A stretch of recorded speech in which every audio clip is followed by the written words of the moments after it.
Welcome in. I hope everyone's had a lovely day. As you can probably tell, I'm a little out of it. My ears are popping a bit and sinuses bleh.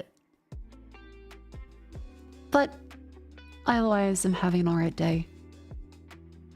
And I will try not to judge myself too harshly for something that I kind of don't really have control over. I can't control being sick. I don't know if you guys get it, but I tend to get like kind of frustrated with myself. Like, why are you sick again? Why are you doing this? It's like, no,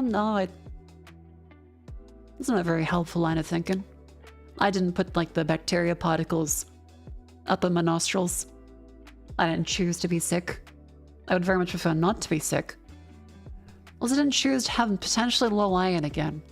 I started feeling faint just walking out with Vivi today. I went, ooh.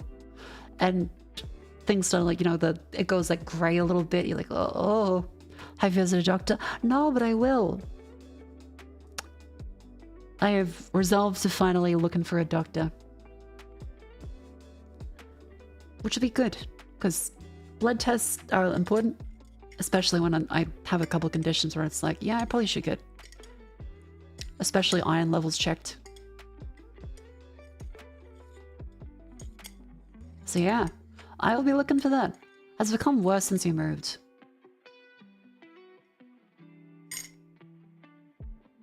Kind of, but it's I feel overall better than when I was in like the previous small place. It's possible there's like something in the vents maybe that needs to be cleaned up. I can see about that. But I wouldn't say it's an air quality problem. I'd say it's probably just a regular, my sinuses are junk.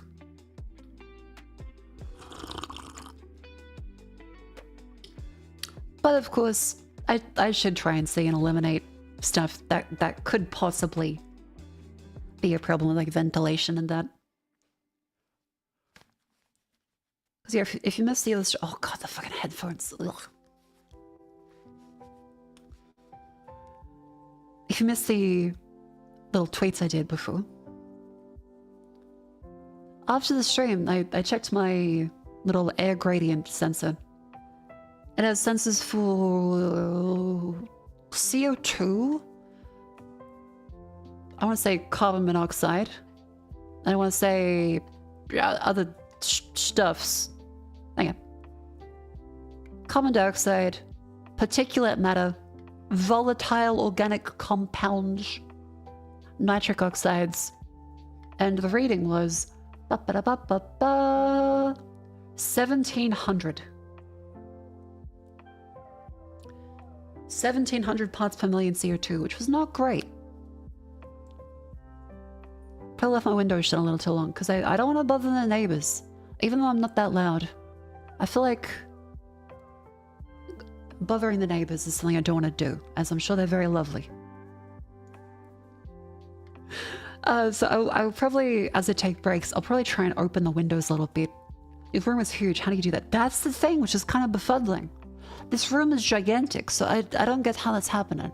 There's some people in chat are pointing out that potentially it could be plants. Apparently, they get a little... They vent out a little bit of carbon dioxide when they are not photosynthesizing. Apparently they remove lots of carbon dioxide when they photosynthesize, but otherwise they respire like people. Tiny little plant people, but they still apparently do put out carbon dioxide at night. Not that much, but if I have a bunch of plants and stuff, it could slightly contribute. Does the air have a musty smell? No.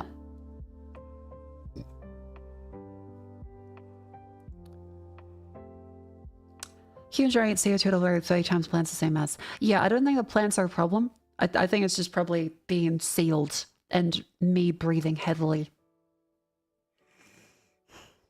Like it's something.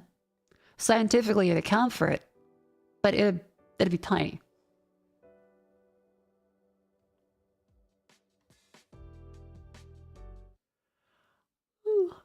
But yes, how has everyone been? I hope you've all enjoyed your days during abs. My headphones turned off again.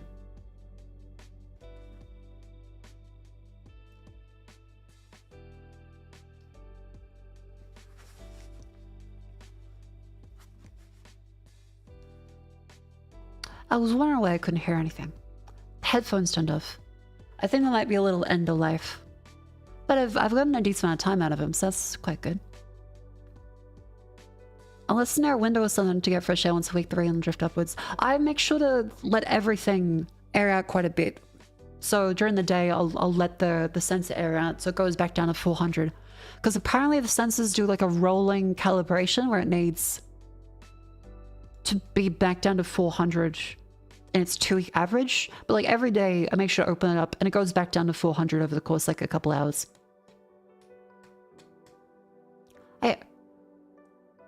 Because the first instant up I had to actually put it outside and like leave it there for a bit to get like a base reading.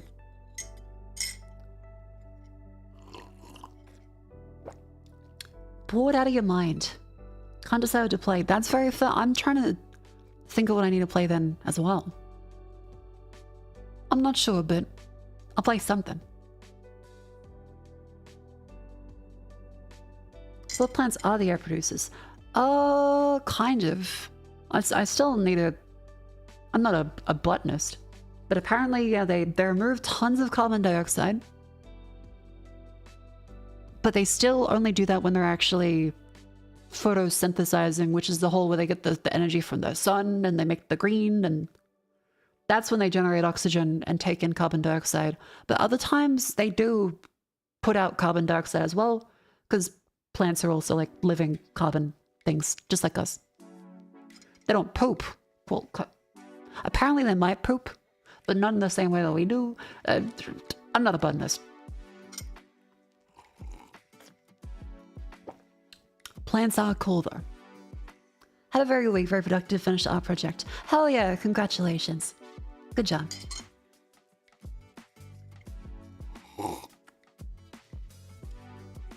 They also scream. Oh, what plants was there? Because I feel like I've heard there are some plants that scream, but there's... Which ones were that?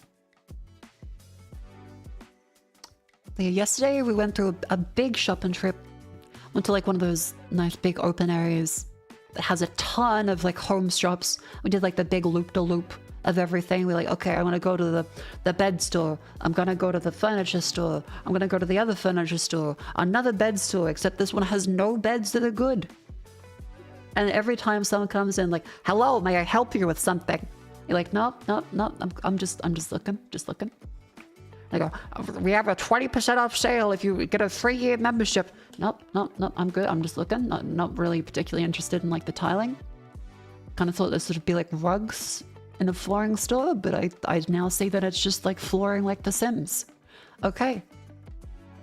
And then you move on to the next one. And you're like, okay. Sure. Big Mako jump scare. Ooh.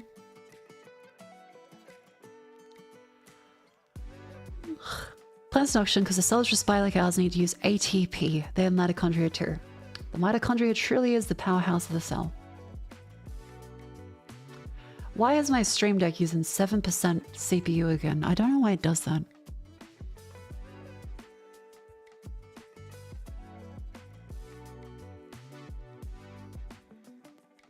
The headphones turned off again. The fuck? Is it because the charging cable, it doesn't work well with? Okay, I'll take it out. Technology.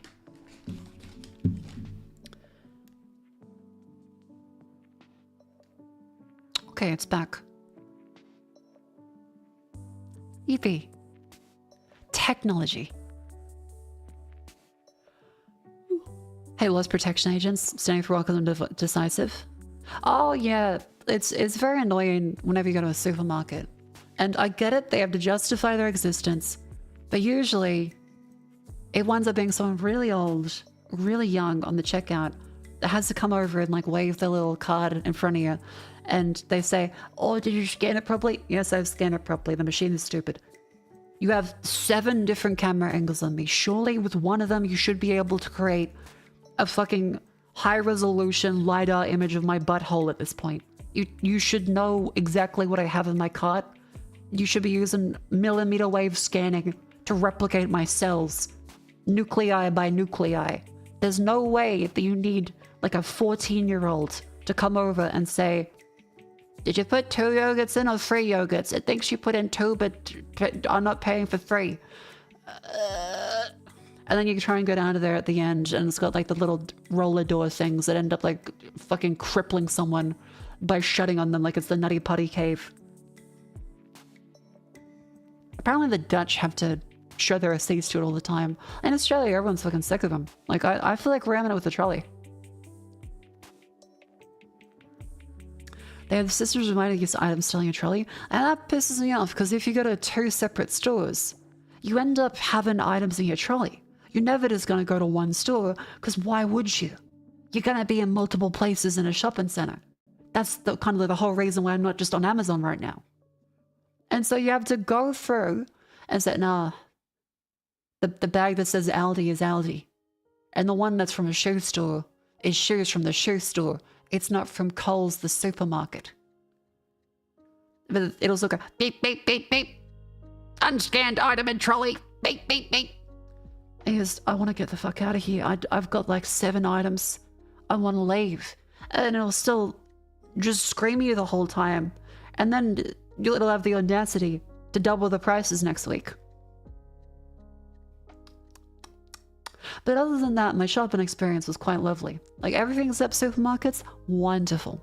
We got a whole bunch of like wicker baskets and stuff. Went to Bunnings because I wanted to actually, hang on, I'll get out this paint up so I can like show you guys this, because naturally I have just resigned myself to, okay, I have a sinus infection. It's killing me. Don't judge myself too harshly.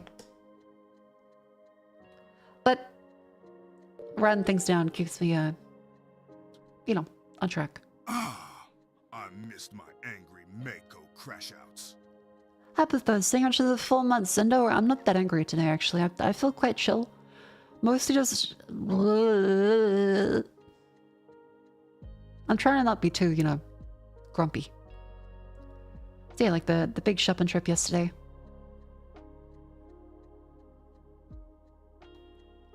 We did like the big, like the circuit where you go around the big outside shopping mall where you check every single one. So we got some furniture. We got some lights. We got some, whatchamacallits? What do you call them? Wicker baskets. For the plant pots and stuff.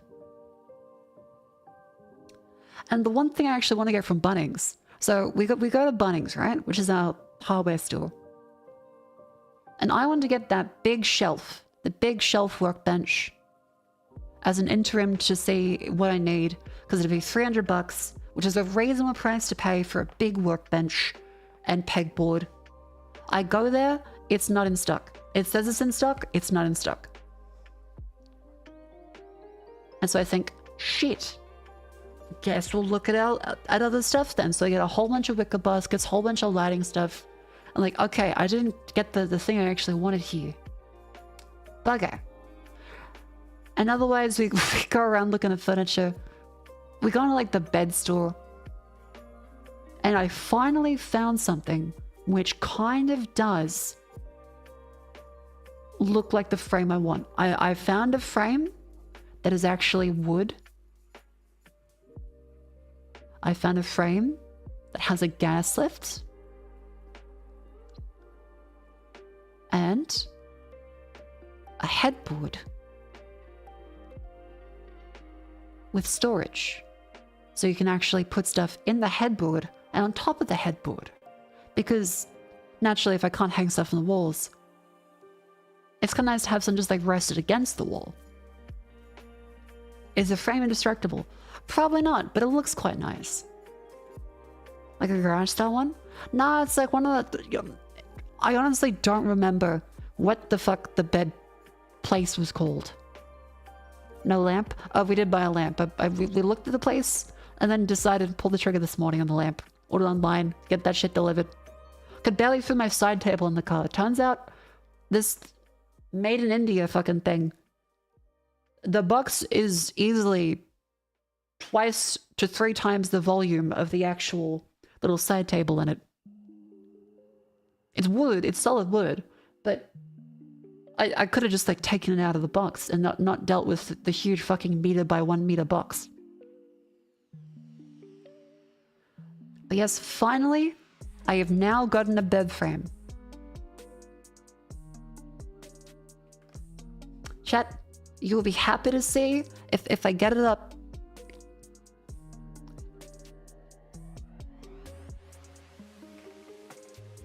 That I have ordered this bed frame. Ba ba ba ba ba ba ba ba. Here are the photos of it, chat. It's the Santos Queen bed frame with gas lift storage in dark wormy chestnut. I checked in person and it was actual wood. There are some like levels of veneer and stuff they have to do, but all the bits that matter are wood.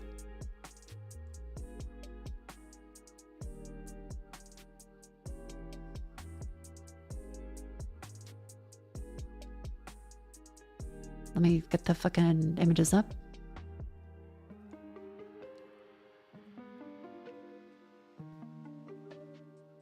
Here we go.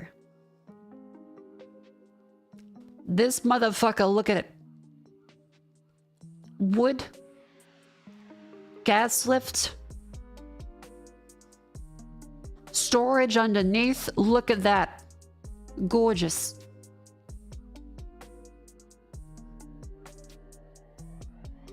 So that shit'll fucking lift up like in Poltergeist. I'll be levitating in the middle of my sleep because I've accidentally activated the pneumatic tubes.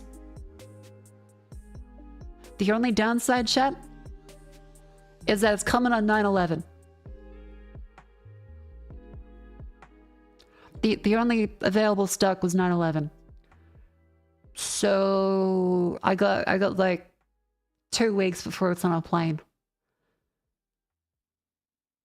Which is a little ominous, but you know.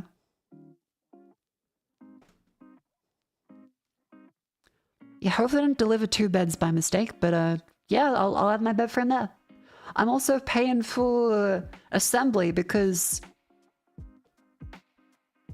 assembly is honestly not that much more cost-wise than just regular delivery. Like, delivery is $130. Delivery and assembly is $200. The amount of time I would save not having to assemble a clean bed frame is, I think, worth $70. Which bed did you get? This fucking thing. Yeah. It's made of wood on the bits that matter. It's new. I was thinking about getting like a secondhand one, but then I couldn't really find something that I actually wanted. I couldn't find something I actually wanted that was secondhand.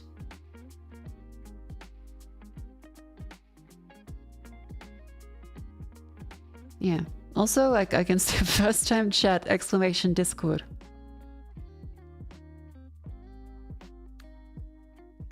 You can ask politely. If you're real, we'll give it to you, but... Classic. An injection landing in our bed is crazy. I wasn't expecting that it was actually that strong, but no, like, it fucking just, it lifts up. It just lifts up. Let him in Mako is a fairy. See, we've had so many like bot accounts join constantly on Discord that I feel like having it be separate is a good idea, but then again, I'm not sure if we just leave it open again. Because bots still come in everywhere anyway in Discord. They want someone with a drawer. I decided against that because then I thought, am I really going to pull the drawer out? I was like, no, not really. It's more convenient if I just don't put stuff immediately under the bed, and I use that for long-term storage of bed stuff.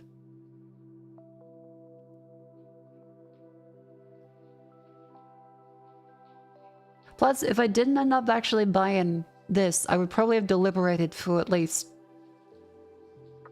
10 more months. What if you get trapped underneath? Ah, who knows? But yeah, it's under bed storage for stuff I wouldn't like regularly use, like sheet changes. All kinds of stuff.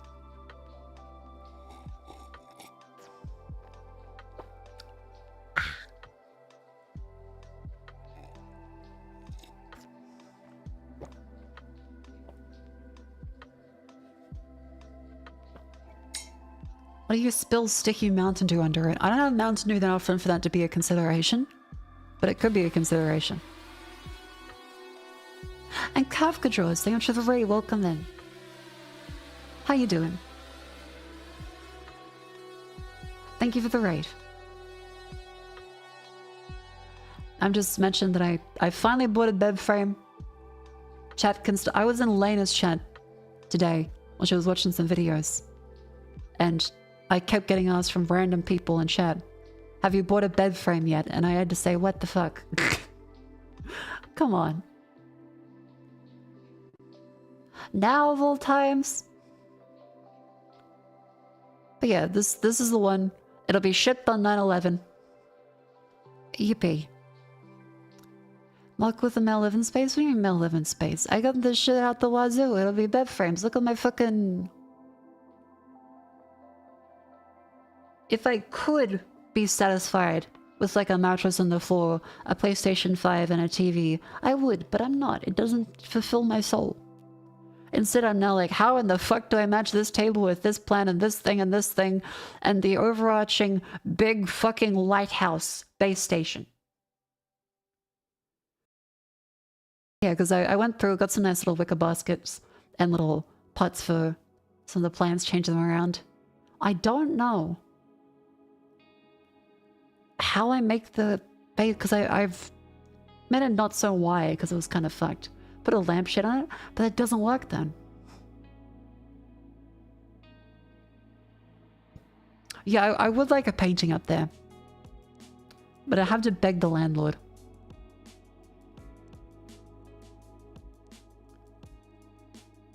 He's just a coat hanger.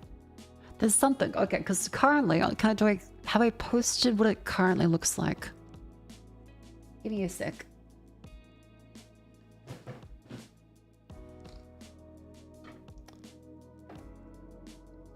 I've done this with one of my other lamps that I put there instead.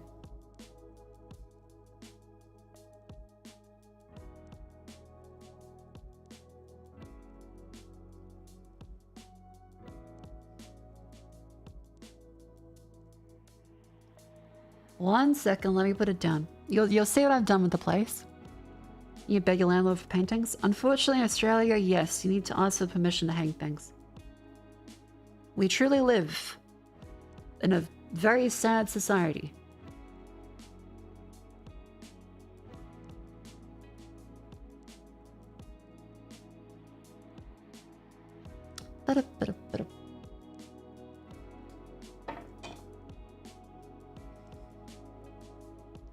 Alright. I've taken a picture of my recent rearrangement.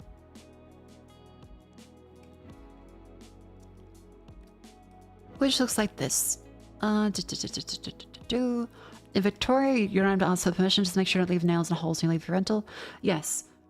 That in Victoria they have rental rights. The rest of the country is kind of catching up with that a little bit. Alright, this is what I've done with the place. Later on today, I've reorganized some things. I moved that there so that it's not just a single tripod. I try to make it like a little offshoot of the lamp looking. I feel like that might look a little bit better.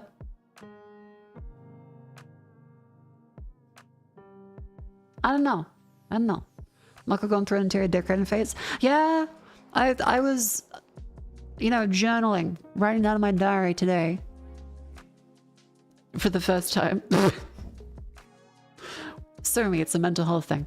But I was thinking, I do kind of take like failure at stuff like this as a personal attack on myself. Like, damn, I suck shit at this. But then I gotta remember, I haven't had a space to interior decorate, like, ever. I've only lived in tiny places and not had money. So I was like, well, I've got like a couple things around, but I don't have any have any space to decorate. But now I'm like, wait, I do have space to decorate, and I have the opportunity to do that. So I shouldn't take it as like a, you know, a personal failure of myself if I'm not good at decorating things. Like it's a skill. Like sometimes it'll work and it'll look kind of nice. Sometimes it won't. And I'll gradually get there over time. Oh yeah, there was plenty of times over the weekend that I was just like, damn, oh, this sucks. Oh, now I have a headache and I feel like shit. Now my sinuses are feeling bad. Oh, now I'm faint from the possible anemia again. My low eye. And I'm like, wait, why am I upset at myself about that? I had to kind of stop myself and think, maybe I'm just kind of too harsh on myself for a lot of things that are outside my own control.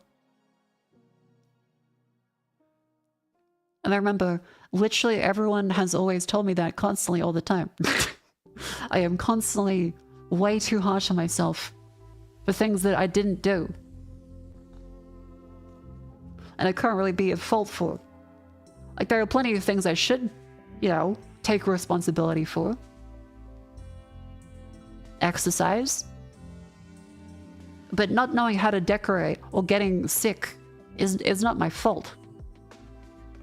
It's just a thing that happens. Upset because when things get done, life's in the way. Yeah, it's a reasonable thing to worry about, but I shouldn't be blaming myself for it. Are you drinking the same protein shake Hanya provided? I should drink more of it. Or is the implication that Hanya found like some X-Files shit and it's actually made of poison? Because I probably should drink more of it. Meant the recipe? Okay, then I'll drink more of it. Yeah, the substance. I got the substance that Hanya recommended.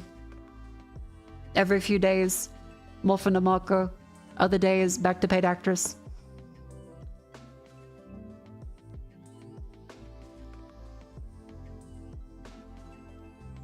Damn, you don't have full control of circumstances beyond control? I know, isn't that like kind of fucked up? I should hate myself more.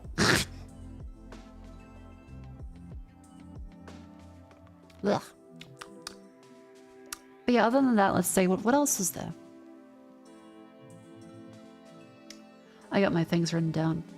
Yeah, so... that lovely workbench we looked at, I got like the fig jam thing up here, remember? Where is it? Come on. I got the fig jam for the bench. Ended up buying. Turns out that the Bunnings was out of stock of that. I was like, well, shit. So I went and got other stuff. Went back to a different Bunnings today. Found it. And then realized it won't fit in the car because it's solid. Unlike other flat pack furniture, it's 2 meters long.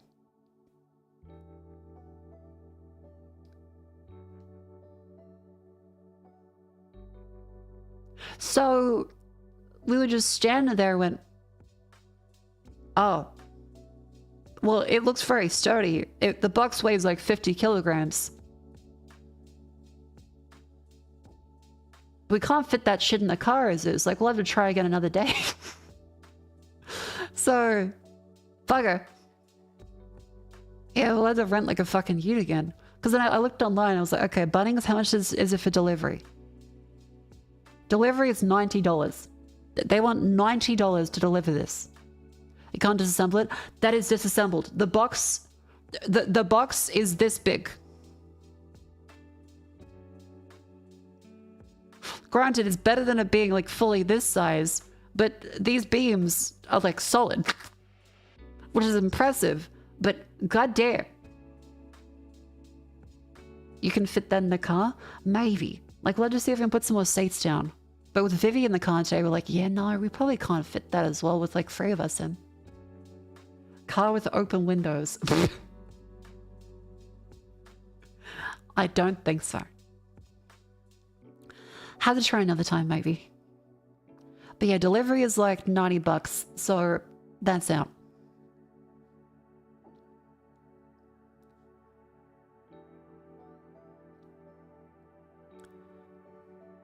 So that was a bit of a bugger. Went through and got my, you know, other stuff.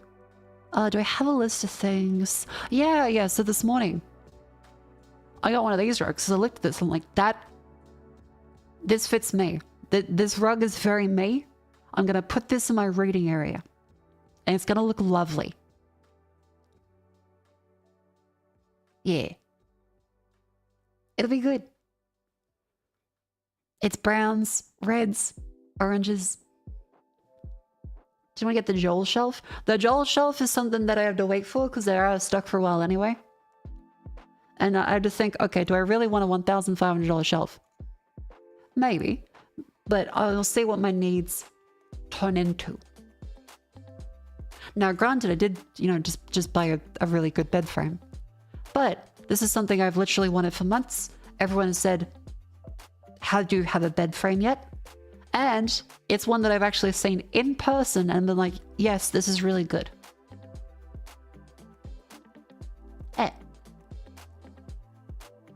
Oh yeah, sleep is important.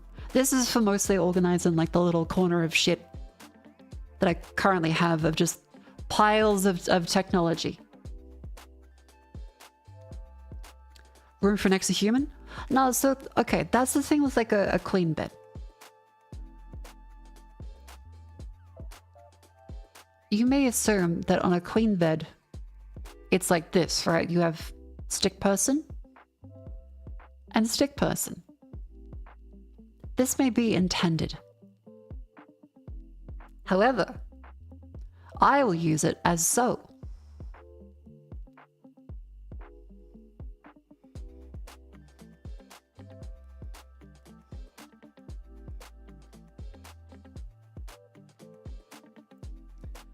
The way that God intended.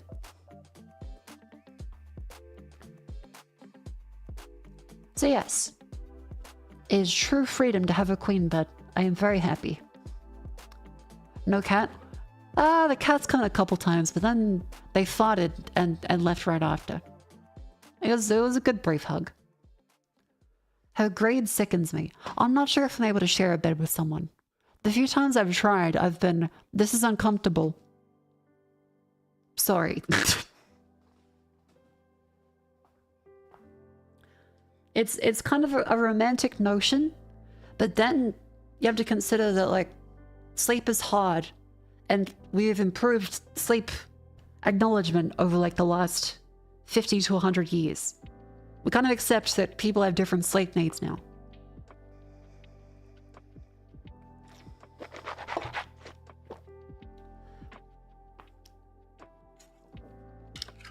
Guess you gotta stick to the milky docky. I might.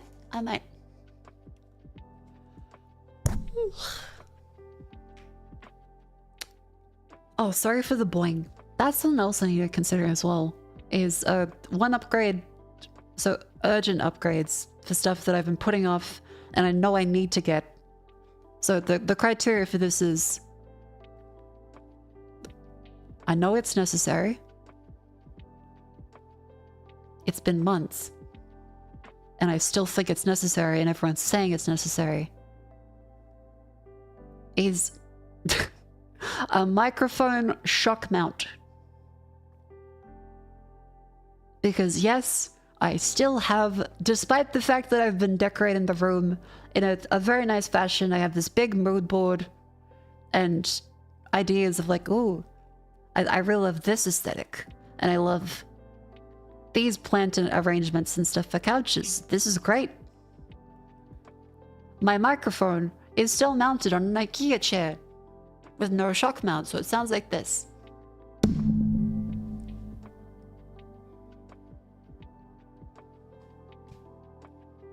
Yeah.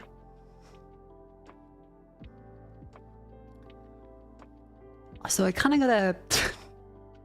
I kind of need to consider a shock mount. Sounds fine? No, but like it's a free-floating chair which takes up space and I keep bumping into all the time.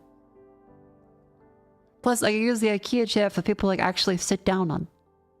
Instead of you hold my microphone. It feels a little silly. So I do wonder, shock mount for MV7. Shock mount for MV7. What does it actually look like? There's ones on T. I'm not getting a fucking Temu. PC Keisuke has one. A Rode SMR premium shock mount with Rycote on board.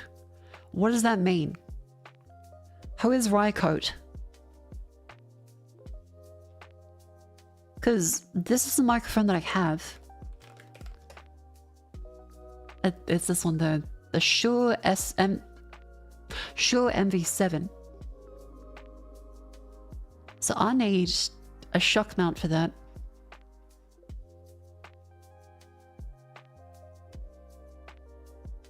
And I realized that I don't actually know all that much about shock mounts and what they do, other than stop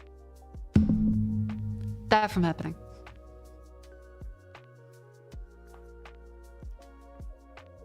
Here.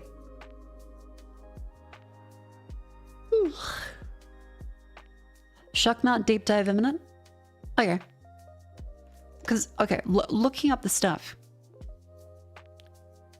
Shock mount. It's just like a rubber band for isolation? Okay. How do I... Is it like a specific one? Do I buy like a generic one that's good quality? Do I have to buy one specifically for my microphone? Because I don't know. So it is a specific brand?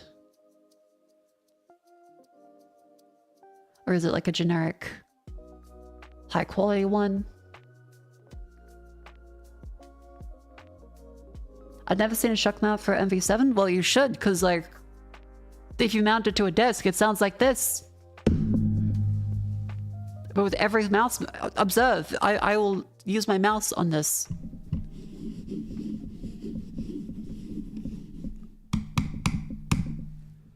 Do you see the problem? Shock mount is necessary.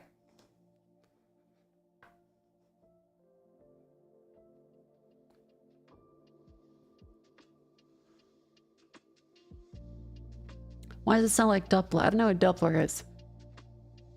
Well, thank you, Punk. That's the mic, you're not knocking it out. No, that's just the microphone because it's on a mount.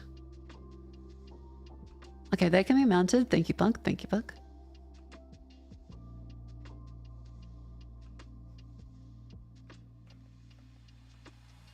A wide variety of configurations. Hang on, what's the... A gong sounds when she enters the room. Hell yeah. How can I mount them? Wide array of configurations. Internal shock mounted, so external shock mounts are not required. Oh, that's the SM7B. Okay. Higher and boom arms do minimize the amount of destination transmitted. Okay, so the SM7B has a shock mount itself, but the MV7 does not.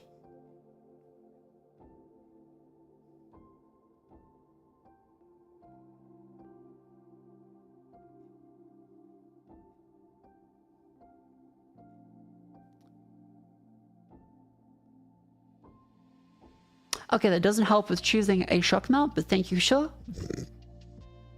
Thank you, sure. When does the mic arm work? The problem is that the mic arm is that the default mount for a Shure mic. See, I have a boom arm, just to be clear, I have a boom arm. The problem is that I need a shock mount for the boom arm because by default, Shure made the MV7 have this, so it does not prevent any shock sounds from going away. Every single sound will travel through it. I've done the gong noise like 50 million times, and people are still like, but don't you not need that? I have the arm. What I need, because the problem is that it looks like this.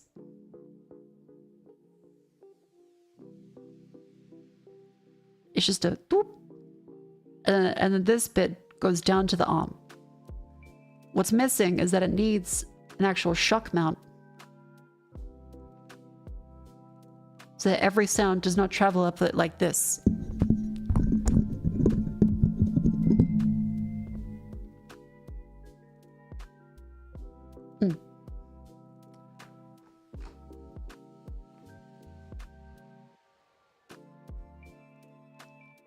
And the MV7 is weird. You only have an RE20 SM7B. RE20 uses the hail shock mount. Okay. If I search hail, am I put in a list?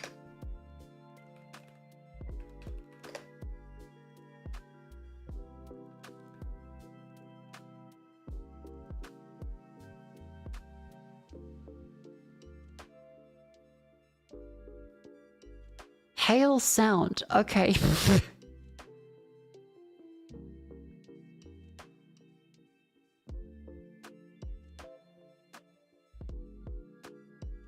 Hail prism. Well, it's okay. Well, it is for hail microphones. I shouldn't feel as uncomfortable as I do, but I do.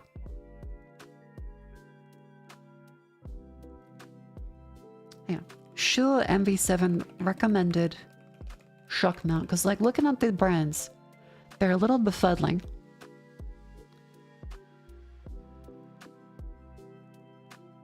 Yeah, see, it gets blocked partially in chat sometimes. It's 59.8 millimeters in diameter. The Gator Frameworks shock mount could fit. Okay. Wouldn't any Shure shock mount work? That's a fair point. Shure shock mount. Let's take a look. Does Shure sell them? That is a cock ring. I don't believe that's a shock. That doesn't look like a shock mount that I've seen. That is a cock ring. What are you...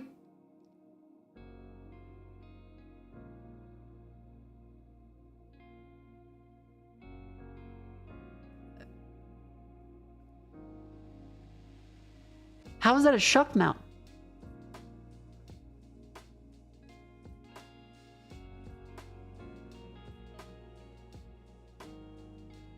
Because I thought shock mounts something like this, like the rubber bands and stuff like that so it suspends it in the air. How is the fucking shock ring? Yeah. Okay. If I search on YouTube, does a YouTube shock mount Shure MV7? The shock absorbers are inside. Okay. There's the Sunmon.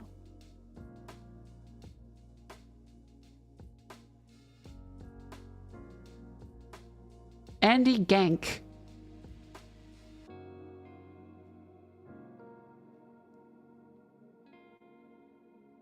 Stop buying these. If I buy this, it's like, actually, no one needs them except for your very specific situation, which you do, you idiot. You shouldn't have watched this video. You do need one.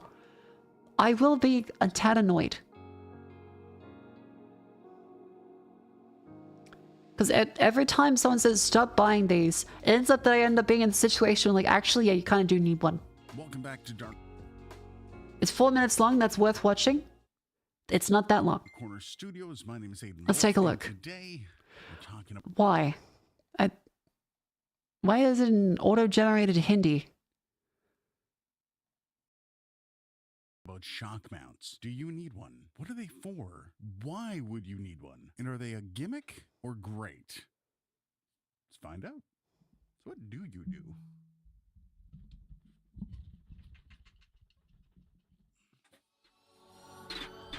Okay.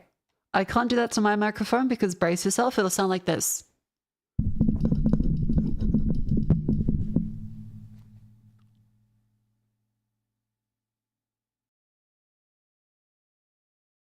Yeah, I think the difference is kind of clear with that, isn't it? This is Aiden Wolf. Now, you may have already noticed I'm using one of the more popular styles of mics for broadcast, the RE20 with the accompanying RE309A. Now, the reasoning for this will come later, but I assure you, it's very important. It looks like World of Goo. I don't know how else to put it. That shock mount looks like World of Goo.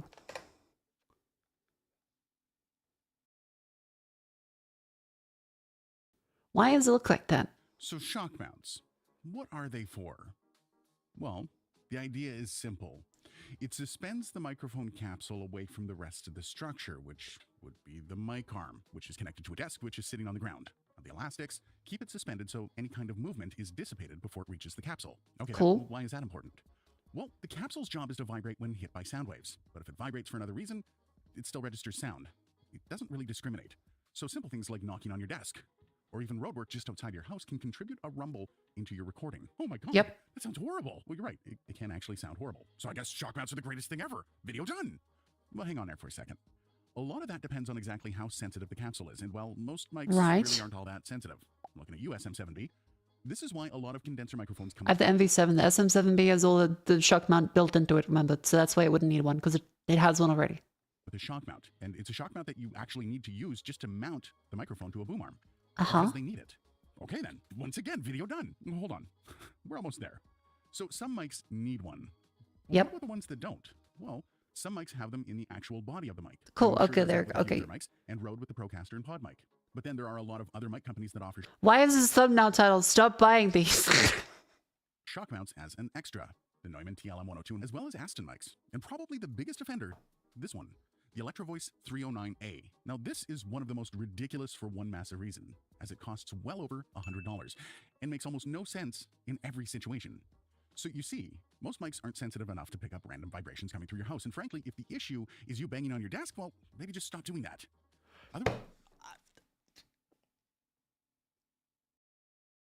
It's not just the bang on the desk. It's any movement on the desk, you bald fuck. Otherwise, the mic is perfectly fine without the shock mount. So then why do they exist? Are the companies just trying to get my money? Are they evil? Well, no. For companies that do offer a shock mount, it's usually for a broadcast situation. And no offense to my radio brethren, but they're usually the worst for this. It's for the people that are mic grabbers, and the people that might be live when they bump a mic. Now, it can actually cut down a lot on the mic handling, which over the course of a 4-hour morning show can help to avoid losing listeners from the big booms coming through. So, to sum it all up, should you buy a shock mount for your mic? It's an unpopular opinion, but if it doesn't already come with a shock mount, then no. Save your money for something else. This is a stupid fucking video. Yes, you should get one. Oh, actually, stop moving. Stop making any sound that isn't solely speaking. The fucking point is that it's meant to reduce the vibrations from outside shit which it acknowledges. And in many cases, here's how it sounds when I connect it to my desk and I just move my mouse.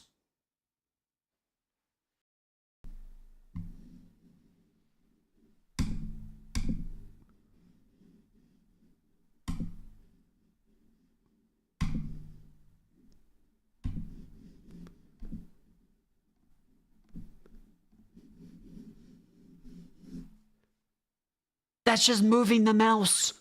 Because the vibrations travel directly fucking through it because there's no shock mount. This is a stupid fucking video. That doesn't even help.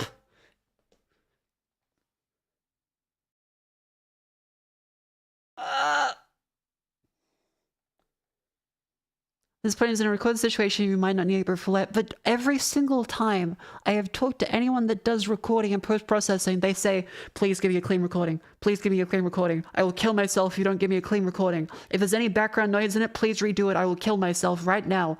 And you go, okay, chill, okay. I have never met a single person that does audio mixing stuff that wants a recording, we like, actually, you should make sure that you get like all the bangs, and I want it to sound like as you do like the recording. I've never met a single person that's like, yes, please, more of that.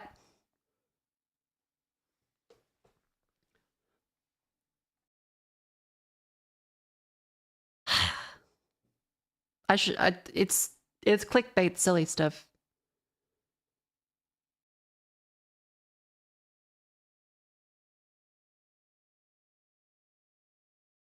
Would be nice to show one.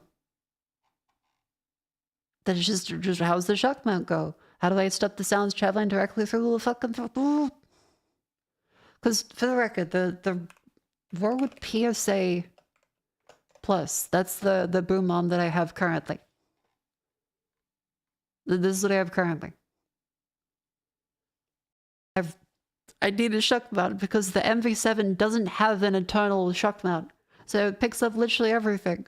Except when I search shock mount for MV7, all I get people saying, well, actually, this other microphone doesn't need one, so you shouldn't either. And it's like, okay, if I had wheels, I'd be a bike. but my microphone doesn't have an internal shock mount, so what the fuck is the point of you constantly saying that?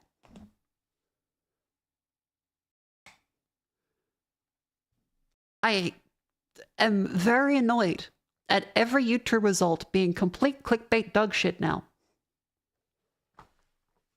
If you asked me to fix something on post you could have avoided, I will put you on a shit list. See?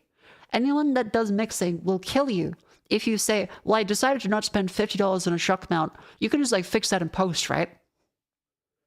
Just fix that up in post. Yeah, you can do that. You can do that, right?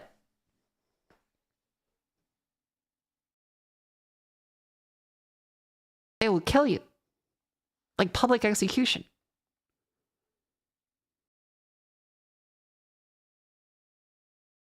Anyways, Shure MV7 shock mount.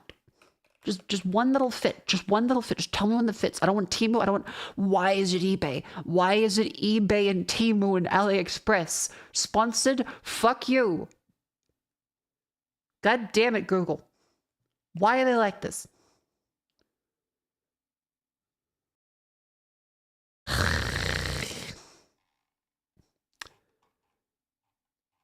Is there a reputable store? Please.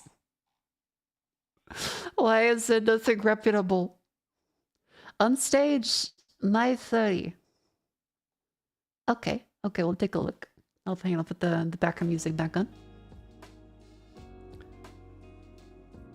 Oh, the Newman Z26. Why is everything recommended me Amazon listings and everything I bought from Amazon has been like complete dog shit lately?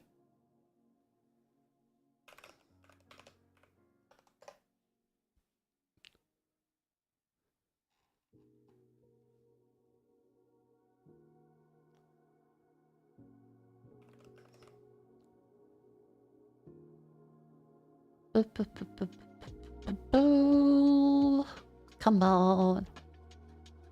Yeah, Amazon's basically dropshipping anyway, so I may as well go to AliExpress. It's kind of fair.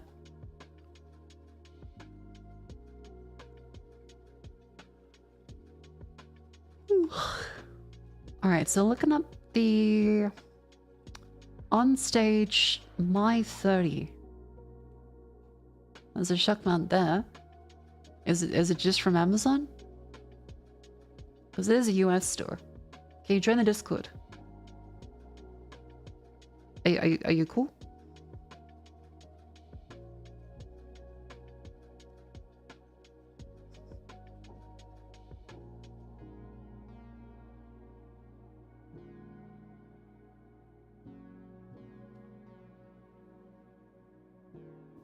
You may join the Discord, but you have to be nice.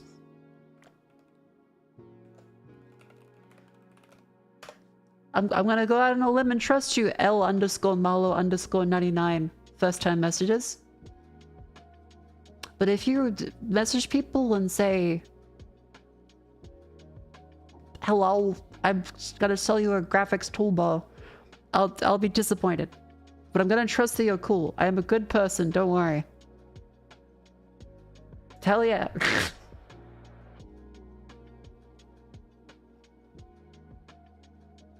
Yeah, usually people would say, I'm not an outbot scammer, but...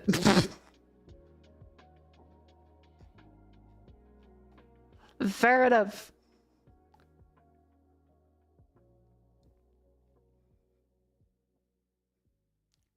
Hello, Zoomed in Mako. Hello, welcome in. I'm currently looking up technology stuff because every time I look up something for technology, I end up getting severe psychological damage.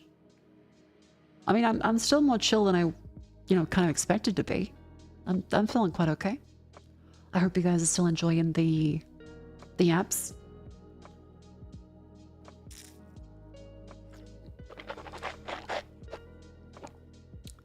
Okay, so shock mounts to prevent the severe mental damage that every channel will receive. I was calling these shock mounts because my one has all of the booms and the mouse movements and stuff from being mounted on my desk. I want to keep mounting it to my IKEA chair.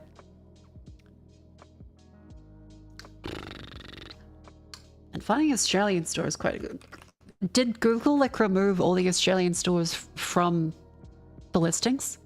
Because it keeps just telling me Amazon and eBay and like Temu.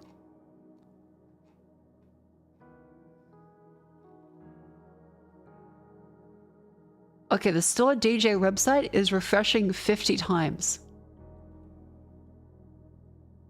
Did store DJ get compromised? Because it keeps refreshing. I think... Because that was like an Australian store, I remember. Like, that was a physical one like Sydney.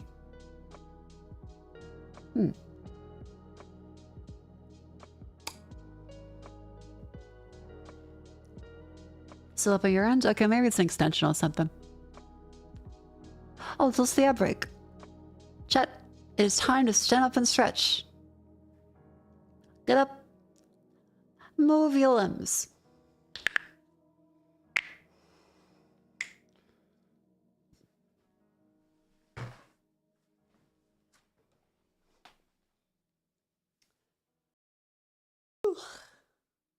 How's the CO2 situation since last stream?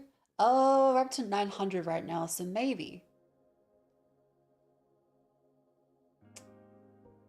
Maybe let's open a window a little bit.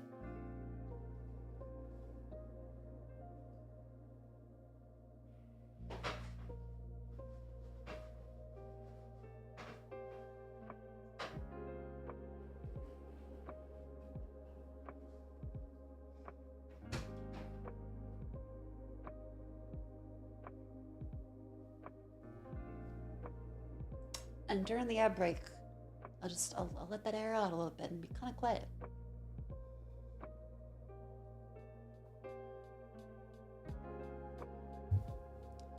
Lean to the side.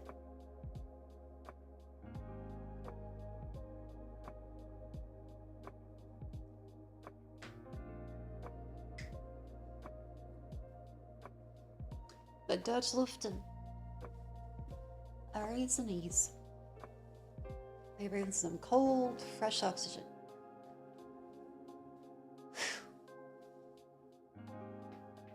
Ow.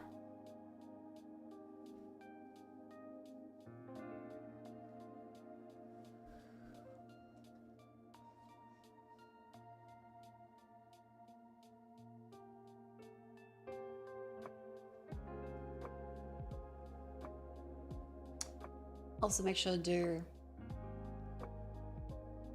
carpal tunnel exercises. What does Dirge lifting actually mean? So I remember seeing the meme about make sure to lift every day, which I think means like open the windows every day. I think.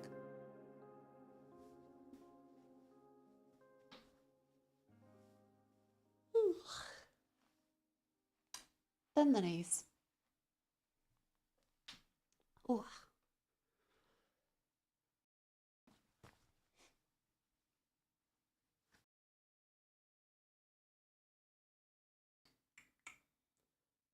Okie doke.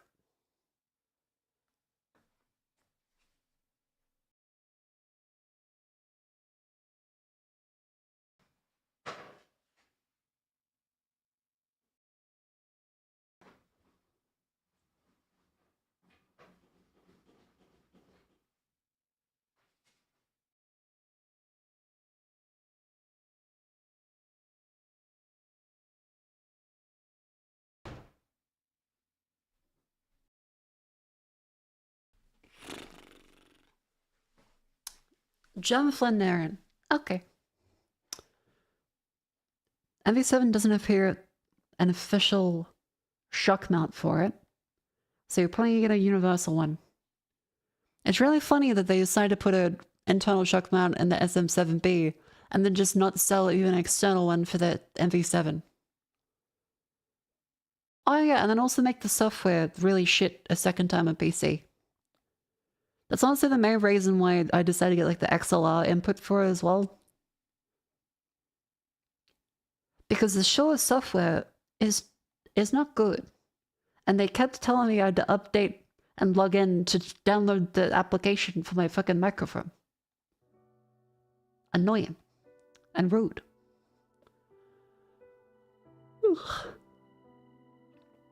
I used SM7B for $200. So you kind of can't though, because a bunch of times I looked at those, they ended up being fake. A lot of the smaller microphones there's not much like a profit incentive. But with the SM7B, you could probably trick a lot of people that have never seen a real SM7B into buying a fake one. Because there was a bunch of people that have, even like from Amazon, have bought fake ones that were sold as brand new, because most people, like, there's a gold rush of, oh, the SM7B is like the podcast microphone. Everyone needs to get it. And so that's probably like the only microphone they've ever actually bought. Because most people don't have microphones. They just use like whatever's on their phone or laptop. Those other ones kind of don't really make sense. Yeah, like there's tons of fake eBay listings.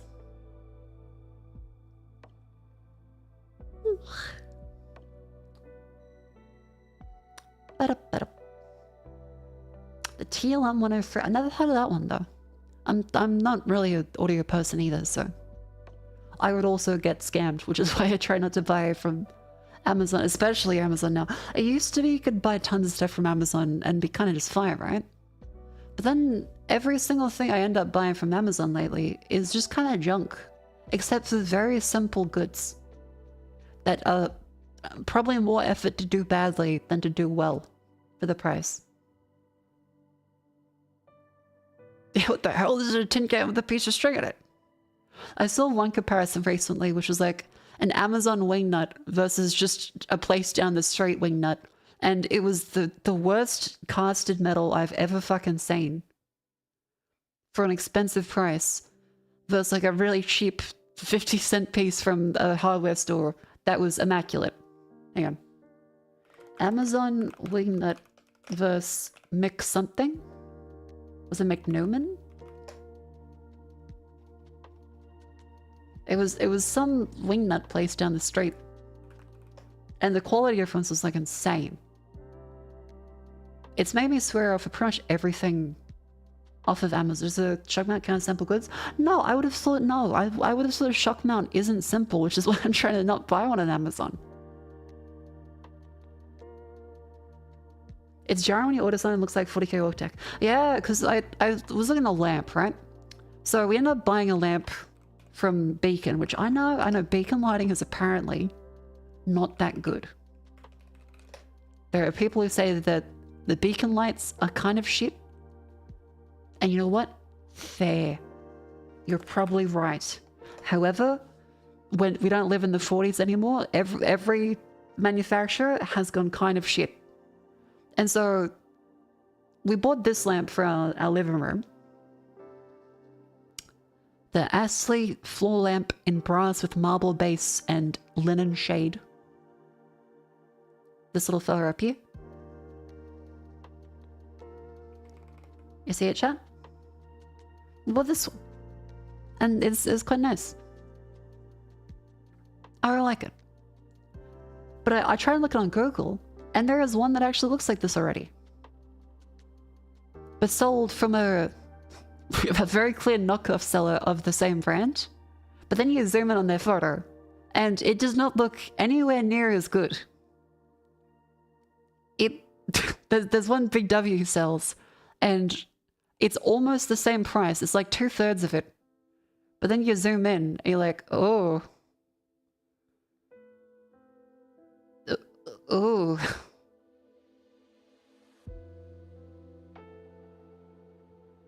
Yeah, that's not the same. It's like really dinky metal. You can see it's been like banged up. Whereas this one, to its credit, it looks about the same in store, as very clean. So I don't really see the point of buying like a knockoff if it's made that much shittier. Because you're kind of buying it for how it looks in the first place. It's a fucking lamp. And like, how is it still this knockoff one? How is this $200? Like the knockoff is $200. The real one's $300. There should not be that little of a price difference for that big of a shit quality knockoff difference. Befuddling. knockoffs used to be in like the golden age where you'd have like a sanguine PlayStation 50 that costs $10 and it's got like 50 million ROM hacks in the fucking thing. RCA cables coming out of it. You go like, hell yeah, that's a real bootleg. I love that. Or you have the real thing. Now you have like bootlegs, which are just as shit, but cost most of the amount of money as the real thing. It's not even like a nice knockoff because it looks like shit and costs almost the same amount of money. It's insulting. They're not selling as knockoffs, they're selling as hopeful scammers. Yeah. But anyway, yeah, like we got this lamp. It's looking quite good. I tried seeing if there was like a knockoff, but no, it's the same amount of money for quite a bit worse and probably gonna burn down our house in a fire. Yeah. Where was I going with that? I feel like I was going somewhere else with that. Yeah. How about... What was I saying? Oh, I was looking at the Amazon wingnut thing. Amazon wingnut.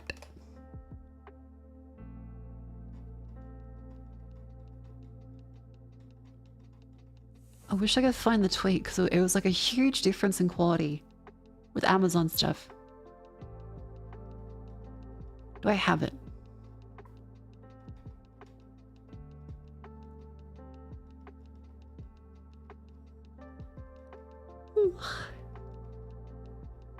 I did like the Steve Jobs tweet. The face when doctors offer you chemo instead of a plate of fruit. Because I watched Pantheon the other day and all he could do was make fun of Steve Jobs the entire time. And before, like, the 7 people that still love Steve Jobs vehemently and have, like, his book on a shelf start trying to kill me. We can all admit that Steve Jobs did a lot of good things. However, he was a massive cunt. And also took a liver away from someone that could have used it. Or he himself would not have died if he didn't drink fruit juice for months. And then force himself onto the organ donor list to like 4 separate fucking states. When he realized that the fruit juice wasn't working.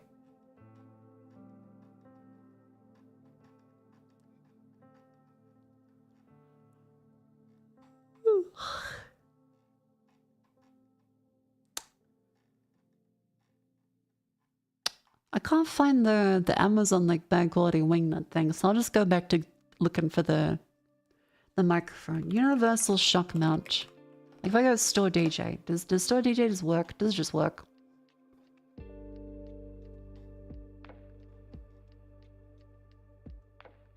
Okay, it works now. Shock mount. A Rode PSM1. SMR premium shock mount with Rycote on board. Does that make sense? Is that the one?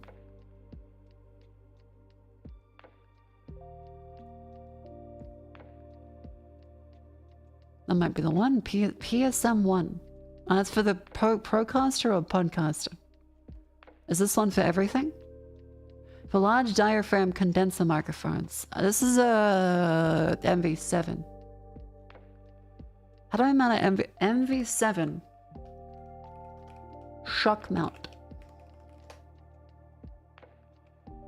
What's like the what the fuck?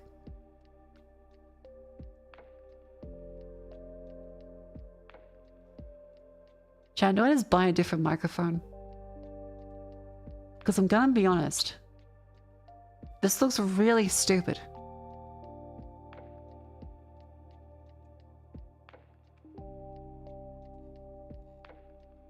Like this looks really, really stupid.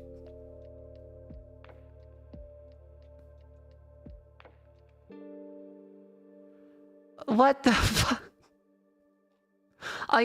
Why is it that I got the microphone that needs a fucking UFO ring instead of a dynamic microphone would not have these problems? It is a dynamic microphone. Yet it still picks up fucking everything. Vibrations travel. So like everything I've done. Sure, just cheap down the MP7. Motherfuck. It's not necessary. Okay, so either everything I've been told about shock mounts being necessary for a specific use case is wrong, or the microphone itself is wrong, or there's insane user error somehow where it cannot be mounted to the desk ever, even with a professional boom arm. The inbuilt shock insulation is fine for you personally. The difference has always felt minimal. Okay, because I'm going to show you how it sounds with me. This is me just moving the mouse. I'm going to pause the music. Moving the mouse on the same surface.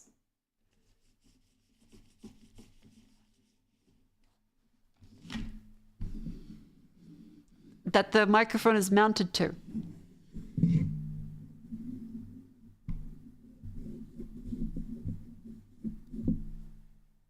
It picks up all vibrations possible.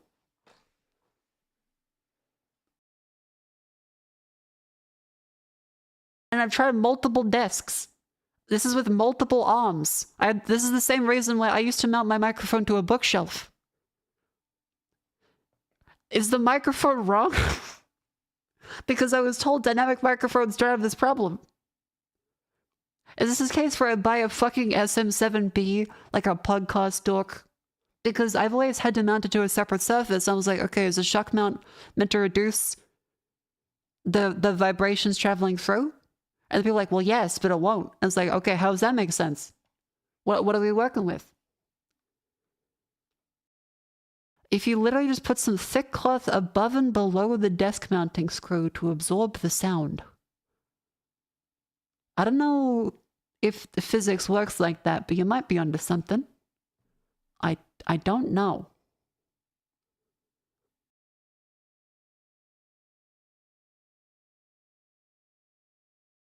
They require you have problematic opinions about the podcast mic. They might ask me on like a form. They're like, what do you think about women's rights? And I had to be like, let me just change the name and the order real quick. I am John Smith and I hate women. Like, here you go, $50 off your Shure SM7B. Thank you.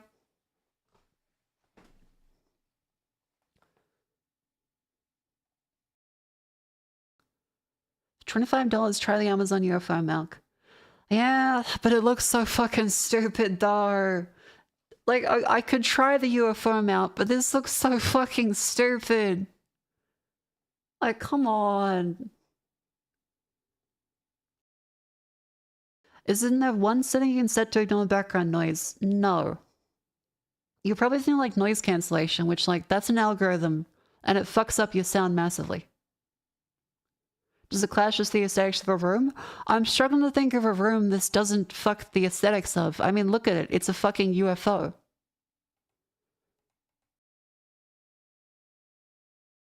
Thanks for joining me for another unboxing and quick review. Unplugging. Okay, like we can see, like this is the mic I have. Let's do this because it's spinning, so. All right. MV7's removed. Let's see. Okay. Yep, that is too big. So we have to as far as cloth on each side desk clamp, you put padding on the clamp for yours, and what made it better, it does not cut out completely. Okay, gotcha. Off. Well, thank you for the input. I appreciate it. Fun part. Okay. It seems like that wouldn't solve the problem I had then. Of the adapter end off. Always remember this is your adapter end. Helps fit for the sizing. We'll put that on there.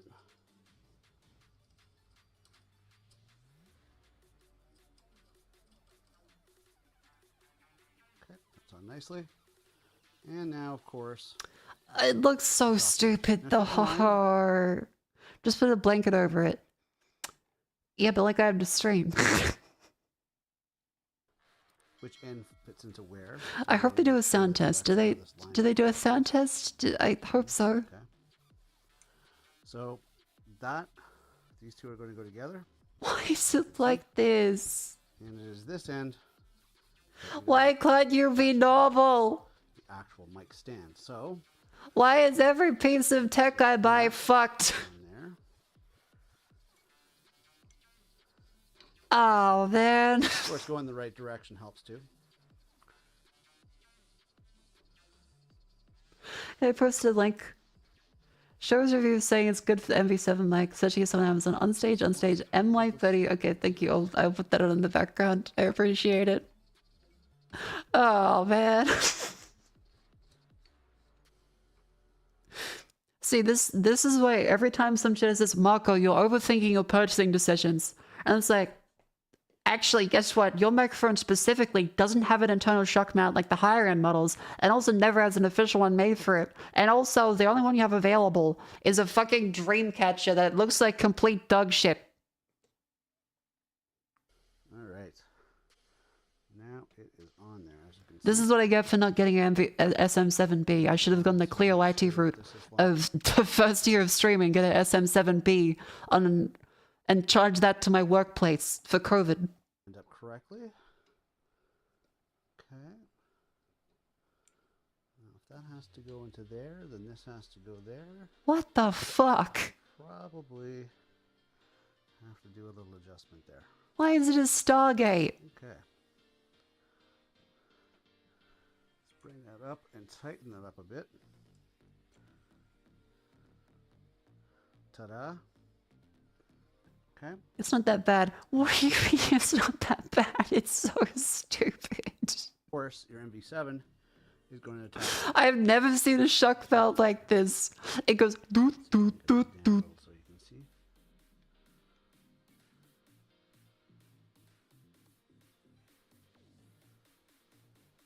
It's got multiple 90-degree angles. This looks ridiculous. Now, of course, before you let it go, make sure it's... I have one of those. It does look really dumb, but it works. Which is good. Seems to be on there tight. Make sure to adjust this arm. This connection here. This is okay. You have to admit that it looks really stupid. Honestly, a mic. It's not like anyone sees it. I live here. Not going anywhere. I'll have to stare at this piece of shit every day. What we need it for. I'm gonna wake up to this and think I'm a fucking idiot that bought the wrong mic. Is stable. And there you have it. The shock mount. Oh my fucking. MV7. And you don't have to spend an arm and legs Like because the some of these shock Enterprise mounts. from Star Trek. Oh fuck! It does. Just don't look at it. It's like right here. It's like right in front of me the entire time I stream.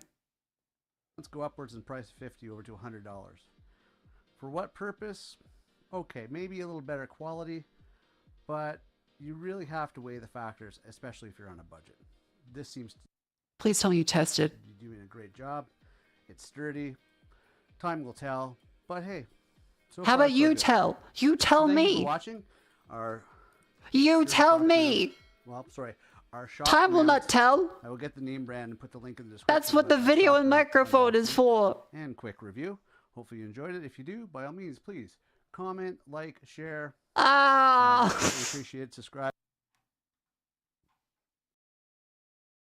It helped me. Thanks for doing that. How? Yeah, you didn't fucking test the product.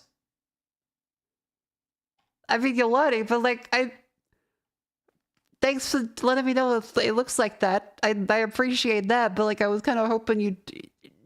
I don't want time to tell me. I want you to tell me. That's why I'm listening to you. Oh. Well, you meant very well, so still thank you, but what is this thing? This looks like the fucking...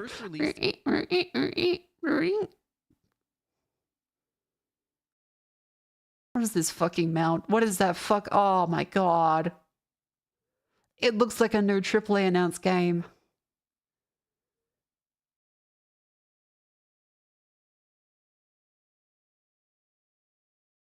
Fucking Disney Pixar. I mean, this guy seems lovely. with a longer windscreen. But this looks so You silly. can sort of see right here. You know what? It's a different aesthetic. I shouldn't knock it. It's a personal preference thing. I'm sure people don't like the things I like as well. I shouldn't be harsh on that. But also, I just want something that's like a decently minimal microphone mount. I don't want it to look like a UFO. I also don't want it to be neon. I want to usually notice the wires as little as possible because they aggravate me. I would like to not see the wires. Okay, well, chat recommended on stage, MY30.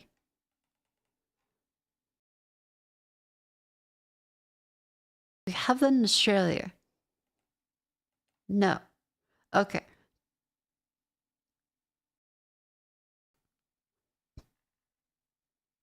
Well.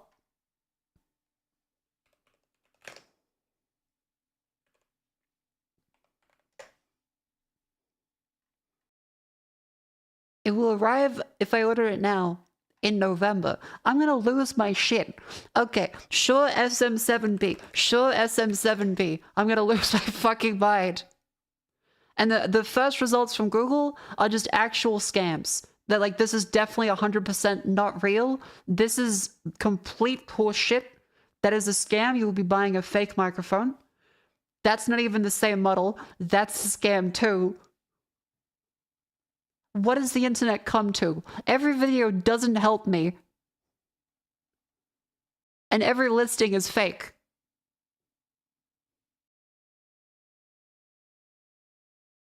These aren't real. These aren't real. What is that? That's not real.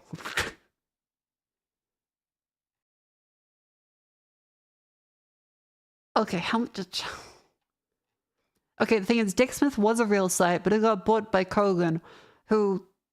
This is just an online marketplace, because you can see it's the exact same listing. They just mirrored it across. It used to be a real place. It got bought out by these guys, and these guys run a complete dogshit platform. I have blocked their number 100 times by now, but they keep sending me text messages from new numbers. Like, if I go to this, Dick Smith... Where are the reviews? It doesn't even have the reviews because they just linked it to Kogan. If I go to Kogan, what do we get?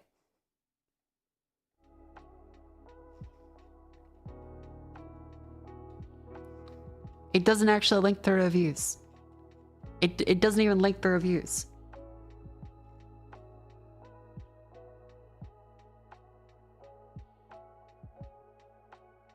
Am I blind? Because it doesn't actually link to any reviews. So is Kogan just faking reviews?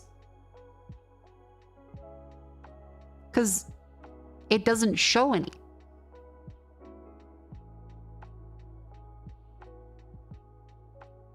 I wouldn't be surprised if Kogan is breaking Australian consumer law again. Because they did multiple times before. But like, yeah, this is obviously fake. Do not buy this. Do not buy this. This is very obviously not real.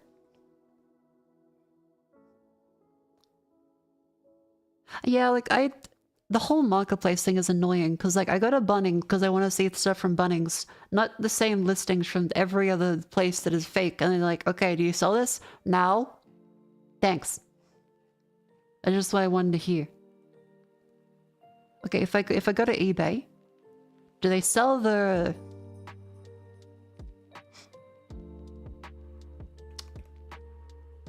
My 430 shock mount? Do they sell it? For $60 delivery from the US. Motherfuck. Ah.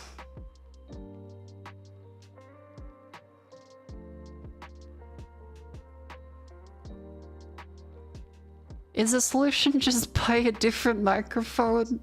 Son of a bitch. It can't be, right? I don't want it to sound like this forever.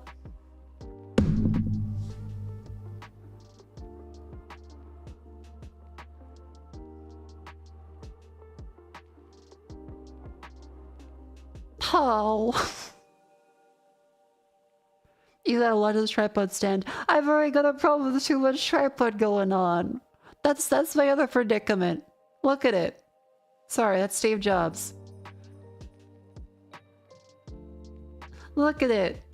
I got this fucking tripod up here. We doing a physics lesson? No, we're doing like a microphone purchasing decision thing, and I'm finding out that the one microphone model I bought is good, except in the use case that I have, which is being a streamer.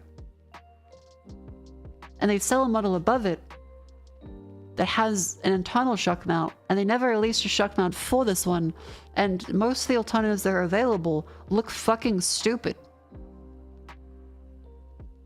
What if you made tripods your aesthetic? Oh, am I fucking Ice Cube?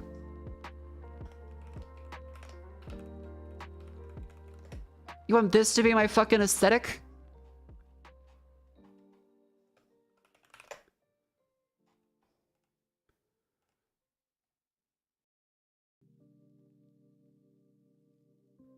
Oh, tripods are my aesthetic.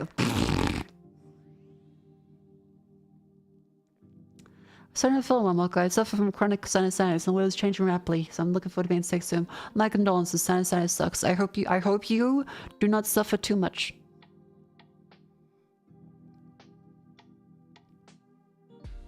Mako's body is a machine that turns simple purchasing decisions into rapidly escalating mental breakdowns. I know, because people keep saying, no, you won't have this problem. And I have a problem, like, well, you could buy this other thing. I buy that one, and like, why did you buy that one? It's too expensive. And it's like...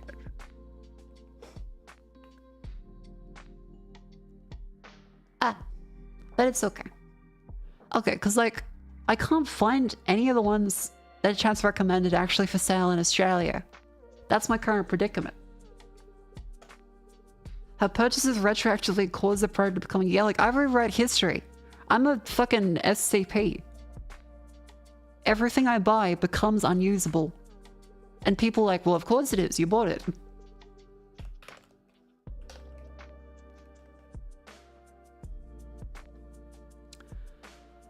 Shock mount.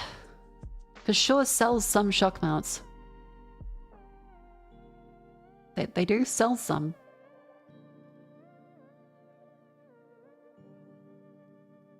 See, they sell shock mounts for apparently everything but the thing that I have. 100. I thought the best microphone is the headphone microphone. No shock mount needed. Yeah, but then it's on my head. And also, headphone microphones are quite expensive as well. Because either it sounds like this. Give me a minute. Either it sounds like this, and it doesn't sound very good. Or it sounds like an actual microphone, like my, you know, desk microphone. And it costs like $1,000.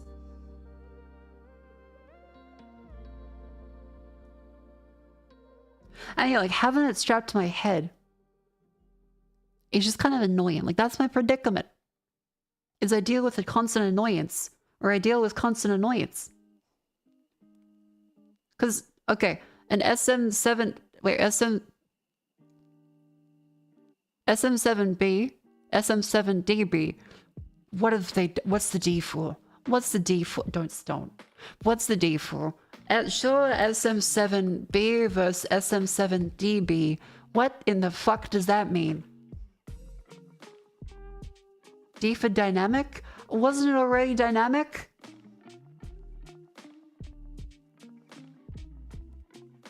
I thought it was already a dynamic mic.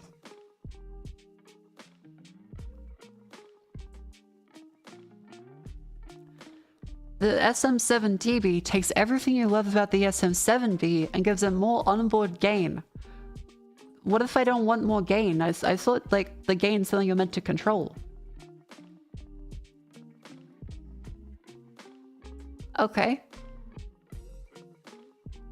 A custom preamp designed by Shure Inside. 60 decibels of clean gain. Shure designed onboard preamp, more affordable than buying an SM7B plus an extra preamp. Okay.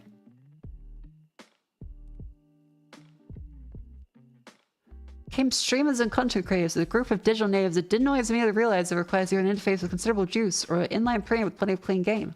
Okay, so it's full of streamers that are fucking idiots that can't buy the right things. Those stupid streamer piss babies that aren't audio engineers. So it might be the perfect microphone for me, actually.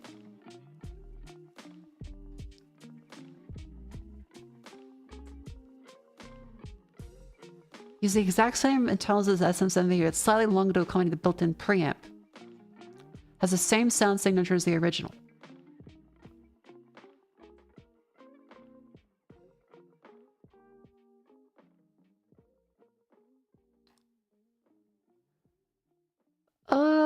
If you have a perfectly excellent interface, it doesn't have the necessary oomph to power the SM7B. SM7dB is... Okay, wait, because I have a... Oh my fucking god. Focusrite Scarlett. So I have a Focusrite Scarlett 2i2 4th gen. Is it enough for an SM7B?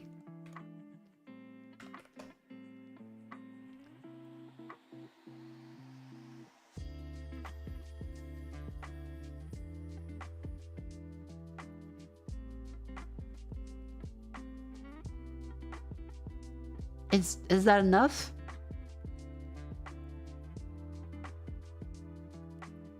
We have 68 decibels a gain from the ultra low noise preamp. Okay. But you watch, I'm gonna say, okay, I have it, I buy it, and then it's not enough. And they're like, you fucking idiot, you should have bought a guitar pedal.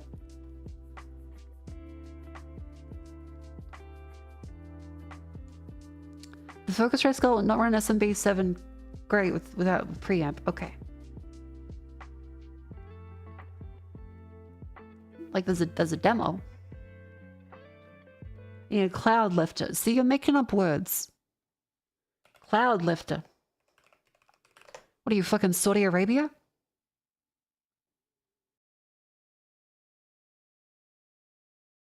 This is the kind of shit the audiophile will plug in and say, this makes my bass extra bassy. And they get charged $700 for it. A cloud lifter. Oh, what does it do? It lifts clouds.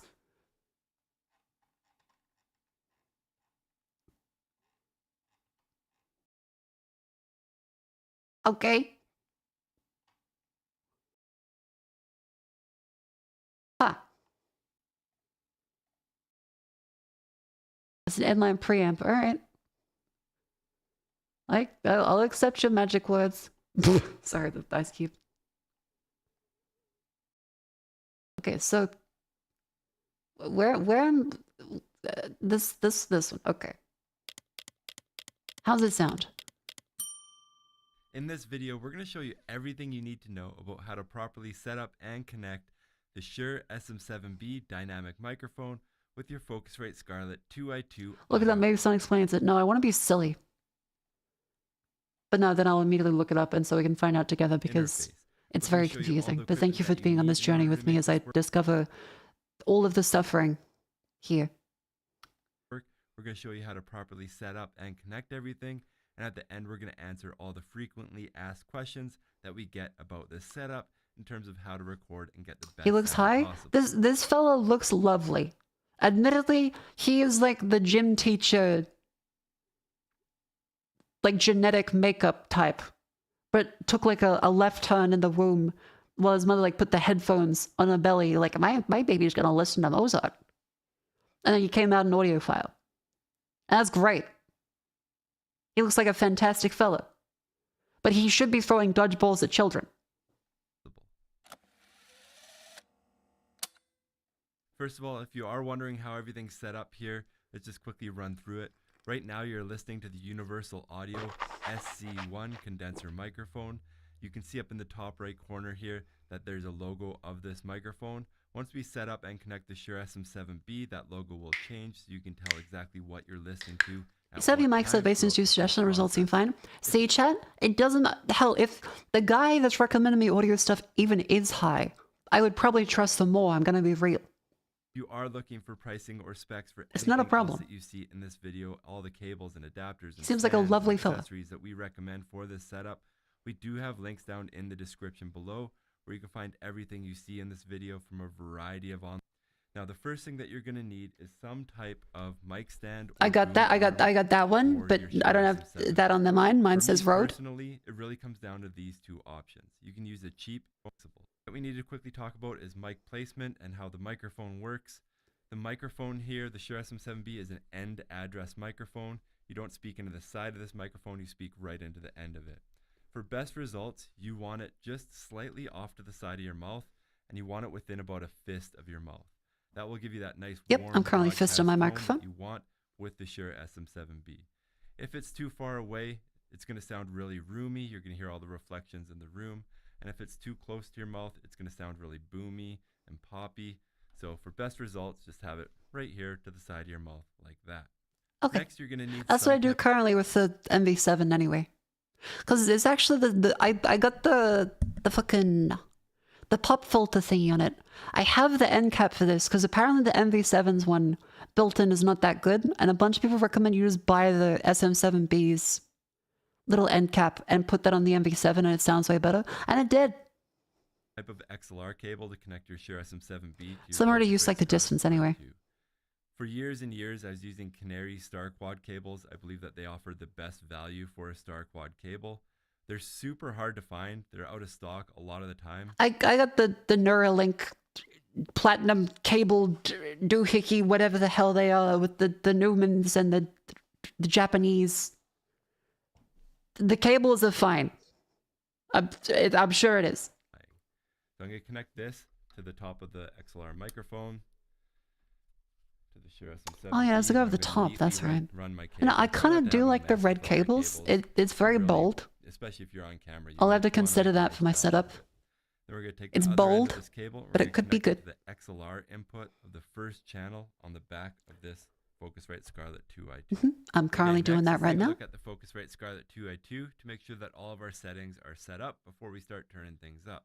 Yep. First of all, we want to make sure that we have the right channel selected. You can see in here that there's a select button and there's a green indicator above the channel that's selected. If I hit select, you can see that that green indicator moved to channel 2. If I hit select again, you can see that that green indicator moved back to channel 1. This is perfect. We're plugged into the first channel, so now we're set to make adjustments. Now Cool. we don't need 48 volts of phantom power at all. This is used to activate condenser microphones. If you do have it turned on, it probably won't hurt your Shure SM7B at all, but there's no reason to have it on because the Shure SM7B is a passive dynamic microphone.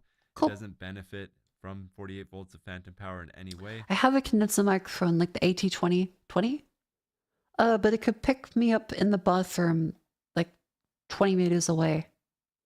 So I've decided to go for a dynamic microphone from then on. It's largely ignored, but there is just a 1 in a million chance that you can damage a dynamic microphone.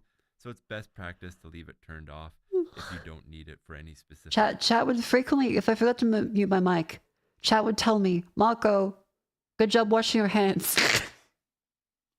Which was very annoying. Next, we want to make sure that instrument mode It's is a good turned off. mic, but it's way too sensitive for streaming setups. That at all.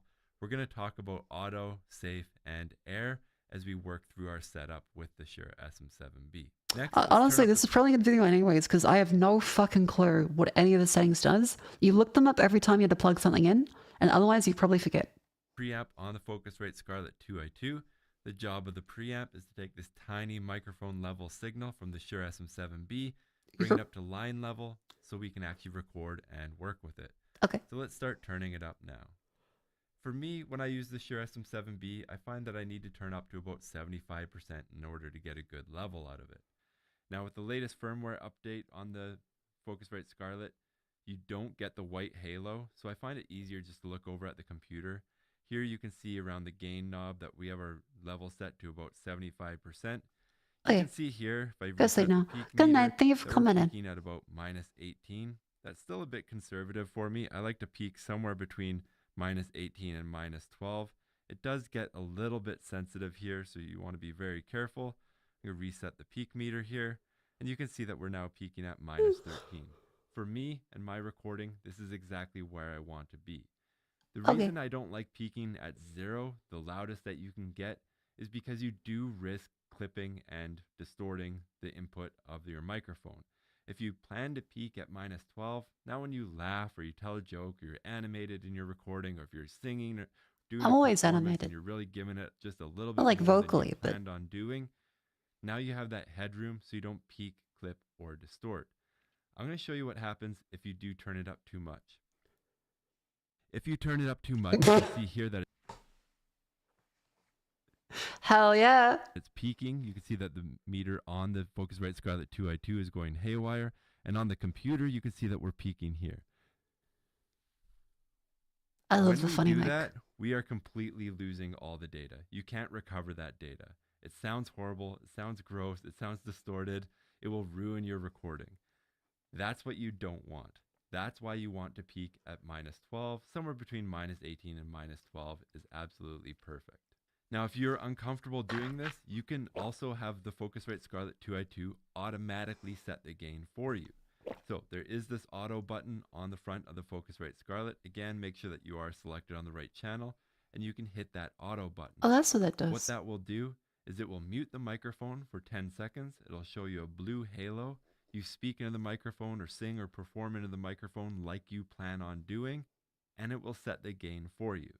Let's go ahead and do this now.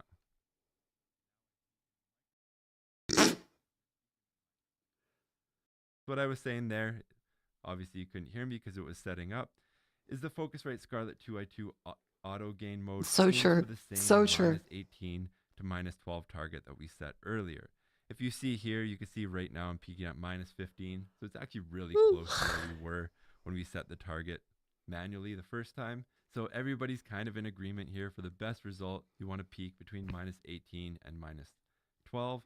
And it doesn't matter if you do that with the auto button or set it manually yourself. Now there is this safe mode. What safe mode does is it analyzes your recording, your input onto this Focusrite Scarlett 2i2, and it will automatically adjust the gain. It doesn't add a compressor or a limiter, but it will adjust your gain down if you're starting to peak, clip, or distort. But you don't want to lean into safe mode. Some people are tempted to put safe mode on and crank up the gain. I don't recommend this because your audio will sound super chunky, because as you speak into the microphone, if you Okay, so from what I've heard for this, the 2i2 seems fine for an SM7B. The SM7dB would 100% be fine, but it would be bigger. And still not sure if it's 100% necessary. Another reason I prefer the SM7dB is for traveling. If your podcast or content creator on the go, limiting one more item for your mobile recording setup is a huge way. That's a fair point, actually. That would mean I could take the mic with me, and it'd be fun. But then I honestly, if I'm outside, I'd probably take this microphone. I use this one because this has a USB interface. Like that would work with everything. It probably makes more sense to not care about that setup. I guess some people will, and it makes sense for that if they want to keep the exact same like high quality one. But the cases where I do actually do that would be very few and far between. Like maybe if I go to a different friend's place. Or if I deliver to hotels again, who knows?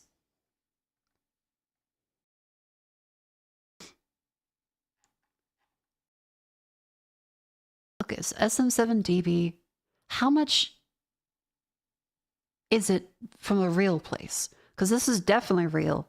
It's actually cheaper. It's $819, and this is a real store. I get an actual one, but that's $800. I spent $200 on like a table, like a whole ass fucking wood table.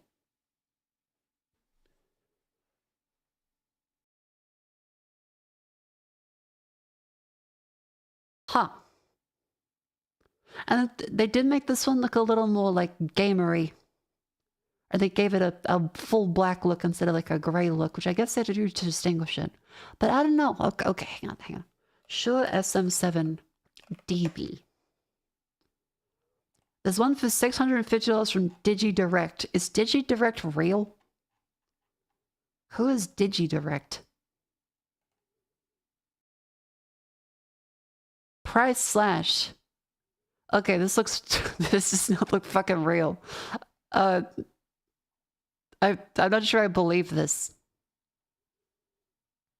Greetings, Earthlings, and welcome. Are they real? Because digi rent.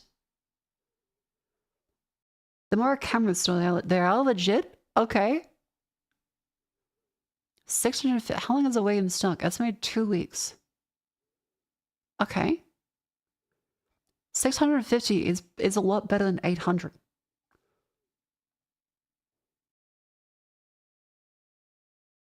I don't know. Okay, because like if we look up here, we have a video for a review there. 85K. This is SM7B versus SM58. Is there another? If I look this up, I swear to God, if I look up Shure SM7dB, oh my God, hi Clear, and then it comes up with, hello, here's the top videos in your city today. I'm gonna. What is MVX? No. Good, good. They seem real. They seem real. Okay, okay. It's not fucked me today. SM7dB. I know that guy. I know that guy. He seems legitimate. This guy has just been a negative Nancy on every single possible thing, which has just been annoying.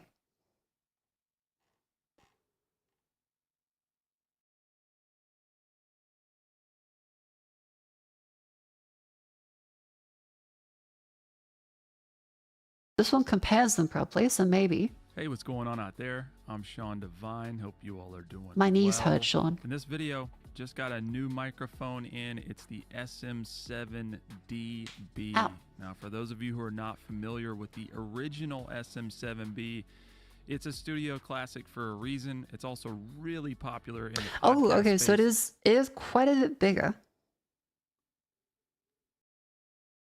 Not like a ridiculous amount, but it is bigger. Now, you've seen this mic all over, and it was actually the first mic that I started using when I was producing tutorials a long time ago on my YouTube channel. But this is the Shure SM7B, and really just a legendary mic. It's kind of stood the test of time. Unfortunately, the SM7B is a difficult one to set up for beginners. It can be tricky to get good results because this mic requires a lot of clean gain, which is not something you're going to find in budget audio interfaces and some of the devices that many of you out there might be using. However, And see, his setup is one where he has it attached onto the desk, and I'm not currently hearing every single thing he is doing that it bumps into the mic all the time because it has the internal shock mount, they said. Shure has I haven't heard any problems with the SM7B. up with Cloud to design an internal preamp in the SM7dB, and you can choose to activate that. So this or does solve the bypass problem it that I if you actually want to use have. it traditionally, like Because that's one thing I need to always remember with things that I buy, is that it has to actually solve a problem I have and have a reason to exist, or else I'm just kind of buying stuff in the hopes that it's better. Because what it actually needs to be better for is, if you haven't heard it before, I'll do it again. Every single sound that this is currently plugged into, every surface that this is attached to, the vibrations travel directly up through the MV7 because it has no shock mount in it. And I can't buy one that doesn't look really stupid.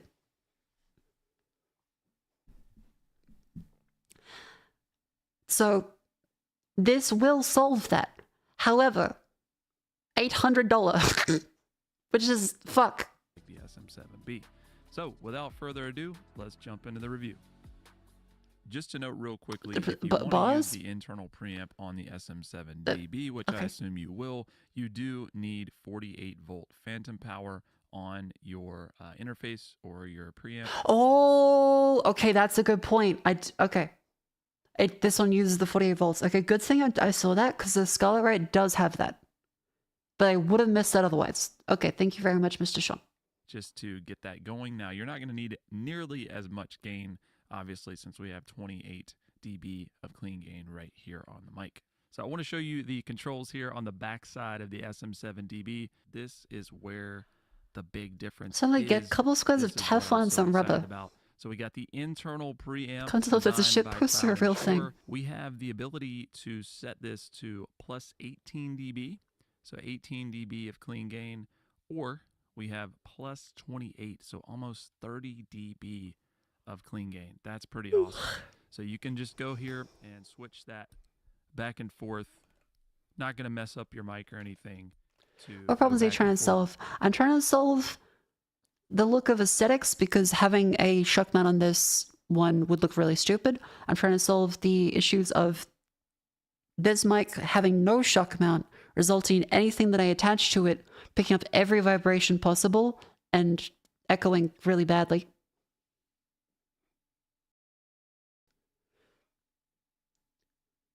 Yeah, that's the main one. Because all of the audio people that I've consulted with have said, yeah, the mic actually, technically, you make any mic sound pretty good if you EQ it properly. That's why I paid the fella to be like, hello, here's how you do this thing, here's how you do this stuff, and they unfucked my audio, which was nice. But as far as that, I'm kind of fish out of water.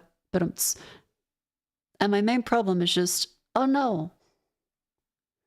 I have this one problem. And they're like, you don't need a shock mount. Okay, I need a shock mount. Okay, we don't sell one. And they sell one, and it looks like shit. Or they sell one, and it'll take 3 months to ship from the US to Australia, which is insane. Are they shipping it to me by fucking canoe? That doesn't make sense. I can get something sent from China to Australia in like overnight shipping. Like they'll just send a guy on a plane to me. How does it take 3 months? Between those, so on the other side, we have a master bypass. So if you activate this bypass, this will effectively turn the SM7dB into an SM7B. Okay, that's good to know. I don't know really why you would want to do that now, because this pre is actually really good. I'm going to show you just how clean and nice this boost is, because if we turn off the bypass, what I'm going to do is I'm going to turn it off, and then I have this connected to the Avalon 737, which is a pretty expensive preamp, and I'm going to power it with that. I'm going to show you the difference here. So let me do that. Let's bypass it. What in the mother of fuck? Okay, this looks really sick. I don't know what that is. I guess a physical EQ interface thing? This looks really cool. I don't know what that is. It's like a fucking Stargate. Whoa. I see preamp gains. I see thresholds and compression. I see attack and release. I see bass, low, mid, high. That's EQ stuff, right? Wow. That does look sick. Okay, so this is with the Avalon. I think I'm not plugging mine in that. Boosted. We're not preamps. Someone do not play nice with Discord. Oh, okay. What do you mean by that? Would the one like built into the mic cause issues, or what does that mean? Because I'm playing into XLR interface, which then goes into my PC. I lose any like the OBS effects and stuff. But I was under the impression that the gain itself from the interface and the preamp would be fine. It's just I lose any filters. I'd like something that could just go directly, like have VST effects there, but you know. Girlfriends are palmly clad in Discord to the audio setup being long, complex stuff with preamps. We're using a preamp with the 282. See, that's what I thought it was. But then people are saying to the preamp, and that is not enough. You need a different preamp that's physical. Discord is a digital gain thing that messes with physical preamps. Okay, fuck. All right, hang on. Sure. Thank you, chat, for warning me about this. Let's see if it's actually a problem. SM7dB, preamp, and Discord. Are you going to buy this? That's what we're trying to figure out. I sure SM7B sounds too quiet on Discord. Popping and stuttering on Discord.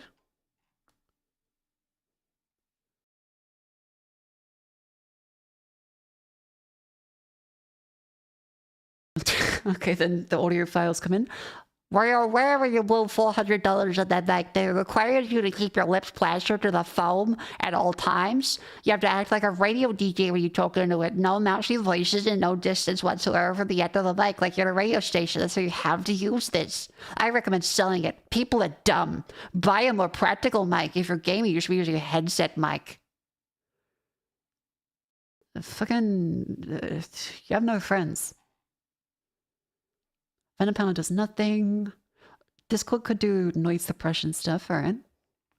Oh, that gain control. Okay, so apparently you might want to turn that off. The phantom power would be for the preamp, right? Preamp of focus rate solo does not provide enough gain for SM7B. The 282 is sufficient gain. Oh, okay, yeah, okay. So I might be fine with the SM7B, but to be sure, it's probably safe to be sure, you probably get the SM7dB. Do not get a cloud lifter or fathead. The overprice for consumers. Try the Taeyun Q2 or the Clark Technic CM1 or no brand mic boosters on AliExpress. Why would you buy a no brand thing that increases the gain of your microphone if you're spending $800 dues on a microphone? Why would you buy the cheapest thing possible on AliExpress to increase the signal? Isn't that gonna be shit? Am I insane, or does that make no sense? Because every audiophile practically shits their pants when you mention using anything but Taiwanese capacitors.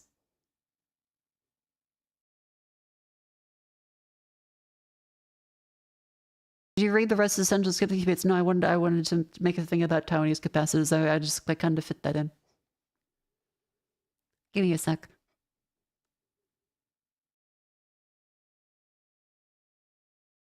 They provide half the amount of additional gain, which may or may not be enough depending on the volume of your voice. Taeyun Q2.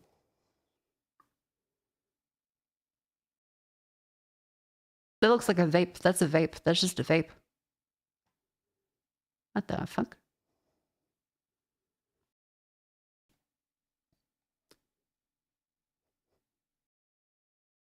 Anyways, it's time to stand up and stretch and move our limbs, because we've been sitting down looking at microphone stuff and listening to lovely shouty people. And now it's time to stand up. Okay, see, I just hit the mic on accident again. Like, I have a whole fucking IKEA chair that I have mounted the MV7 to so that I do not keep bumping on my desk. Because every sound on my desk travels up this thing. Having a chair at least has a different object for vibrations.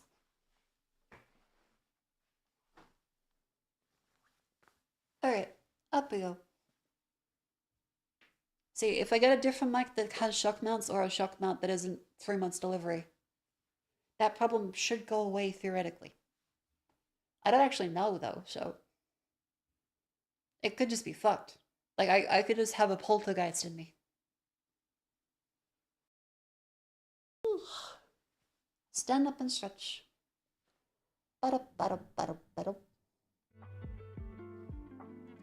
Lean to the side. Lean to the left.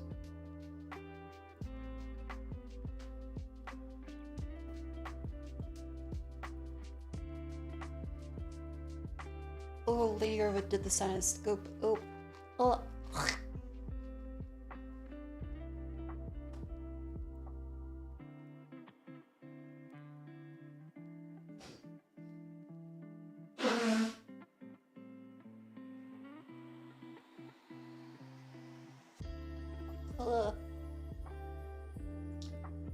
I'm good. I'm good.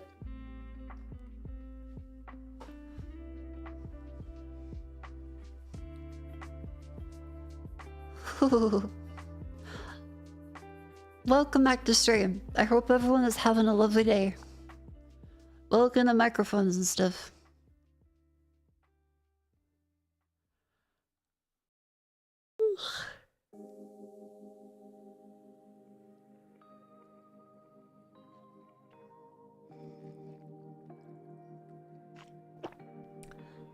Have you thought of hiring someone sitting in my chair and screaming when you're too close? I've thought about it.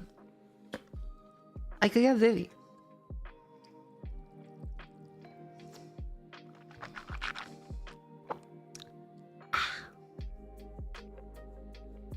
Alright.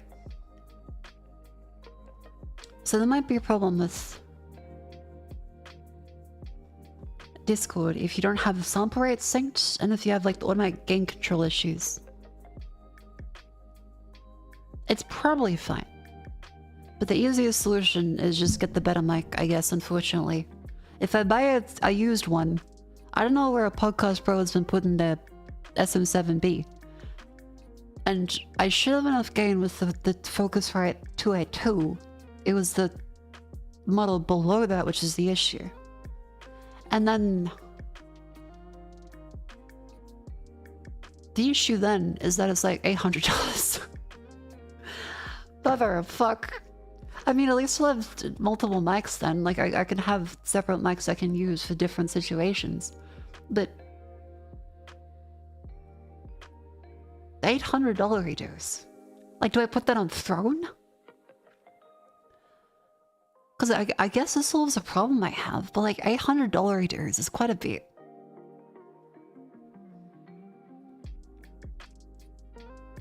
This is very tricky for SM7B. Yeah, like for something that much and that finicky and that likely to be counterfeited as well. Like Facebook Marketplace is probably a lot of counterfeits. Mako, get the $25 spaceship. I am not going through in my room and trying everything I can to make it not look shitty. To then put this unholy mother of fuck world of goo bullshit contraption on my MV7 shock mount. This is stupid as fuck. Look at this thing.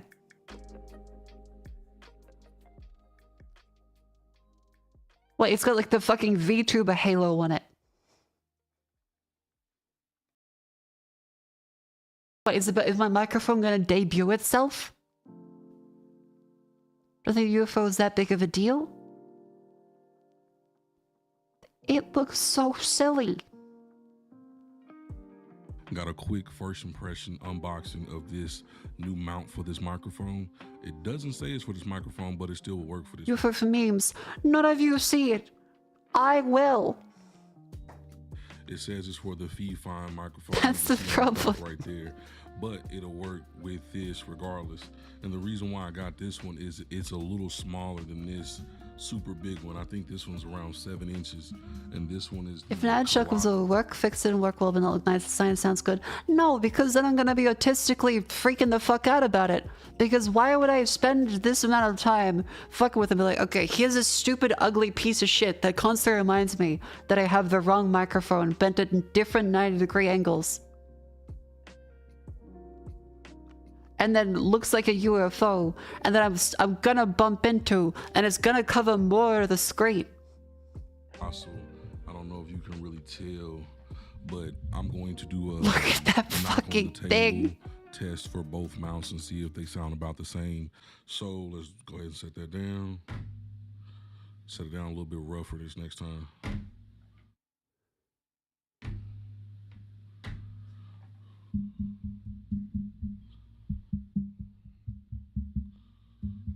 Tap on the side of it now. See, it's better, but it's not that much better for looking like a big fucking UFO. Not have that doom. It doesn't sound that good. Dooms, like it's just echoing and vibrating the whole situation. It's like a whole dinner plate. Like that. But I like this one. It works really good. It's pretty big for this microphone. It's not that serious. So as you can see, based on the look at this shit. Look at this. What the fuck? This bad boy. That's a big difference. Yeah, I'm hearing this move, but I'm not hearing nothing affecting the sound of the mic. See, so that little tinier one, it still looks stupid, but it looks a little better. Cool. So now we're gonna set the controller down like I would normally do. You're like, I don't think you could see the screen with that in the fucking way.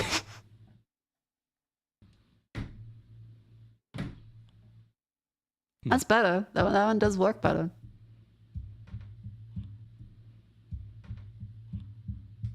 I don't know. I've heard that other one. I don't know. I don't think that sounds as good. I'm gonna be 100 with you, but it does take up less space. What do you mean? That removes a lot more of the sound. Am I crazy? Do my ears not work? Isn't that like a massive difference in how much better that... Like, am I blind or is he blind? Now my hands aren't doing it, but when I set something down harder, it sounds a little bit more sinister. Yeah, I'm not liking it. What? Huh. That's tough, but it does take up way less space. Like, let me turn it to the side so y'all can see. Okay, see, and that's just stupid. That's just ridiculous.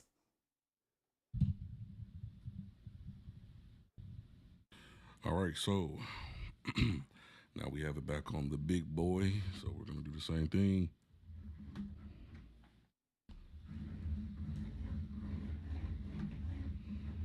That is a huge difference. What do you mean? What are you doing? It doesn't sound nowhere near sinister. What? I can hear literally everything.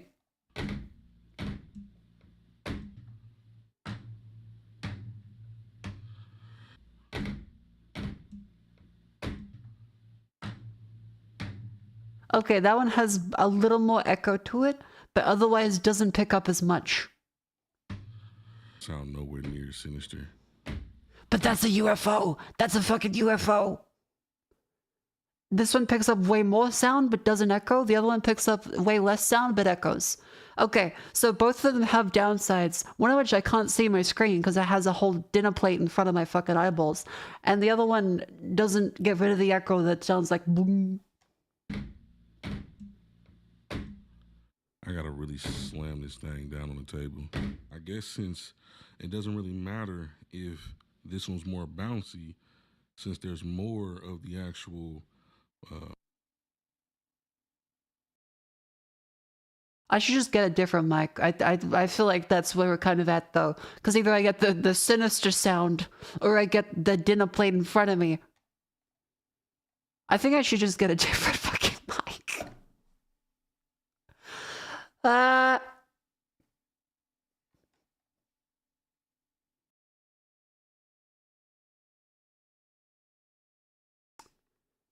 If you consider a new mic, the RE20 sounds great with female vocals. Okay.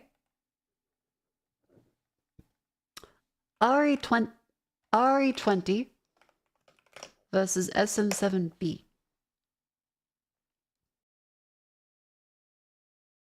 The Electro Voice RE20. 7 years ago.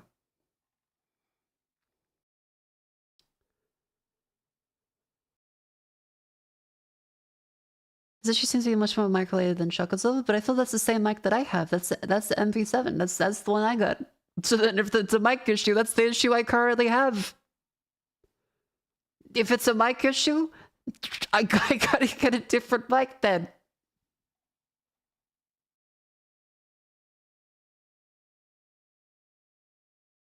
Oh. Why can't audio be easy? Why is everything have problems? A mic should not be picking up the sound of my mouse going across the table.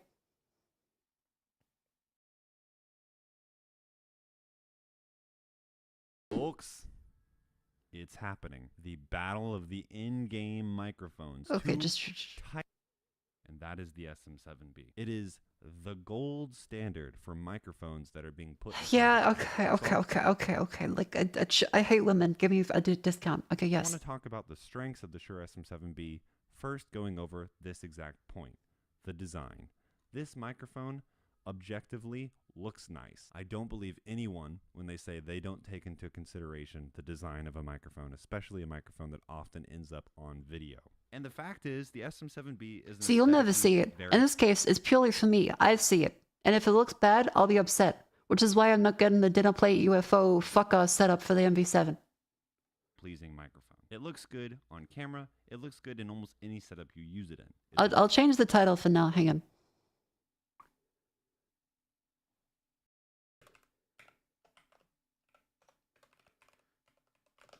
Microphone buying suffering.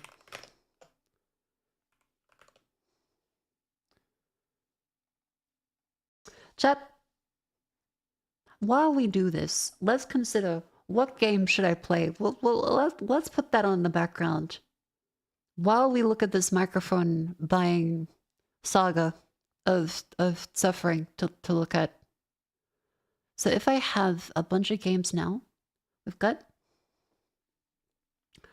Mako trying to find what YouTuber does waffle on. That's fair. Like I don't blame YouTubers for waffling. I waffle all the time. I won't hate them for it. Plus, it's probably better for their algorithm. I accept. I hit the mic again. See, like it just goes. Boom.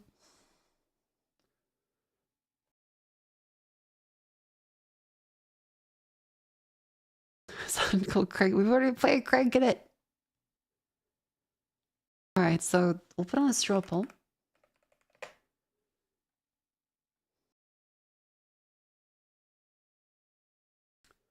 If one of my recommendations, if VTuber did a video about it, okay. I assume most VTubers have no idea what they're talking about because I don't. And so I'm going to go with people that usually know what they're talking about. I'm sure they're lovely. But if they're a VTuber, they need help with their immune system. The microphone can wait. It's demo of military. What the fuck does that mean? Military. Every move you make is being followed by a colossal policeman. This is the fucking. This is the image.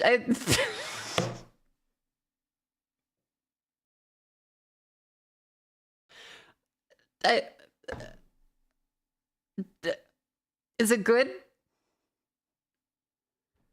Because this could either be a 10 out of 10 or like an asset flip.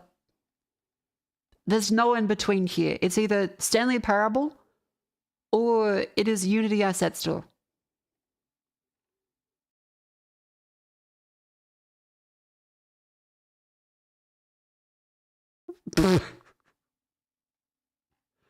Okay, you're an ordinary nobody who's done nothing noteworthy, let alone a crime. Must be a mistake. As one of you arrested, pack your stuff and leave as fast as possible.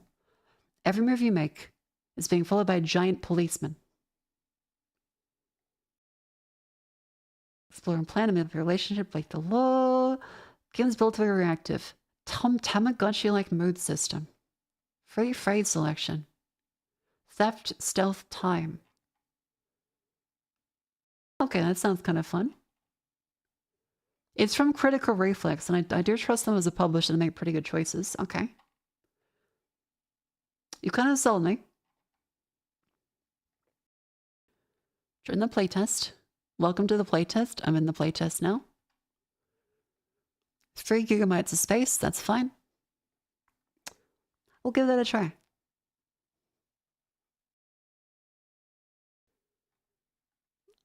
Where was I? This is my. Nope. I've lost my place, both in the world and in the video. There it is. Industrial, and the design is a classic design. One of the other strengths you're going to find with the SM7B is an emphasis on the low-mid range, and oftentimes with many voices, this is where the fundamentals of your voice lie, or their words that they're speaking. The Shure SM7B by design boosts these frequencies. Okay, so I'm going to interrupt myself and clarify my words here, because boost was the wrong term to use. Let's throw up the frequency response for the SM7B. You're going to notice there's actually not really a boost in the mid-range unless you engage the boost. But what there is a really aggressive cut in the high end. This kind of sound profile inherently favors mid-range and low mid-range, giving the SM7B a darker tone to it. But it's not necessarily boosting those frequencies so much as it is not boosting the high end. By the way, if you're interested, I'm doing this with the RE20 on voiceover, but maybe. I'm now befuddled. Because is that bad for me? Because I usually, well, I'd say my voice is not like the highest, but it's not like ridiculously low. I don't sound like I'm like bass boosted. You already guessed that, which makes the voice sound more solidified. In fact, in nearly every At least video, I don't take think. the microphone and I compare it to the Shure SM7B, the other microphone inevitably gets called nasally. It doesn't matter what it is. It could be a condenser, it could be another dynamic. When another microphone is compared to the SM7B, the other one almost always gets called nasally. And that's because the SM7B has a lot of rich low-end support. This oftentimes leads to a richness in I have rich low-end support. tone that makes it characterized as being warm. I'm sorry, I'm out of it. Smooth. These are all adjectives That's that if we inappropriate. make some stupid word chart that people make, they would be on there for the SM7B. I'm not really in the business of giving a full list of technical information to you because I think websites do that a lot better than I do. I'll throw it on the screen real quick though, but I do want to highlight a few technical aspects of the design that lead to this microphone's characteristic sound. Why is it so dark? What about the design makes that possible? Well, it's this side of the microphone right here. This is the resonance chamber, which is designed to take those low-end frequencies and emphasize them further. Now, one of the ways that the Shure SM7B... Please, chat. I'm going to take this guy at face value and assume he knows what he's talking about, because I want to try and learn and understand it so that I can make a better purchasing decision. And if you tell me, actually, none of this is correct, I'm going to lose my mind. handles sibilance is through the pop shield on top, and also the fact that the capsule is so far back, but also because it has a pretty aggressive cut at the very ultra high end. This makes the Shure SM7B remarkably good at controlling sibilance. In fact, it might be the microphone that controls sibilance the best of any microphone I've ever heard. See, that's a consideration for me. Hang on, that is actually a massive consideration, because for the mic. Okay, let's try this out. Mic choices. The actual, let's start with not just like say I want to buy this one because, but actual problems is that I need it to be on my desk. I need to get off. I need to get the mic off the chair.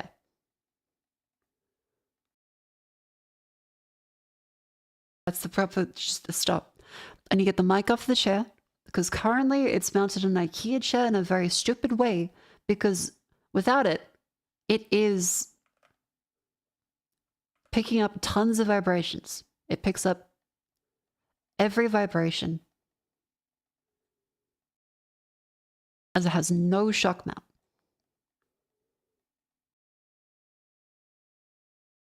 I also have a lot of sibilance. A lot of sibilance in my usual speaking tone. That's like the S's and stuff sounds. Because I have to actually buy an EQ that reduces that. I bought like a fancy EQ that reduces the sibilance quite well with a lot of like fancy filters. Because otherwise it sounds really harsh. Even like the audio guy was like, oh wow, it might be like some of the gaps in my teeth. I was pretty lucky that I didn't have to go to the dentist very much because my teeth are very straight. But there's some gaps in them. And so you kind of, if I block it, it comes out a lot less. I tend to like kind of whistle when I speak. And that might be going through the gap in my teeth. So these are the actual ones, because it is very stupidly mounted on my fucking IKEA chair up to the side of my desk, which both looks bad, takes up space, and is a bad idea. And if I mount it to my desk, it picks up every vibration because there's no shock mount.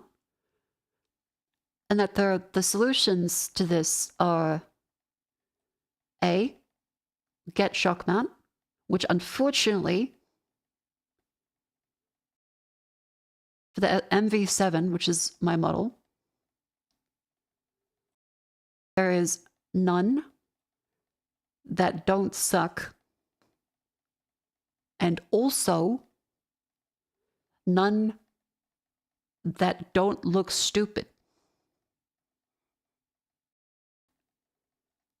Which is extra fun, because if you missed the little video where we're actually looking through these, look at this fucking thing. Look at this fucking thing. This is fucking ridiculous. I'm not buying this. What the actual fuck? Like, it's just a fucking UFO. That's ridiculous. I'm not buying that. So, get a shock mount seems to be not a viable plan. Option B. New mic. And then the current options we have are an SM7B. And the reasons for that are it has a inbuilt shock mount, and I've heard no problems from any videos.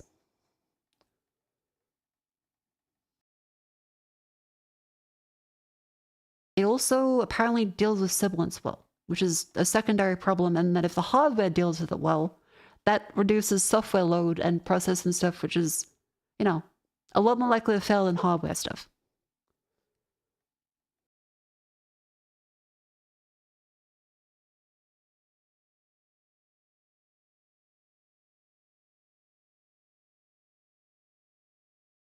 That's my current consideration. The SM7dB is all of the above, plus no preamp worries, which is well likely to get it. And then there's the RE20, which apparently could be, I got this one up. The RE20, which could apparently be better for female vocals, but I don't know.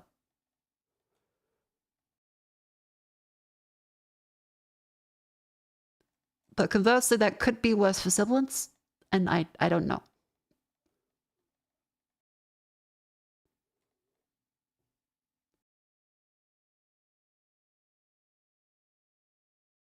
Let's do red for that.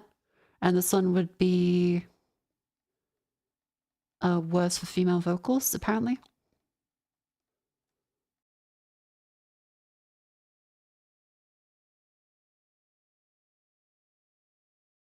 I don't know. Are you aware your voice keeps cutting off when you speak? Like once whenever popping is annoying and overly aggressive noise cancellation.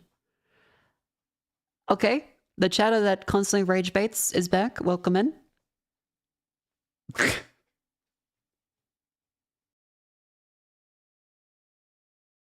Welcome in.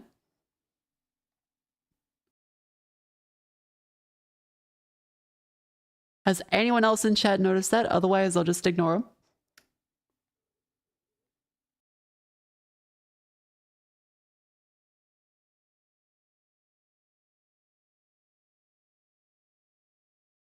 Look, I never rage baited.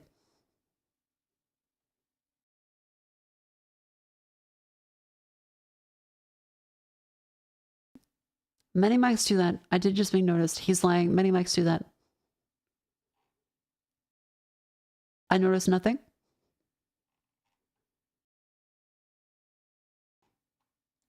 Bullshit.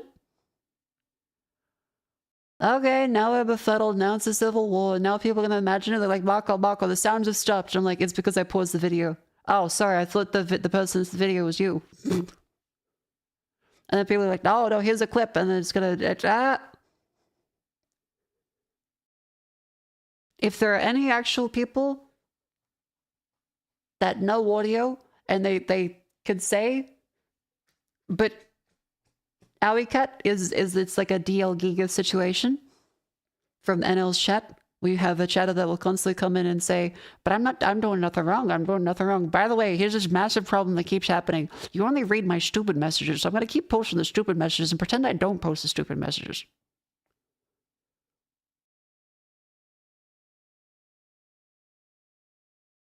And I believe in being strong mentally, so it's not get actually upset about that. I just kind of want to know. If there is a problem, let me know. Otherwise, I'll just continue. That's very impressive. On the note of the proximity effect, meaning the closer I get to the microphone, the more bass response you hear. The SM7B handles this by simply putting the capsule farther down into the microphone. This means no matter how close you get to the actual edge of the microphone, the capsule is still 2 or 3 inches away from you. This is Shore's technique for making your voice sound more even. Now we're going to notice a little bit later with the RE20, they use a completely different approach. Okay, so we're going to transition over to the RE20 now, and we're going to talk about the strengths of this microphone because I've always kind of considered it the more edgy cousin to the Shure SM7B. What does that mean?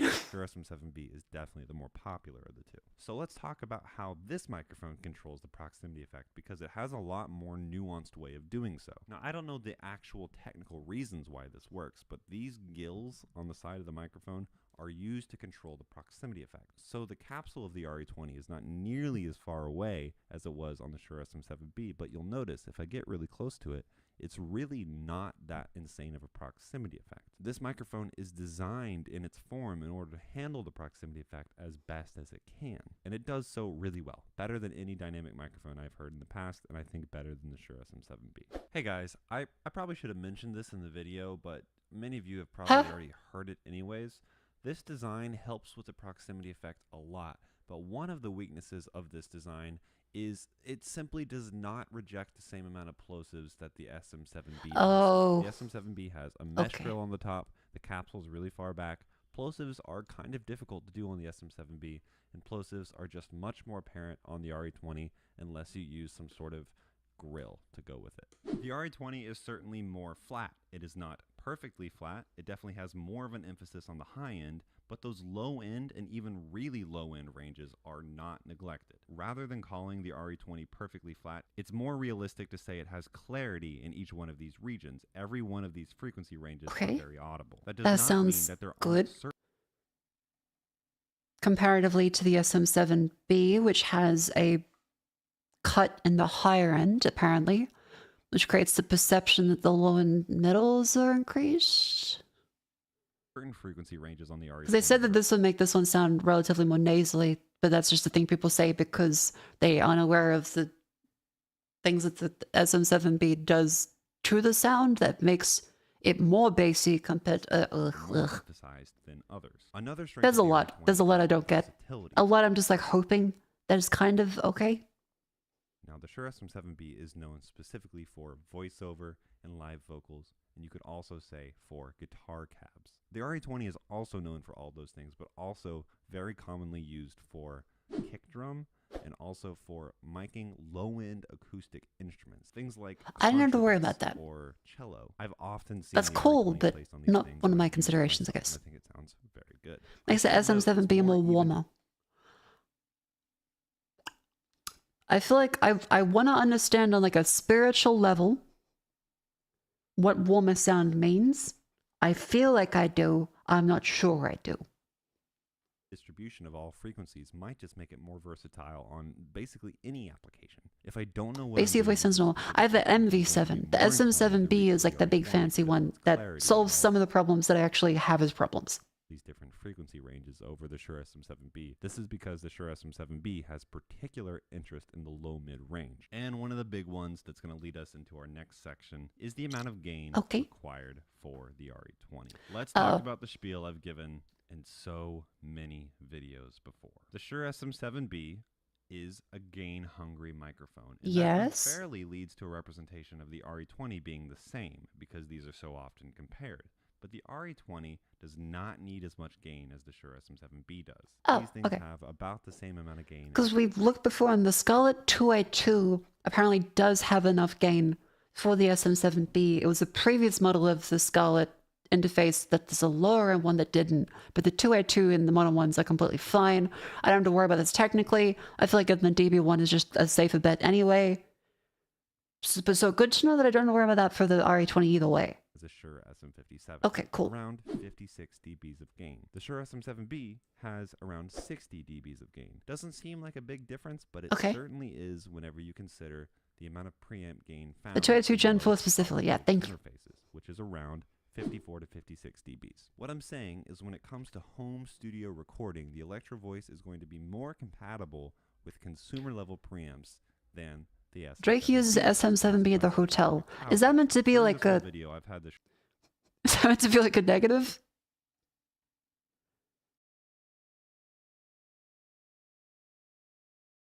Am I meant to like not get it now? No, that's your boy. Guy that's been in a coma for a year. Oh boy, I can't wait to listen to my non-pedophile favorite artist, Drake. Shure SM7B lower than the RE20 because I know it's going to get more noise if I boost it all the way. Let me show you what that sounds like. Hear that? That's the fuzziness from the preamp gain. Now, I've made the point often that you don't necessarily need your preamp gain that loud on the Shure SM7B in order to make it function. The scenario in which a cloud lifter or any of these external preamp gains might be more necessary are live applications, particularly That's me.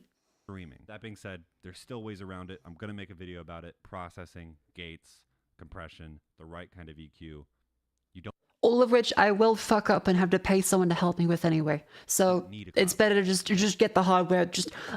In life, I have accepted that just having a hardware physical solution is a lot harder to fuck up than software. I want less software in my life. I love software that does what it needs to do. 7-Zip is beautiful. WinRAR, beautiful. VLC, beautiful. Every piece of mic software makes me want to explode. Every piece of keyboard and mouse software is cancer. I don't want peripherals to have software. They should be buttons. Okay. If you're recording music, if you're recording anything that is pre-recorded and then you can boost it later, preamp gain ceases to be an issue. Like this video. The Shure SM7B was recorded. That doesn't matter because I do live. Lower preamp gain, so I didn't make it too noisy. But yes, the RE20 is nicer to consumer level preamps. As I've stated at the beginning of this video, I have opinions. I have a microphone I prefer. I'm going to hold off on it, which I know is not the stereotypical format for these videos. I usually talk about the microphone, give specs, give my opinion, vocal demonstration. But on this one, because it's a landmark comparison, I'm going to do things a little bit different. We're going to do a regular vocal test. I'm going to do a blind guitar cab test because I think that's more applicable to these two microphones. And then I will give my opinion. Dude, okay. Brooklyn is so loud. I guess that's a good vocal rejection thing. Today we have Seth Clayton doing vocals for us. Go check out Thank his you, Instagram Seth. if you get the chance. He just released a new single called The Runner out now. Seth was super nice. RE20 is $200 more expensive. Fuck. For it. I just moved here. So to have someone offer their vocals and their talents for this right off the bat has been amazing. Okay, so let's go ahead and do the demonstrations. You cross the boundary, you get under the ego. I wrap around. I hope this doesn't like DMCA my shit. I think we're good.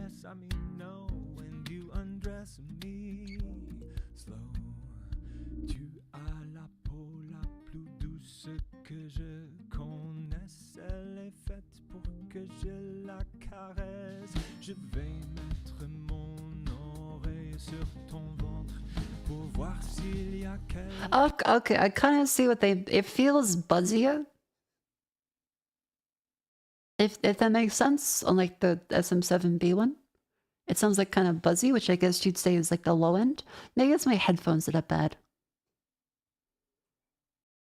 I guess that means that this one is clean, if that's what people say. I'm not an audiophile. I know nothing about audio.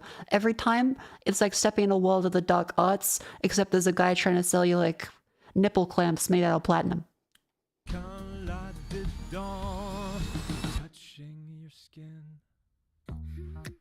Okay, this one definitely does sound better for singing, which I will not be doing. I will be doing like the stream stuff. So post-processing is a concern for me because that's a problem. Can't you go to a retail store and try out mics with your card?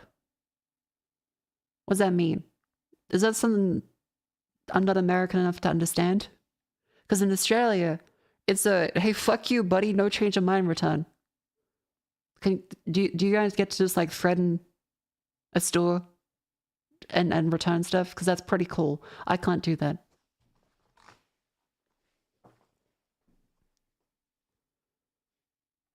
is my medicine. I get the feeling I'm healing. Okay, yeah, that one sounds way better for singing. This one sounds better for speaking. Okay. It could be that it's not set up for... I don't know. I assume they know how to set it up properly. This one sounds better to me for the singing bits.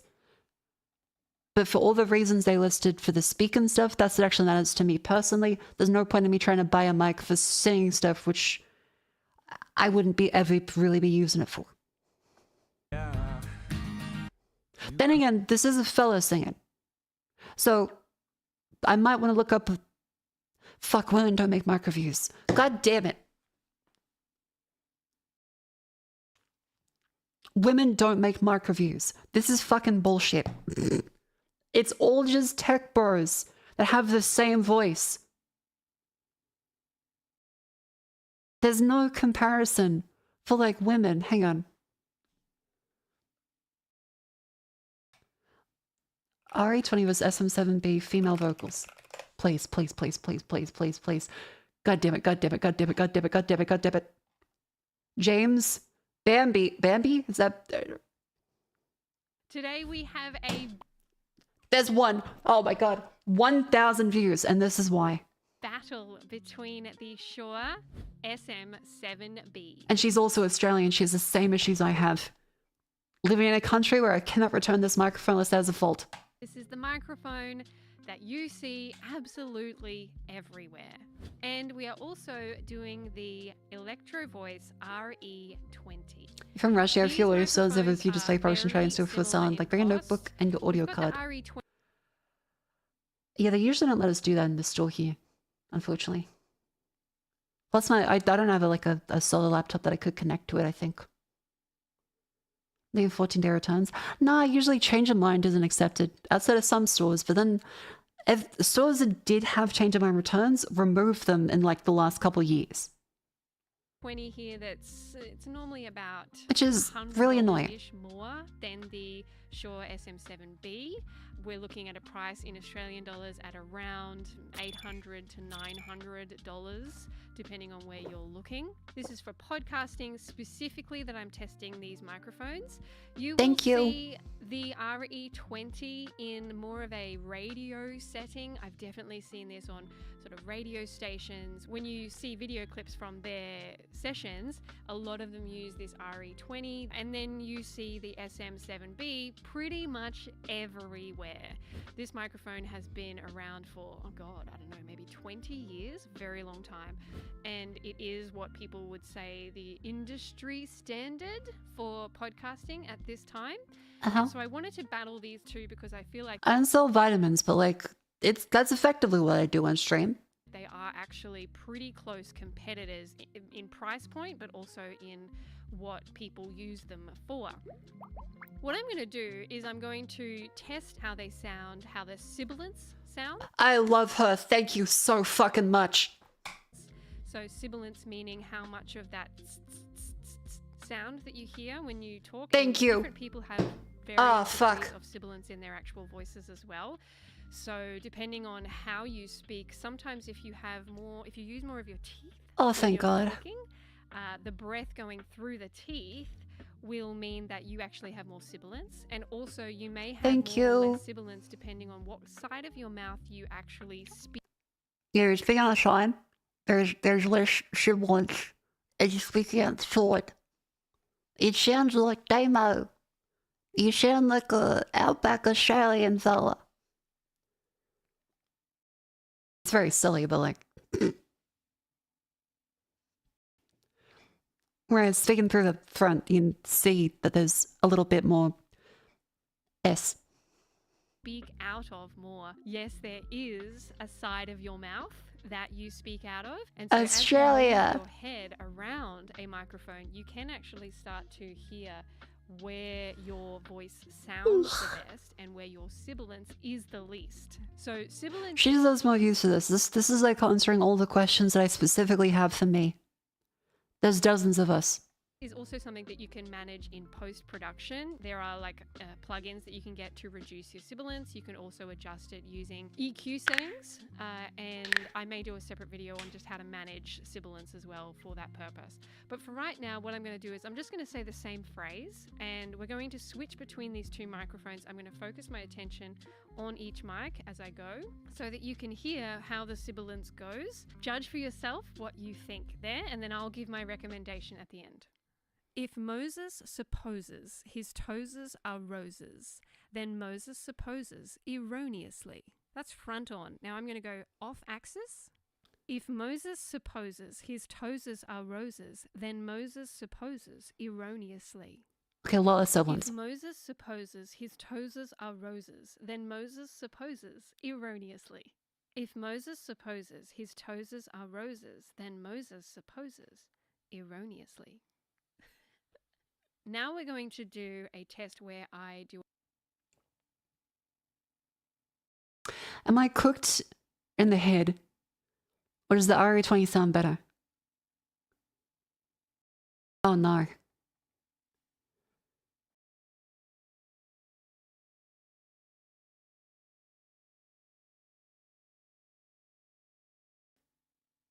Am I silly? Hang on. Let's go again. Recommendation at the end.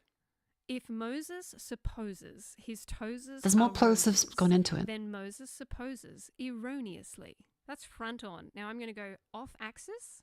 If Moses supposes his toes are roses, then Moses supposes erroneously. If Moses supposes his toes are roses, then Moses supposes erroneously. If Moses supposes his toes are roses, then Moses supposes erroneously. Now we're going to do a test where I do a popping sound.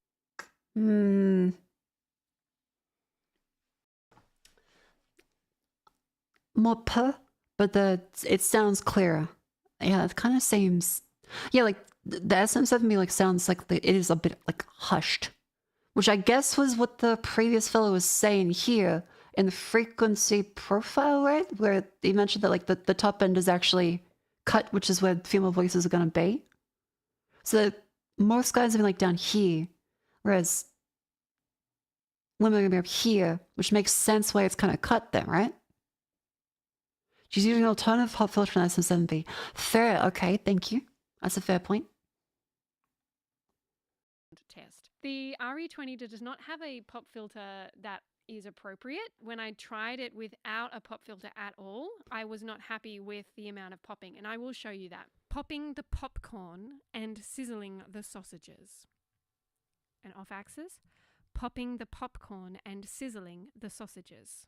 Now without the pop filter, popping the popcorn and sizzling the sausages. Okay, fair point.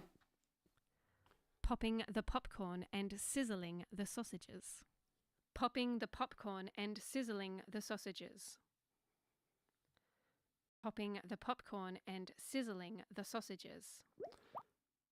Okay, so noticing that both of them sound way better off axis. They both sound way better when you speak off axis, which is what I already do, because this is when I speak directly into the microphone. This is why I speak off axis into the microphone. Yeah, this channel has done a better comparison for every single one of these than any of the big channels. This is kind of ridiculous. Now the SM7B, this has got the biggest foam on it here. There is actually another foam that is a small... How has this got less views than any of the other ones that took 15 minutes to get to the question, how to do 1 million corrections? I will subscribe. She is lovely. Bambi. This is a lovely video. This is a great video. How's the other ones? I got 1 million corrections. Like, nope, I got that wrong actually. It's this bit. I didn't bother re-recording this at the time. I also don't know what this was. In conclusion, I didn't test the thing you wanted to hear about, but I'm sure it's going to be fine. Whereas she's going through and actually just clearly doing every test that I want to hear. This is pretty great. Like, is it perfect? No. Is any tech review perfect? No. Smaller amount of pop filter, that is probably the one that you see more regularly on this microphone. I'm using the big poppy one for the moment, the big filter on this. Okay. Next up, we're going to do a singing test. The BSW repop for RE20 move plosives. BSW repop.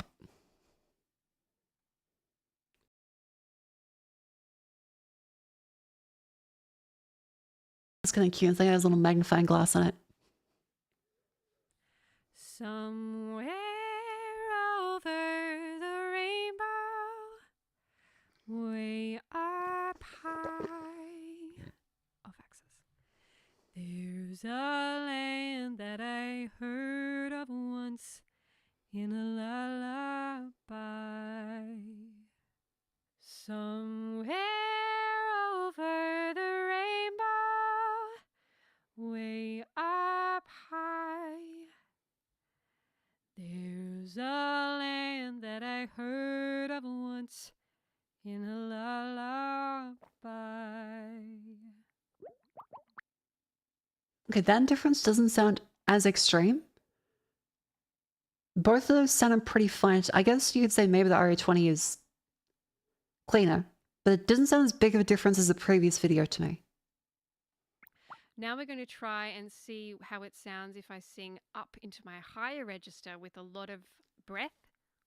Oh. Someday I'll wish upon a star and wake up where the stars are far behind me, where troubles melt like lemon drops away above the chimney tops. That's where you'll find me. Someday I'll wish upon a star and wake up where the stars are far behind me, where troubles melt like lemon drops away above the chimney tops. That's where you'll find me. Okay, in that instance, it definitely sounds a lot cleaner on the RE20, at least to me. That sounds way better though. I might be insane. It might not actually be that much of a difference, but it feels like a big difference. Melt like lemon drops of the chimney tops and wake up where the stars are way above the chimney. This one sounds like kind of choked and like buzzy. The other one doesn't. Singing test. So now we're going to get Alex in here, who has a lovely male Oh voice. my god, she does two comparisons. She does a male comparison as well. Holy fuck. Okay, she's incredible.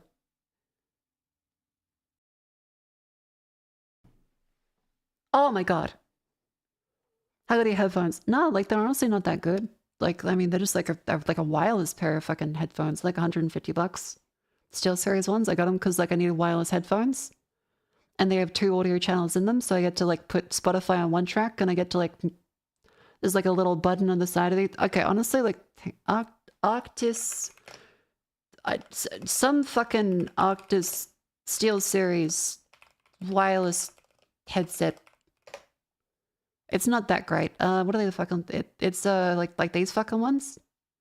No, those are too expensive. Is it this one? It might be that. Yeah, that seems about right. They've got like 2 dials on them. I think it's like this one. They have like 2 wheels in the bottom. One of them is for the chat audio channel. One of them is for the main stereo audio channel. So I can like flip it back to hear none of the audio. Or I can flip it forwards to hear only like Spotify. It's great. Like for my use case of I have Spotify going through one channel and the rest of stream desktop audio going through another. It's great. Now, the headband is actually really fucking uncomfortable. I kind of fucking hate the headband. I kind of want to... But that one. Mako 242, 45 and 252, 57, 52 and VOD can't clip for some reason. Also, please be nice to me. I never once was malicious. Okay, okay, I'll believe you.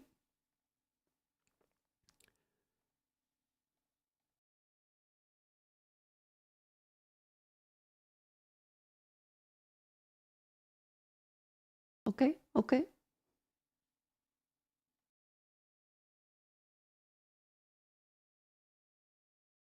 If someone chat can go and clip those, I'll do. Otherwise, I have to like go manually back through the VOD. But I will write that down. I choose to believe in people.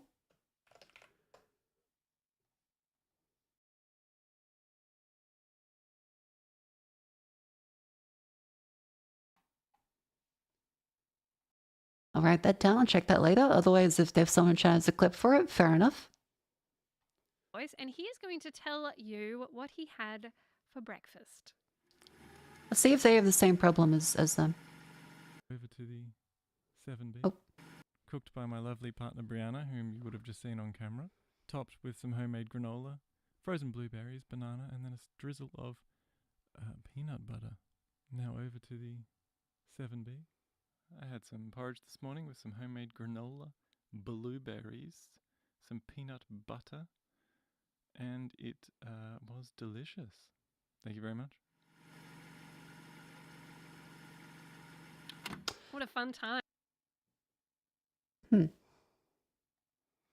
and then a drizzle of peanut butter.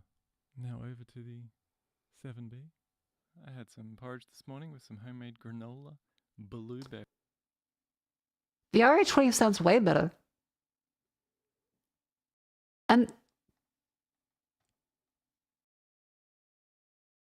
the RA20 sounds way better. I feel like I'm on crack. Huh. But I do worry about the sibilance though, because that's like one of my actual considerations. Because I don't sing. Peanut butter. And even if I do like silly karaoke at some point. Thank you very much. I'm not like a singer on stream. What a fun time. That sounds like a delicious breakfast. Someone who is really awesome must have made that. Now I'm going to give you my thoughts on these microphones to end off the battle. Who do you think I'm going to crown the winner? Let's get into it. Let's start with the RE20. So the RE20 is a very high pitch, frequency, flat sort of sound for me. It has a lot more sibilance than the SM7B. It is definitely suited to someone who has a lot of depth actually in their voice just on their own. No, I'm kind of autistically monotone really, so it's maybe not as much of a boon for me. I personally thought that both their voices did sound much better in that. Maybe they have more soul. But, you know. Who doesn't need a lot of help in that space because it's not going to give you much. Now, I'm recording this completely flat, so as in there is no post-production. All we will do here is a little bit of boosting to get the levels the same. So both of these microphones are being recorded into a John Hardy M2 preamp. We have the RE20 set at a gain of 52 dB, and we have the SM7B set at a gain of 57 dB. So both of these microphones require quite a lot of gain to get them to a level that feels really good. That's not necessarily a bad thing. It's just that if you have a preamp that isn't the best, then it means that sometimes even the preamp can't give you enough gain. It can't get you the gain that you need to power to support such a hefty, gain-heavy, hungry microphone. So you will need something to help boost that. Now, SE makes a booster called the Dynamite, and you can... Oh, that's the AliExpress version. Oh, that's what people were saying before with the Dynamite thing. Okay. Get that to help your preamp get the boost that you need. The SM7B has also come out with a new model, the SM7dB, which actually includes what is essentially an SE Dynamite inside of it, so that you don't need that extra boost outside because it's within the microphone itself. RE doesn't have that, and it's still going to Beef Boy, the Orange 3 months, welcome in. require quite a lot of gain management in your preamp. So just be aware of that. If you're looking at buying a kind of higher end microphone like this, you need to make sure that the preamp that you have can support that much gain, can get you what you actually need from it. If you have a Rodecaster Pro 2 or a Rodecaster That one's fuck off expensive, I remember. It's like $800. Duo, if you have a Rode Streamer X, And any of there's- those will give you enough gain because they have Aphex processing within the actual amp that is in those systems, so that will be okay. But if you have something like a Focusrite Scarlett 2i2 or something that isn't a preamp that has a lot of gain inbuilt, then you will need some form of boost. The latest gen of the Scarlett 2i2 apparently does have that, the 4th gen specifically. I will double check that, but that's what everyone... Okay, the first result was Scarlett Johansson. You know what? Fair enough. We love Scarjo, but Scarlett 2i2 4th gen gain. Yes, so they now have a 69 decibel gain range, apparently.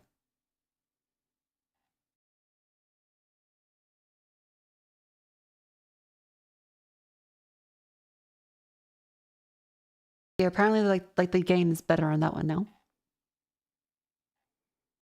Because what was the gain range on like the 3rd gen? Oh.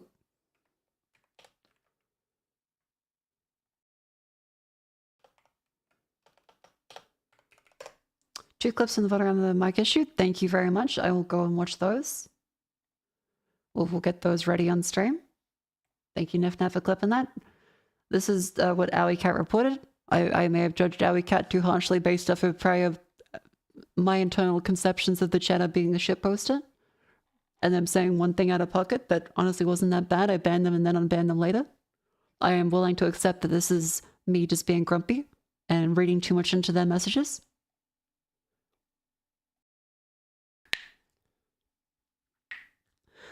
After the outbreak, I will now stand up and stretch. But yeah, so the 3rd gen is 56 decibels of gain. The 4th gen has 69 decibels of gain. Apparently.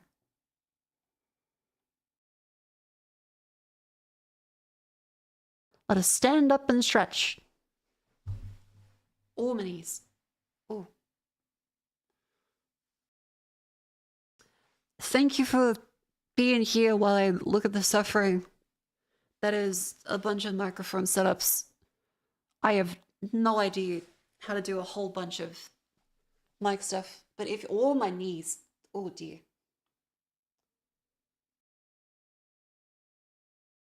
Let me bend my knees. Oh. Oh. Lean to the side. Lean to the other side.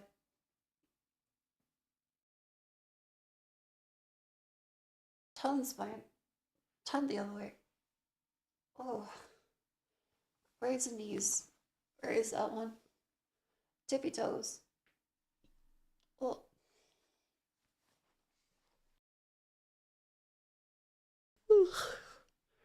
I know, stunning decision. But I will not have chips today, as I do not want to damage my throat any further, because I kind of injured a little bit. Slash got sick with all the sinus infection. Bleh. So I will not have chips, as it's probably not good for the throat anyway.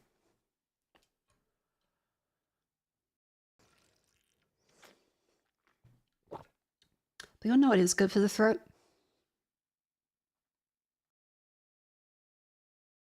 The wonderful merchandise available at mokofukusame.com. That's right, a whole bunch of wonderful merchandise, motivational posters available now.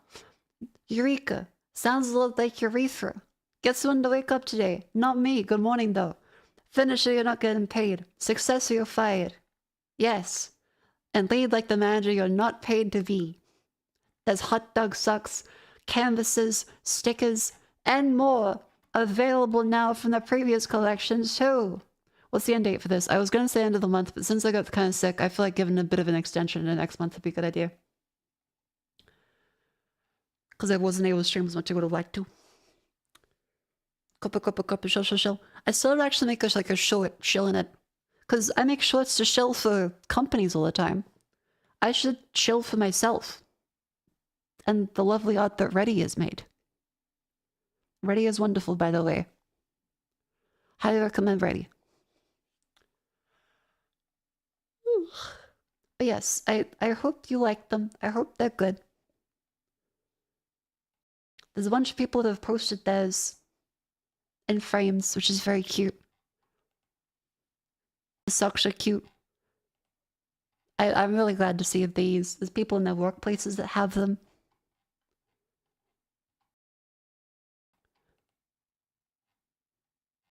A whole bunch of stickers of import. The mug is looking great. And the canvases all look wonderful too. Get them if you want them, if it speaks to your soul.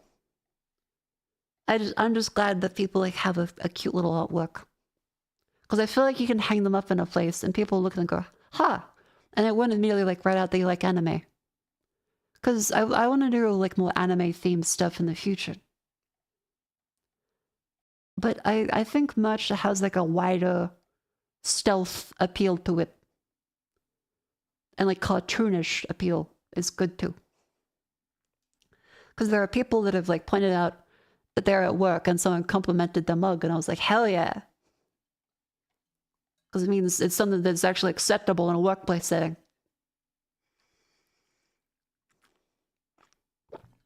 How to explain what a urethra was to your nephew? My condolences. I hope they weren't upset. This merch has saved my life. Maybe it and number 39, LL save yours too. Tommy, thank you very much for buying the merch. Thank you very, very much. I hope you enjoy all your lovely motivational collection stuff. Thank you very much. Post some photos if you get the merch. There's plenty of channels in the Discord. I hope they arrive safely. Let me know.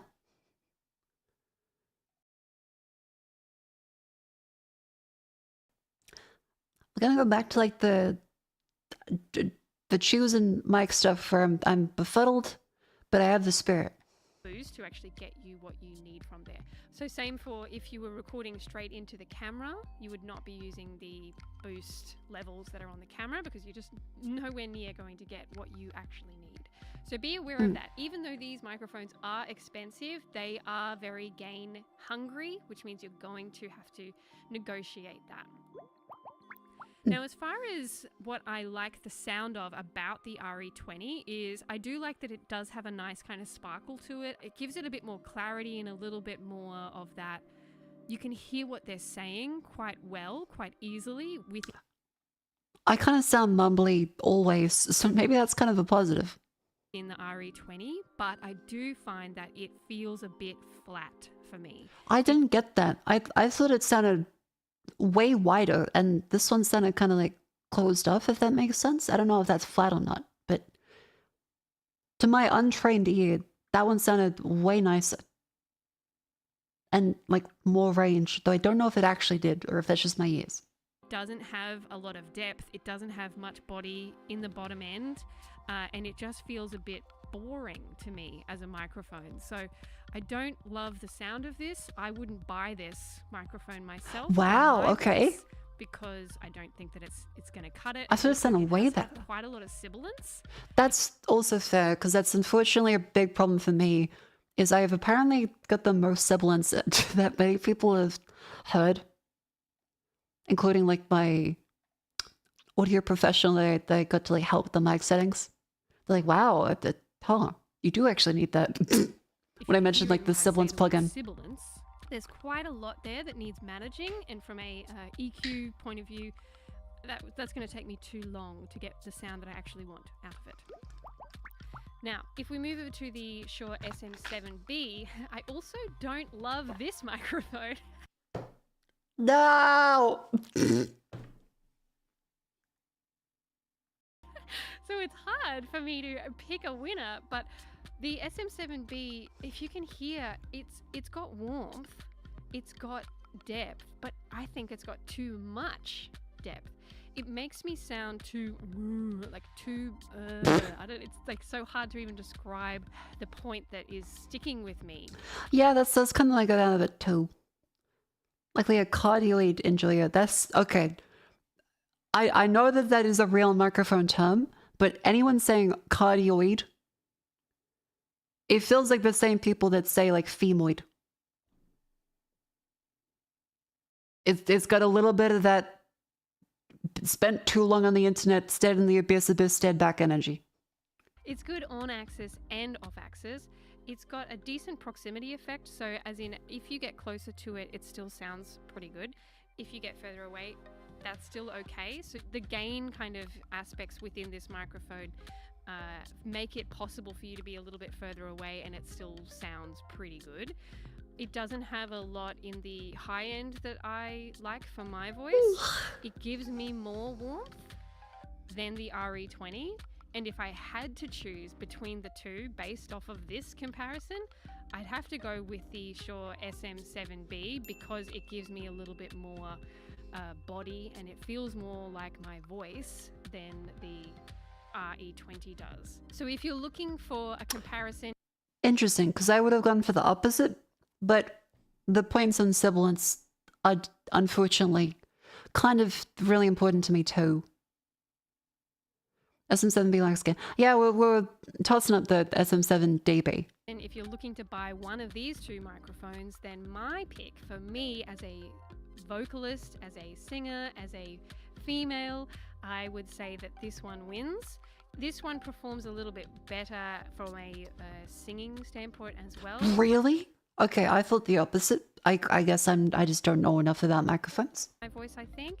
This one gave me a little bit too much just sparkliness, but no body, not enough in my sort of bottom end for when I was singing into it as well. So SM7B wins for me on this battle. They're pretty much the same price. You're going to need to manage your gain. Be aware of that. Make sure that you have a preamp that can handle it. So I've got other videos as well that put this microphone, the SM7B, up against...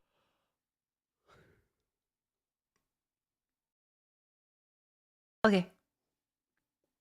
So it seems like, as a whole, our notes from before... I'll put the background music back on. Our notes from before still seem to be mostly true. That the inbuilt shock mount, we still need to actually double check this one. But it does deal with sibilance better. I'm not sure about the worst for female verticals. I'm kind of like, on that. The no preamp warriors are true, but we also don't worry about that because we have a 4th gen Scarlett 2i2, which means we have enough gain anyway. Though having like the extra leeway is still probably a good idea because that would be cleaner and work with other setups as well if they ever need to move the mic around. But if female vocals, worse for sibilance, yes it is, we verified that, it is worse. So it seems like it's mostly weighed around get the 7 dB, but we still should check the inbuilt shock mount problems. Because we're assuming that no one's done it, but who knows? Okay. She was lovely, thank you Bambi. That was a wonderful video. I appreciate that. Rode Wireless Mic Ultra.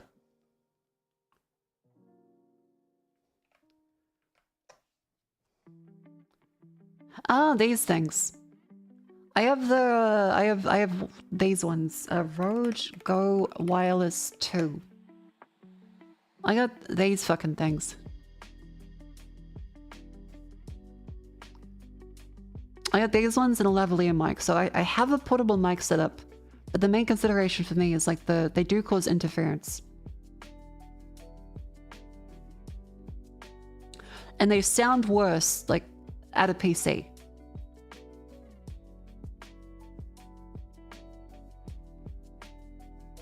Yeah.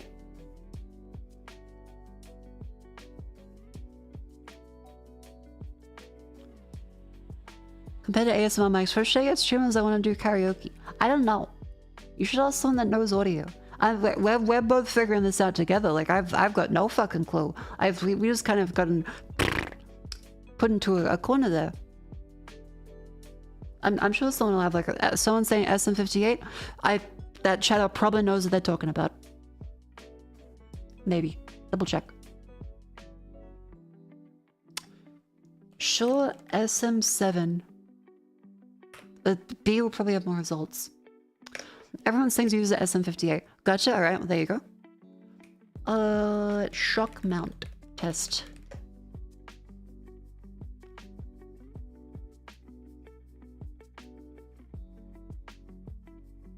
That's a DB review. Where's like a... I mean, the thing is, no one's actually mentioned it in any reviews about like the bumping sounds.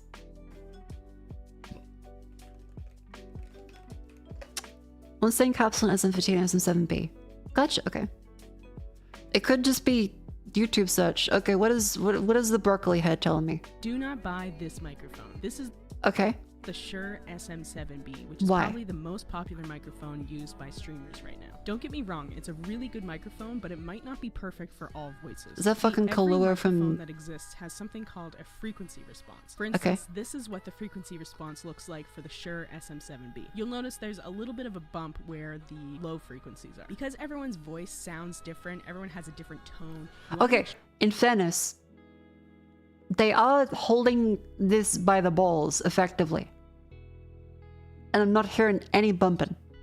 Which even with a ton of post-processing would be kind of hard to remove. If I do that, this is what it's going to sound like.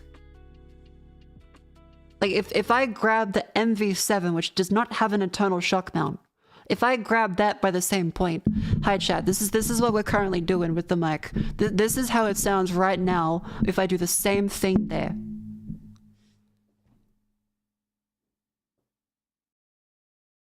I think we have kind of an answer there, because there's no fucking way that if they're actually using the mic right now, that we would be hearing literally nothing, even with a ton of post-processing.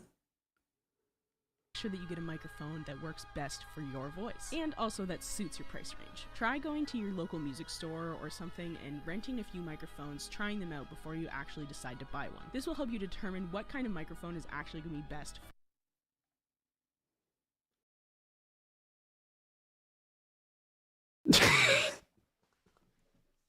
Yeah, this video is not great. It's a YouTube short. Even when I try to make YouTube shorts that feel like they're accurate representation myself, I feel like they just kind of suck. They're funny for clips. Like, clips, great. It makes sense to have a clip. But for informative stuff, it just feels worse at every possible aspect of being informative.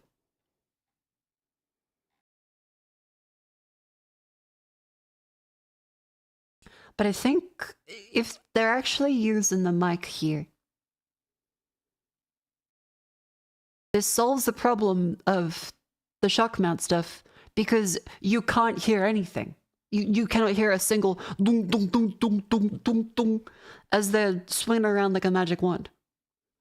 Meanwhile, I cough in the vicinity of this IKEA chair and the whole thing starts vibrating.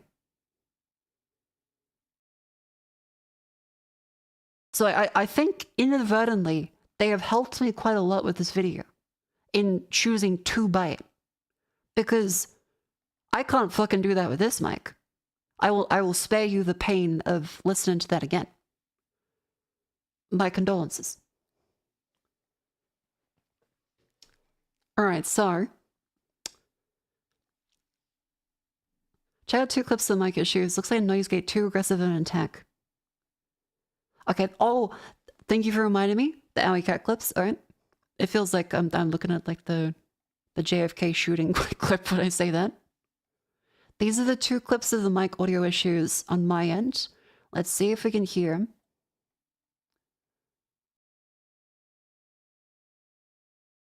Am I meant to like not get it now? Oh, okay. I do hear something. Am I meant to like not get it now?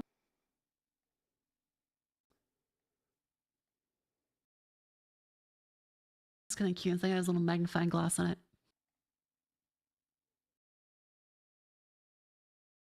Fair.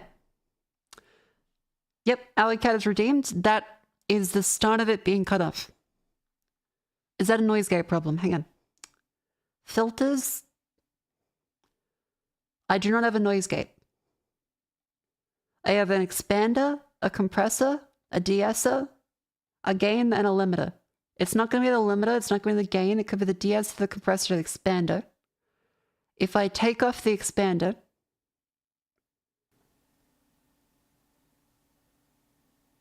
you hear like a little bit of the background noise, I guess. It does have an attack.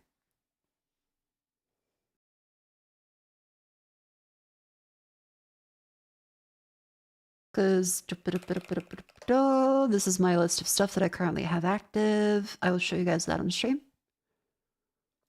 Audio is difficult.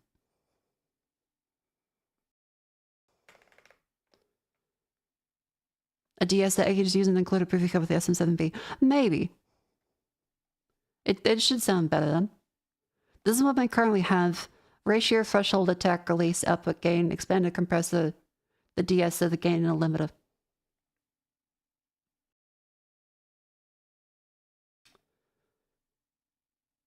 Lower the threshold to take away the floor noise, but not your sentences. Is lower as in negative or high? As in make it like minus 50 decibels? What should I be checking that for?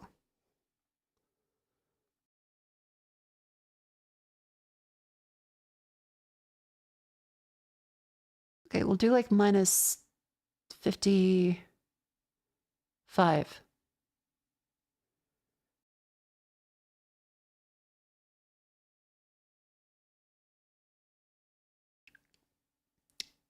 Okay, test on 1, 2, 3. How's that? Is that better? Has it improved?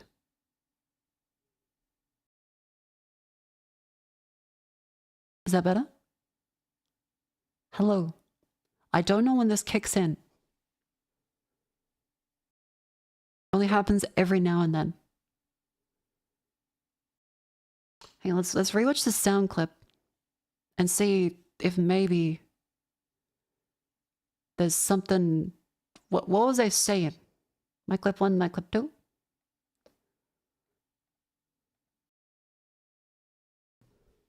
Am I meant to like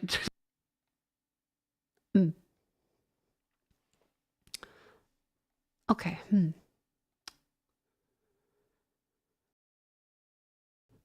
M M M M M. Because there's expander, compressor, which has a threshold of minus 29, attack of 6 milliseconds.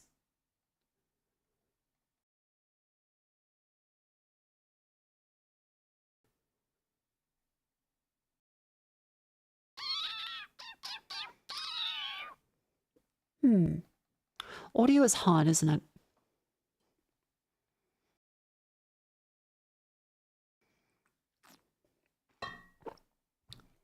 The ear sound now scratches the eardrums. Oh, dear. Hang on. I'll change that back to the minus 48.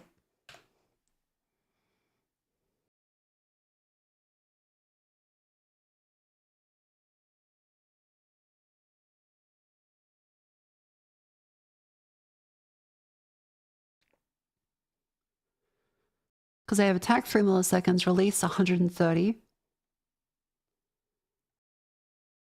Okay, if I do like 100 or 50, we'll change it like 60 milliseconds. How's that sound for the exponential reverse compressor boosting and past the threshold? If you bump attack up, it's less harsh when it happens. Okay, so 6 milliseconds for attack. 6 and 60 then. How does it sound? Is that better? Is it less harsh?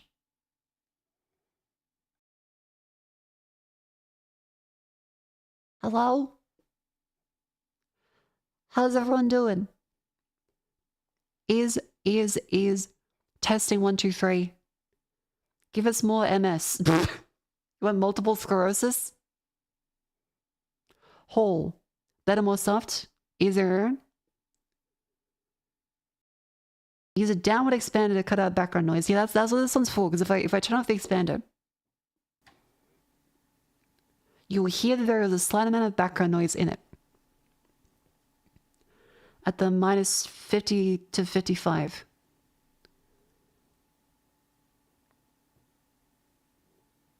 Well, minus 55. Turn it back on, and the background noise should be mostly off. It's something like usually you'll only hear if you have like either better headphones or it's volume turned up, but apparently you can still hear it. It's ambient hum. That would be my PC.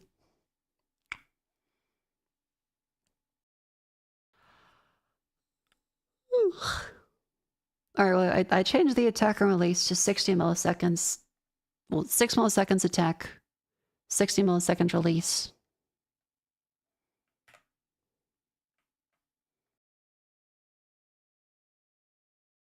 Increase attack, decrease release. New settings. Because preferably I don't want hums. But if chat says it sounds better, let me know if you still hear like the thingy. Let me know if you hear the thingy that comes up. Oh yeah, headphones, like a lot of stuff is only really audible in headphones. Which is a lot of people still. Yeah, Kunator will face out of the way. No.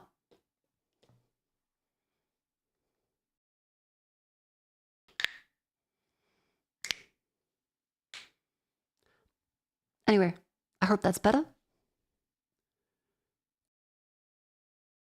Let me know if there's still problems.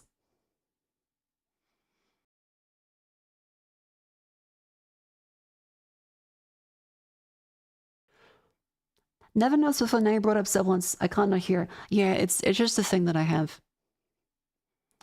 But this will not save you from the bling for the record. Like if I do, it's still there.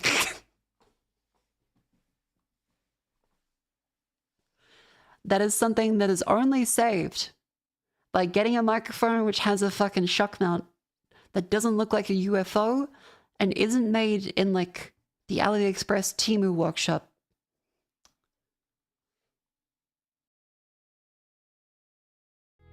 I'll put the back on mute. But yeah, let me know if this is better. If it isn't, we'll go back to the drawing board. If it is, cool. We'll see. Who knows? I don't.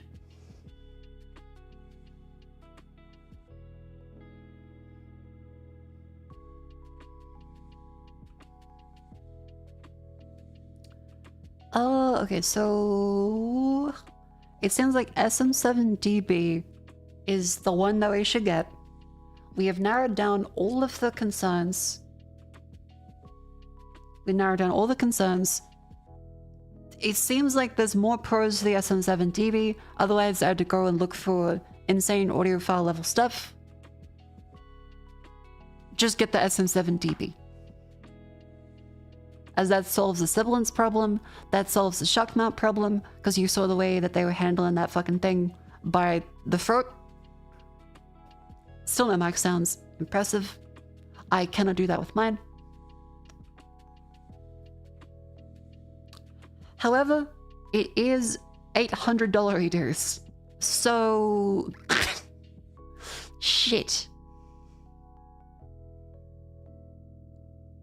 Like, if we look at the price for it,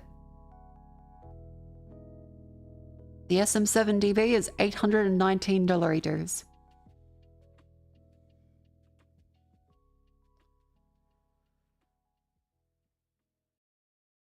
Yerp. That's a...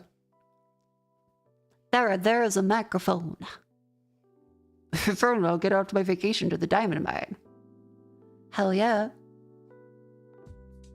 He buy it used. See, that was a good question, but there's a lot of like fake ones, and a used one, like you could probably break it.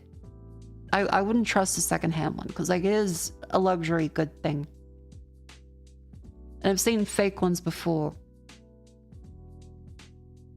So yeah.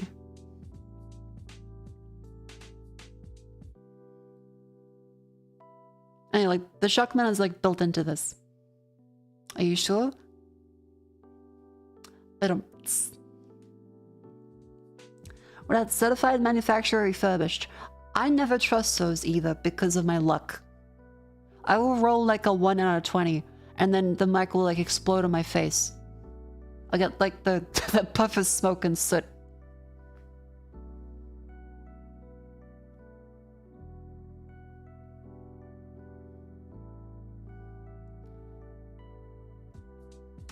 How about get SM58 instead of SM7B? That was the thing, is that all the features of the SM58 are fine for singing, but the problems that I have are the shock mount aspect, as well as the plosives aspect, as well as the sibilance aspect.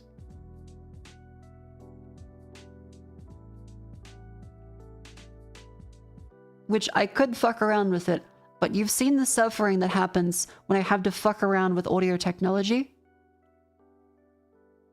If I can pay for something that hardware-wise will just do it, that unfortunately seems like the best option.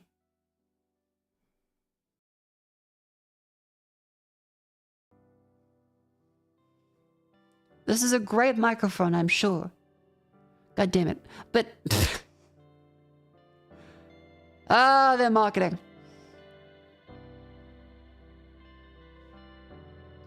But yeah, like... for the features that we've evaluated, and the considerations there, I do kind of need that. Every stream buys SM7B. You know, before we go into like the daily dulls, let's just double check. SM7dB problems. Let's do this one, because I would hate to go through all this. Surprising floor exposed. Here's the problem. And it's all from people that look like they got angry at Starfield.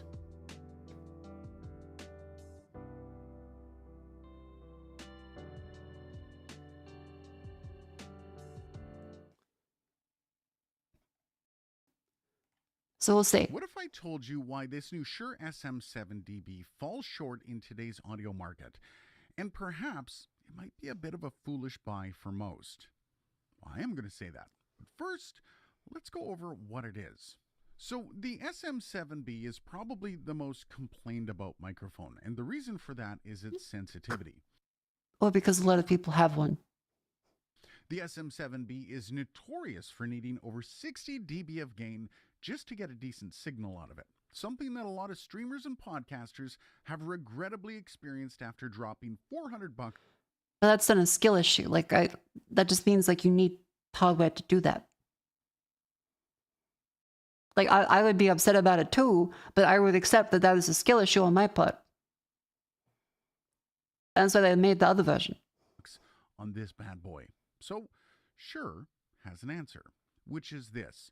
The Shure SM7dB. Same great mic, just more dB. Literally. Taking a page from a few other mics released over the years, Shure has included a dual gain booster in this mic, which now offers either 18 or 28 dB of gain, which is a heck of a boost.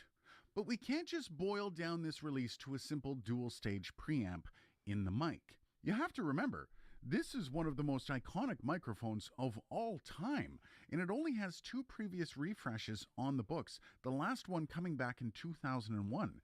So this would mean that this is the first upgrade in 22 years on the SM7 lineup. That is very cool. I didn't realize that it was actually 50 years old for the original. Well, the mic has grown a bit and is now 8.1 millimeters longer. The girth, though, has stayed the same. On the mic side of things, nothing's changed all the way back to the yoke mount. Same old, same old. But then we get into some of the changes, some of which are dividing people. Of course, you have the branding on the top of the barrel here. Green lettering on the DB is meant to stand out. And of course, the one I will put a sticker over that. everyone's complaining about is the Shure logo down the side of the barrel. A lot of people thrown off and kind of irritated by this. But you do have to admit, it does make sense. At a glance, most people wouldn't be able to tell these apart unless they're side by side. And considering there's a high chance these things are going to be featured in videos, you have to remember that companies want to promote their products, and they will take every opportunity to do so. Fair. It also, the material, I don't like the metal as much. Love it or hate it, you will not be able to escape this. Honestly, you should just be thankful it didn't get released with that green logo. Now, the next big change... Yeah, I don't like the road thing, just like road. I get they want to advertise their product, but I kind of just don't want brand in front of me. Unless it's my one. MakoFukasami.com, but I'm... Greetings, Earthlings. Sorry, I did the greetings, Earthlings, sorry. I can just go back. The world's most popular podcast. Great hit when you come around to the back of the microphone. Here's where that iconic backplate has gotten a massive upgrade. Gone are those garbage switches that no one ever touched. Now you have actual switches that you probably will never touch. What a thought. Now you also get your bypass switch and your preamp selection switch. Of course, you also have that splash of green back there as well, which I'm sure will trigger many. Other than the great logo controversy of 2023 though, it is a rather tasteful upgrade. You really don't mess too much with an icon, right? But with that new circuitry, does it sound any different? So now we have the SM7dB up against the SM7B, and this is what it sounds like as I go back and forth between them. Both microphones pointed at about a 45-degree angle to the corner of my mouth, and I'm only about 2 inches away from them. And this is what it sounds like. What do you think as I go between them? By the way, both of these have 61 dB of gain. What do you think as I go between them? Is there any difference in sound between the SM7dB and the SM7B? I can't hear a difference. In fact, even with the preamp on, there's little to no coloration. It's rather impressive. Okay then, what about the other tests, like off-axis? This is me speaking about 2 inches off the front of the capsule. Now I'm speaking about 2 inches off the side of the capsule. And now I'm speaking into the rear of the capsule like an idiot. Here I'm speaking about 2 inches off the front of the capsule. Now I'm speaking about 2 inches off the side of the capsule. And now I'm speaking into the rear of the capsule like a complete moron. Nope. How about proximity? This is me speaking directly into the front of the capsule from about 2 inches away. Now I'm directly on top of the capsule. 2 inches away, directly on top. This is me speaking about 2 inches off the front of the capsule. Now I'm directly on top of the capsule. It sounds the same to me, but I might be stupid. Not there either. Plosives? Peter Piper picked a peck of pickled peppers. Peter Piper picked a peck of pickled peppers. Peter Piper picked a peck of pickled peppers. Yeah, there's no plosives that I can hear in that, so that benefit of just not having to get extra shit stapled onto it, I can get mounts for other mics. I could. However, I don't want to. I want to be happy. I want to just have the thing that works. Piper picked a peck of pickled peppers. Nope. What about those weird switches on the back that no one ever seems to use? This is with the roll-off and the mid-range boost on the SM7dB, and this is what it sounds like. Now back to normal on the SM7dB. This is without the switches engaged. Now this is the SM7B with the switches engaged. Wow, no. Hammer and nail test? Okay then. If all that is true, and it is, why did I just say all those mean things at the beginning of this video? I mean, this thing should be a hit. Well,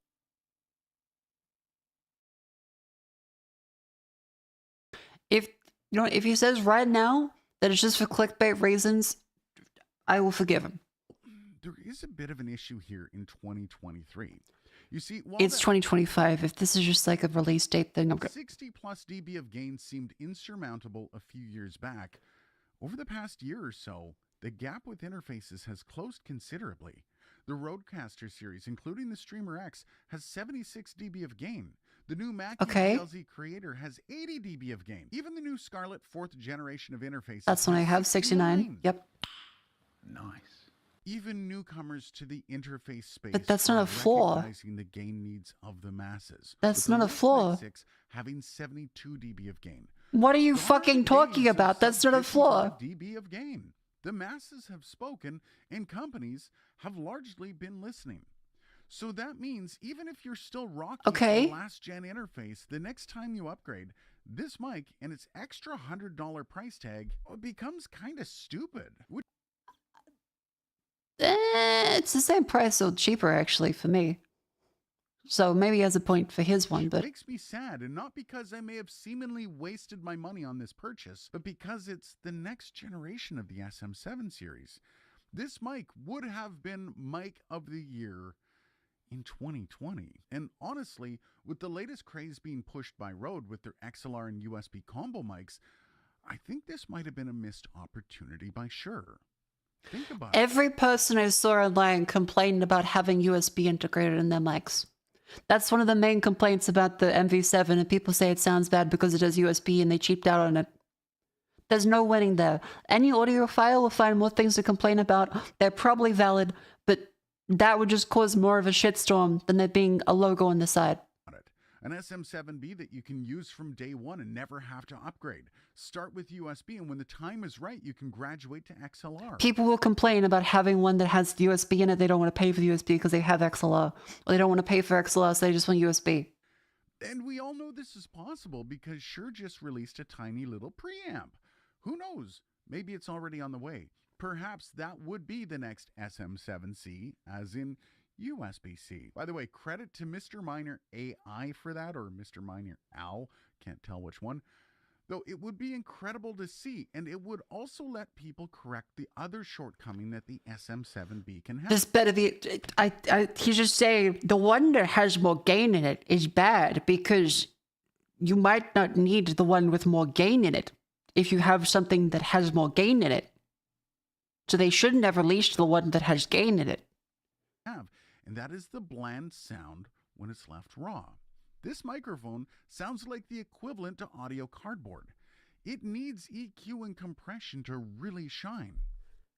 Every fucking audio professional has said that no mic sounds good out of the box. Every mic needs EQ. You need to do it. What the fuck is he talking about?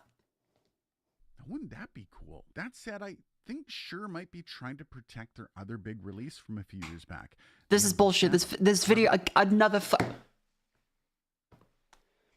I was with them at the start, and the entire thing is just clickbait and really reaching clickbait. I don't like him. USB and XLR combo mic would probably wipe that whole part of their lineup out, which basically leaves us with this. So then, should you buy the Shure SM7dB? Well, don't worry, they've already wiped it out because it doesn't have a fucking shock mount built in. I observe. Here's the difference between the SM7B and the MV7. Hear that? That's any fucking thing I do connected to the microphone. You have more than 65 dB of gain on your interface? No.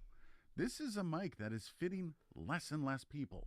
And over the course of the next year, as more and more interfaces are released, I think clickbait's bad, but I agree with his point. I agree with his point. I don't like him because he keeps trying to say it's a flaw and says, okay, maybe a clickbait title, but it's a consideration for things. And it's like, no, it's a flaw. It would have been better back then if they released it back then, but now they release it now. Why would you buy the one that has a specific use case? I don't know if people need the fucking use case. This mic just looks more and more out of date. Something I never thought I would say about a Shure SM7 series of microphone. However, I do have to include one ray of sunshine for this mic in one scenario where that extra boost to gain might be useful. If you're using an SM7B to record a quiet source, this might actually be a big plus. Ironically, this might be the new king. Yeah, bad timing is not a flaw. That is a skill issue in journalistic integrity and skills. That is a market issue. It's not a flaw in the product. The product itself is fine because it has a use case. It just doesn't have as big of a target audience as it would have a few years ago. Something that the old SM7B could never be accused of. All that aside, though, I do have some real fears of this overtaking the SM7B as the only SM7. I explained that in this video up here.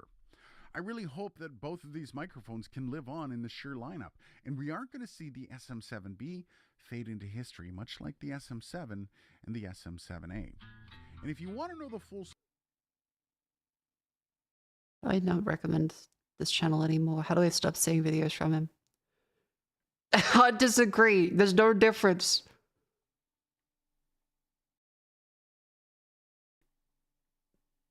Yeah, like, it's just kind of clickbait, and like, it's just clickbait. Like, he goes around in circles trying to justify saying that it's not actually clickbait because it's a flaw, really. It's not a flaw, like, just be honest. It worked, but I've used ad block, and how do I block the channel from showing up so that I don't get recommended any of these videos again? How do I stop this channel from being recommended to me? How do I do that?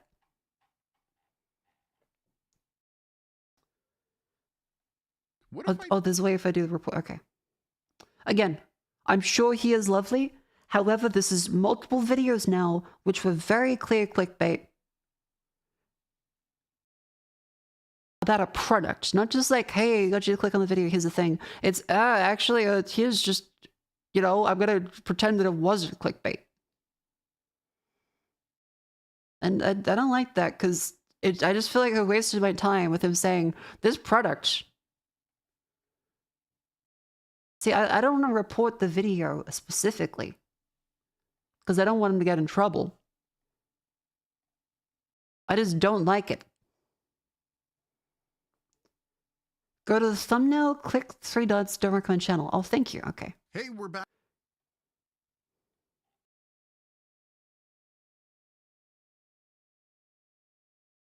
Okay, I can't do it from his thing. I have to go actually back all the way. Okay, so I have to go back here, and then...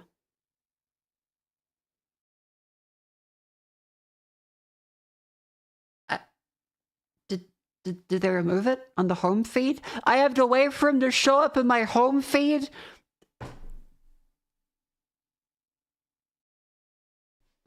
I swear to God,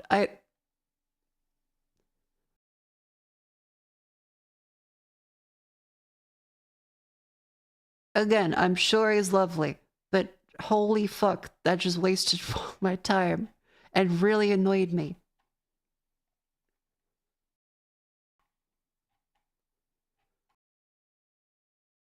Where in the god? That's him? That's him? There we go. Again, not reported. I'm sure he's a lovely fella. I did not like the videos, and it felt like they wasted my time. And the clickbait was so intense that I just felt annoyed afterwards and trying to buy something.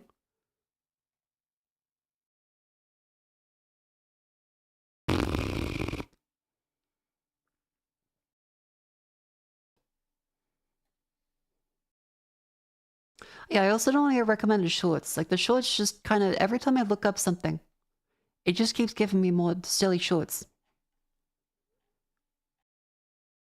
I'm not seeing much in the way of it not working, at least. How is this, how is it still there? How is it still there, YouTube? What the fuck are you doing? YouTube is just an awful platform. YouTube is an awful platform. It doesn't stop. It never stops.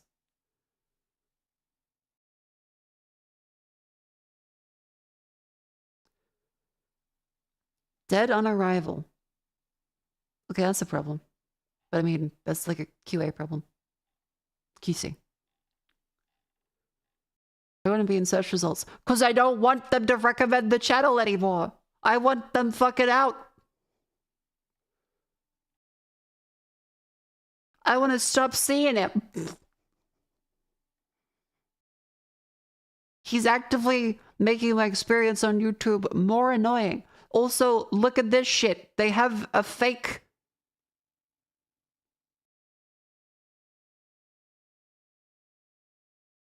I hate channels that do this shit too. The fake watch bar on it.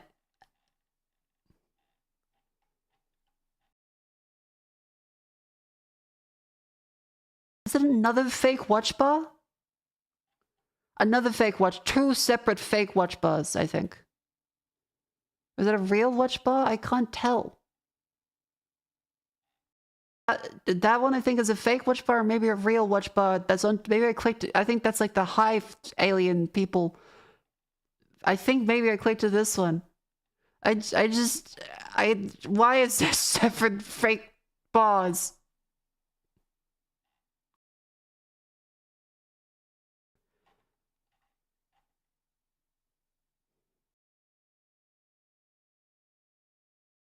Channel blocking is only available in the videos recommended on another page of a video. That's so annoying.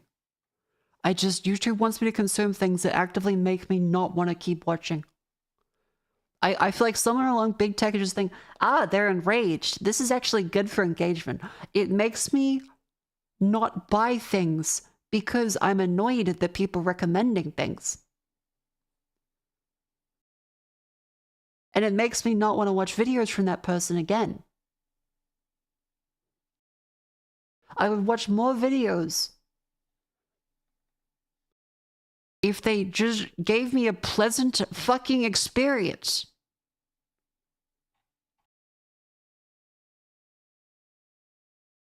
I just want to curate my experience to be pleasant.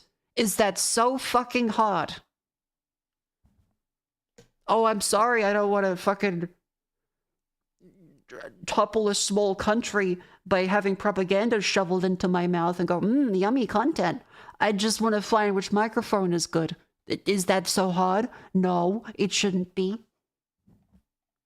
Fucking jackasses, fucking...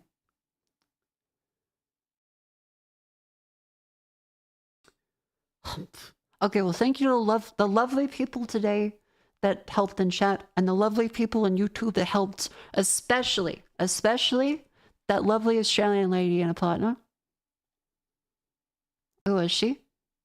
Here you go, Bambi. That was a lovely video, a fantastic, wonderful, wonderful comparison video. This is a really great video, Bambi. This is her channel. It was great. I really appreciated that video actually being good. Today we have a... Thank you. And this video as well, for letting me see that... For you, but it might not be perfect for all voices. Look at the way they're handling that shit. I am 100% fine. I am 100% fine with that.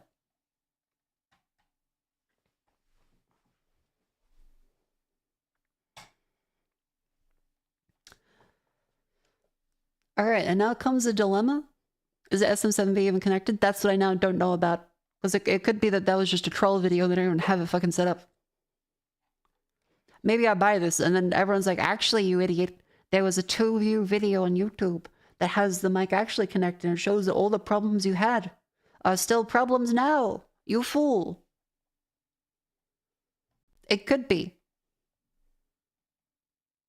I don't fucking know. Every time I try to find out something, it feels like suffering.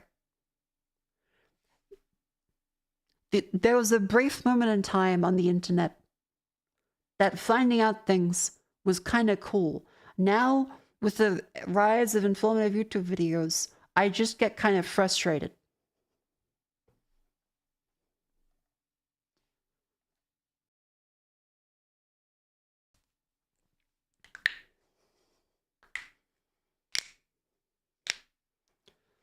Yeah, 24 seconds after I buy the Shure SM7dB, a critical flaw will be found that, like, it's uploading scans of my uvula to China. And then it's going to explode and take my entire PC with it if I'm on the specific Windows version that I'm on.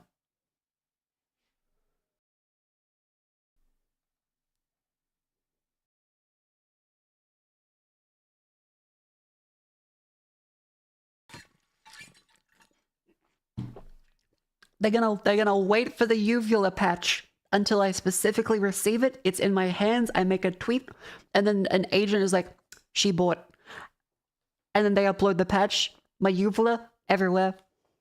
My PC blue screened. My mic boomy.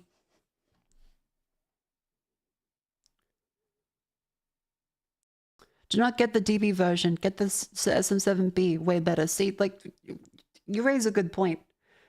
Not really. You just said it's better. You kind of made no point, really. That was just like a personal preference thing.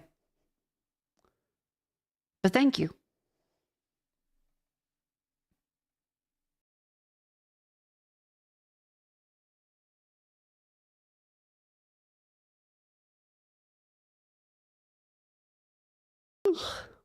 It will cost you nothing for a small talent to scroll and see if it works. See, I did that at the other place too, and it still happened. No personal preference. The sound quality is better. We watched several videos. We watched several videos. What do you mean? We just watched a video that said there's literally no difference. The fucking audit log. Account not following. First message today. You mention microphones, people are just like, hey, what? It's like, no, I want the no. I have this conception about the product. It doesn't matter that you just watch the video and says, no, this one actually is fine. No. I'm here to be angry at you for not getting the thing that I want. Are we doing good this evening? We have learnt a lot today. We've learnt a lot today. It's been good. I know that I'm not doing this fuck-ass solution for the MV7. Not doing that. There is, but you can't hear that in the videos. I'm a sound engineer, and you can't spell engineer. You can't spell nonsense. You're saying there's a problem with the Shure SM7dB that you can't hear in videos, and because you're a sound engineer, and you're not talking non-Kents.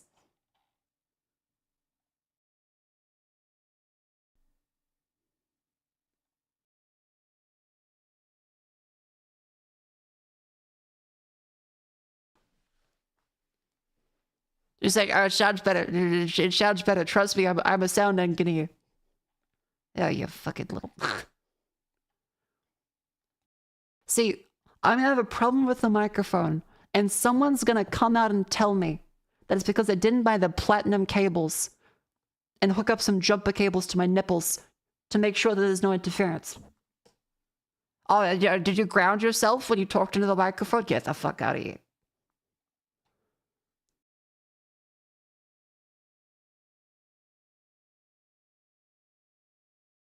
English is not my native language. Okay, then speak facts. Link me to something which actually says it. Please. Stop saying it's better. Like, the only thing you've come here to say is all that evidence you saw before, in my personal, definitely 100% real dad works Nintendo opinion. It's this. I will give no supporting evidence to back up this claim.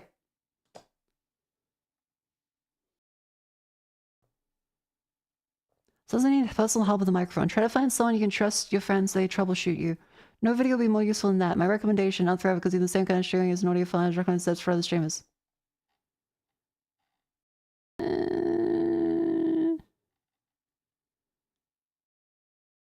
Find something you trust for your friends. I mean...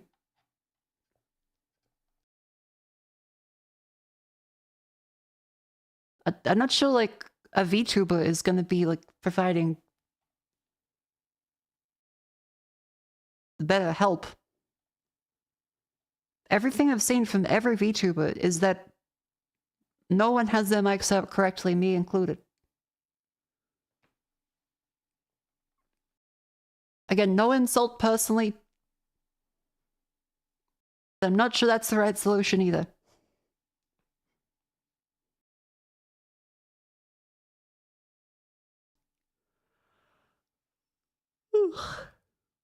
That reads like one of those contact this obvious gonna have them on being a Facebook. Yeah, it's not meant like that. I'm sure they're a real lovely person, but it is kind of written like that. Oh, your account's hacked? You should contact Hackademo on Twitter. He will get your account unblocked in 5 seconds. And 7 other bot accounts play. Hackademo saved my life. I was like, okay.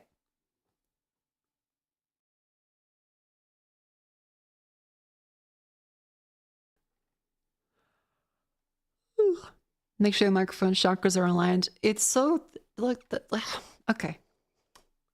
Microphone chakra alignment. If I search that and that comes up, I'll be impressed. Okay, that's an actual service. 30 minutes to unblock all 7 chakras.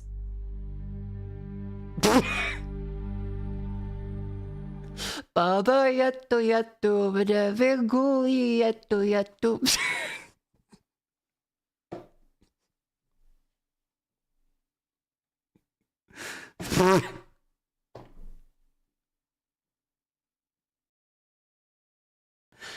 Oh my god, okay. Ask your doctor, this SM7dB is right for you. Yeah, any audiophile advice which people don't recommend anything. Maybe because I didn't Google it. I know because I worked 20 years in recording studios. Okay, I'm assuming you're a troll.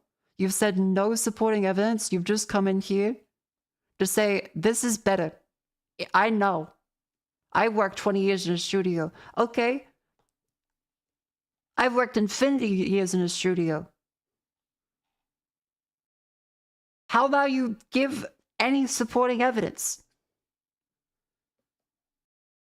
Instead of it's better, you could describe what you mean. You don't even have to like link to an article like source please. You can just say words. God damn. Instead of just I know it's better. No, trust me, it's better. It is. Yeah, fucking jackass. I forgot I had that button. That's still like right in the middle.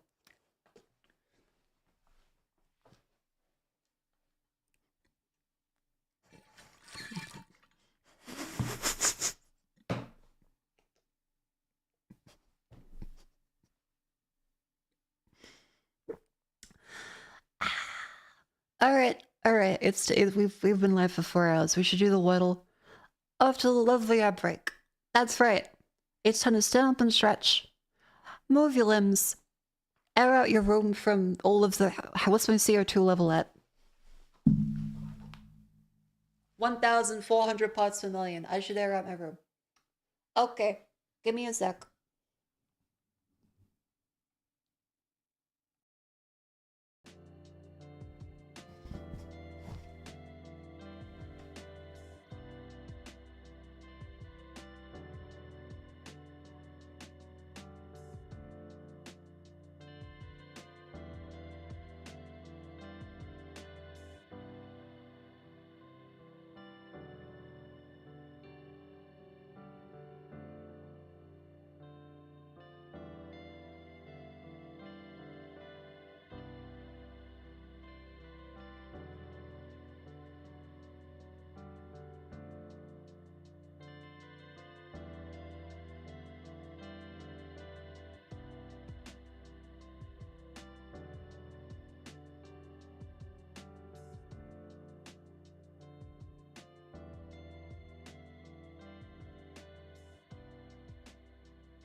Hi, hello. Welcome in. How's everyone doing? Welcome back from the ad break. I hope everyone's had a fun time. I have now learned that putting microphone in the title is a surefire way to get 70 million first-time chatters that are apparently all working in the same audio engineering company.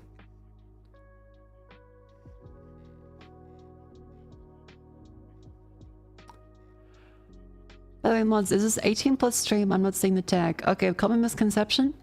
The 18 plus thing is no longer a setting directly, and if you set sexual themes on your thing, that implies that you're doing softcore pornography. You should never set that. It also tanks all of your ads, so you would not get any money.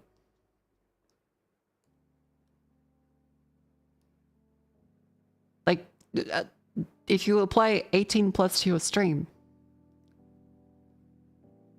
you are effectively cutting off all of your ad revenue, because even if your audience is all adults that get served ads normally, it is assumed that 18 plus means softcore pornography. Isn't that banned on Twitch? No, because that's what they made the label for. And that's why it's relegated to like VR chat and the hot tub section. I'm just doing tech stuff. Do I want kids in here? No. And anytime there is kids, like if someone admits that they are under 18, I'd usually say, hey, like, go frolic. Like, you should probably be out like making friends. It's so. 100. 40.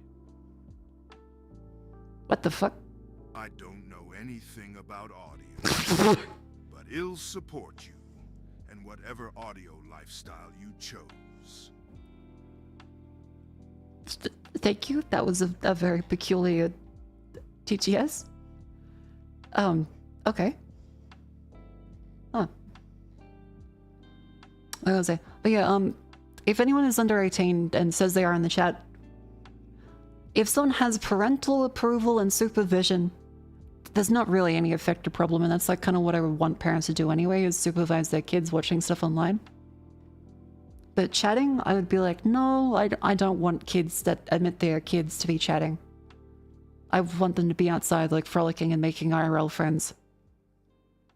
I think that watching stuff is very different to interacting with adults in an online space, and they should not be interacting with random adults on the internet as much as possible. Of course, I do not believe in digital ID.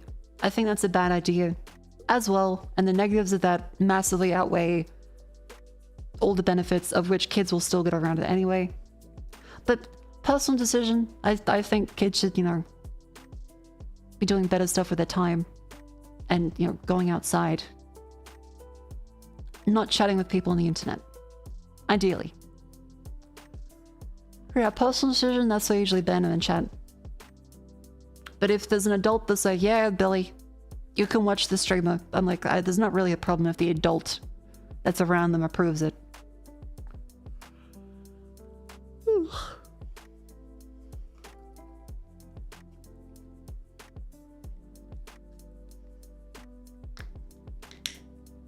But yeah, like, audience-wise on Twitch and YouTube, I don't have an under 18 audience.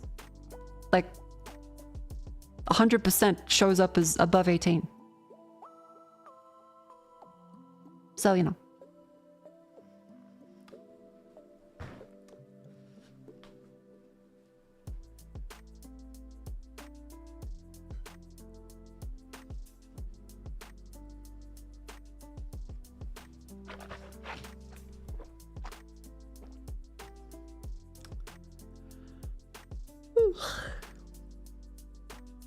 Oh, sorry.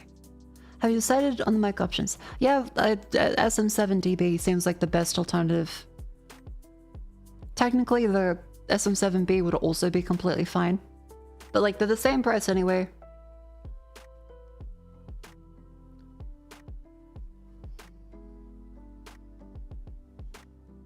Yeah.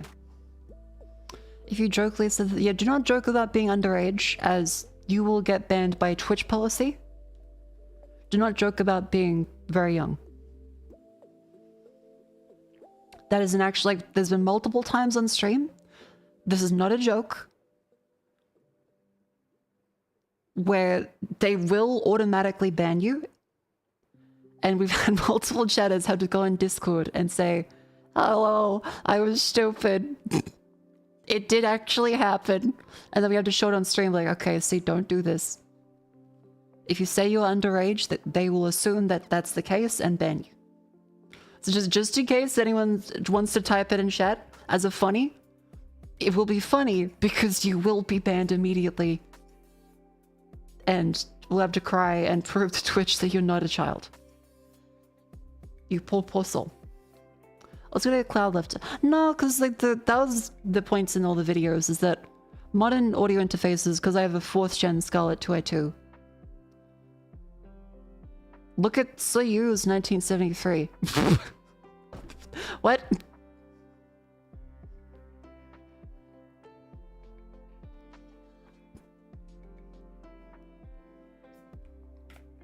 Okay.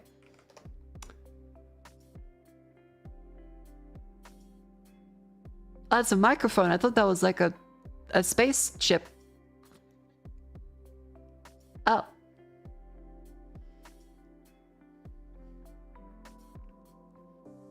I thought you were like telling me like look up like Laika the Space Dog. Huh.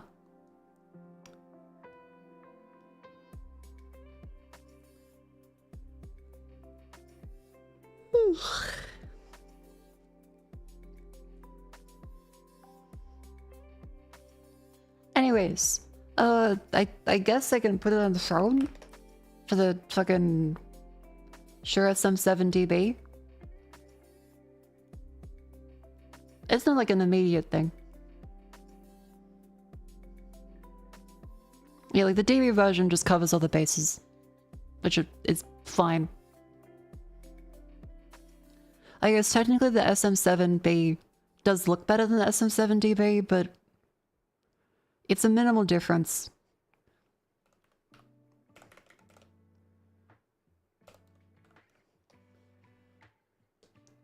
Because if we just quickly go back to the thing, it seems like a minimal difference.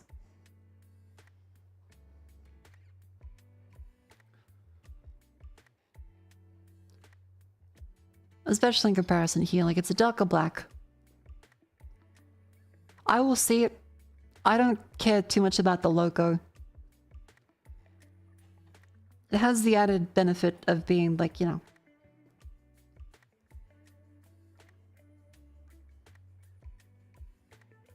insurance around mic interfaces.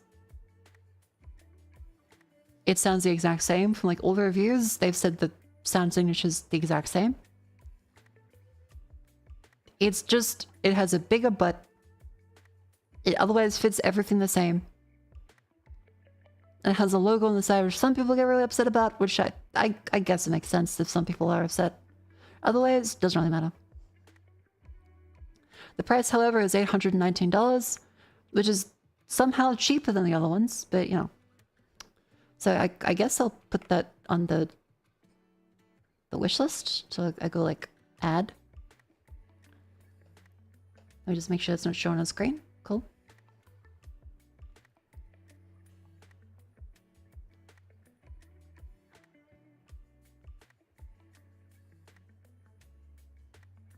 Cool. Add a wish.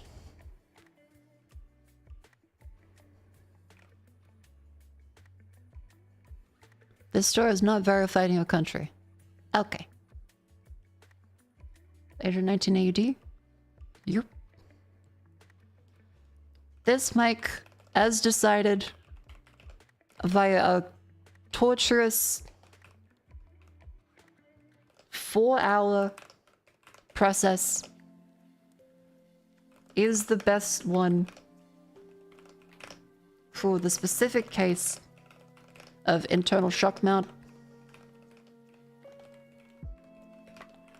required and less sibilance because Mako has a shit ton of sibilance.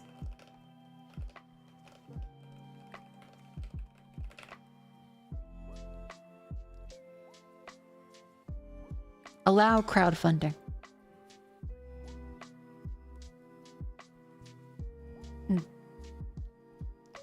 The R20 is $1,400 on that site. Holy fuck, okay.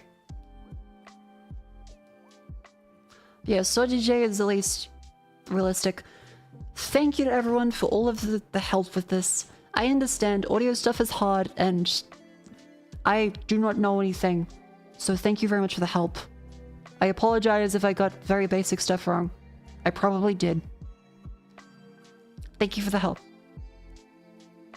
And all the people that came in with first time chat to say, my dad works at Nintendo and this mic is bad. I'm gonna get you.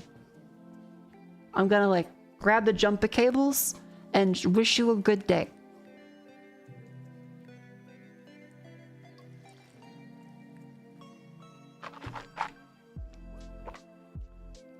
Alright, let us now go back to the wonderful Daily Dolls. Have any technology or furniture decisions not been hard? That's a very fair point. You raise a good point.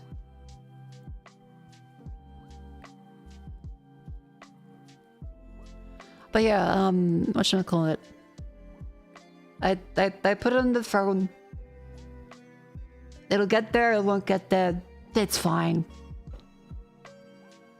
If you want to support it, I guess exclamation point. Otherwise, We'll see. Those cables won't do the job. You should use these kind of cables. I am a jumper cable engineer. I know these things. So true.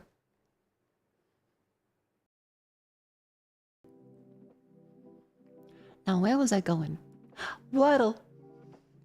Entered USD as wild. Oh shit, did it choose USD? Hang on, hang on, hang on. Did Throne choose USD?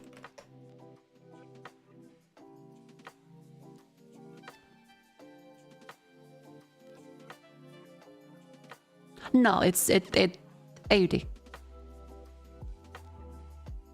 It goes down to like the 500 something in USD. Okay, cool.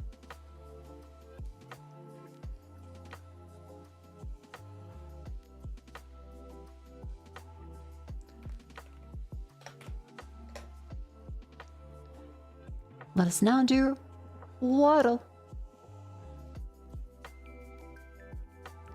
Here's one. Not sure if I improved that section was kind of awful. 355 future. That must be the Civic Red trigger. Okay, thank you for the data.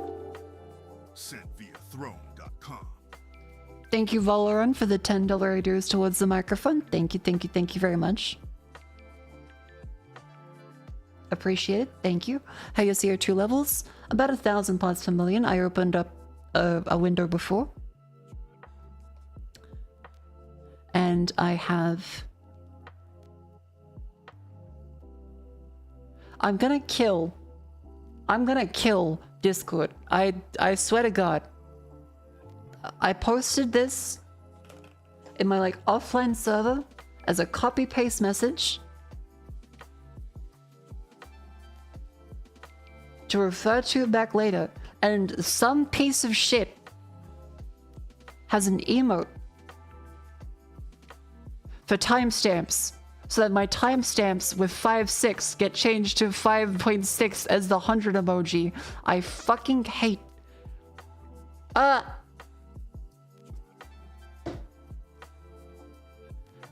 Who is that? VR chat. You sons of bitches. You sons of bitches.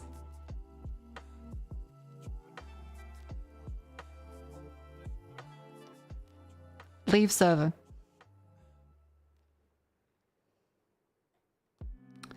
You sons of fucking bitches.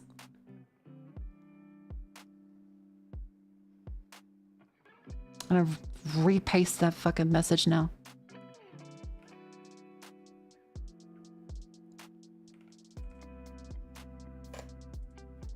There we go.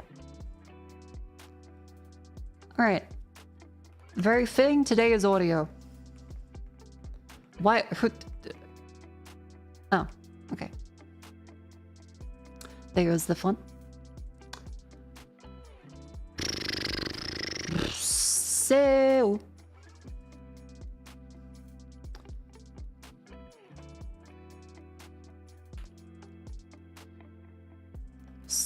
So...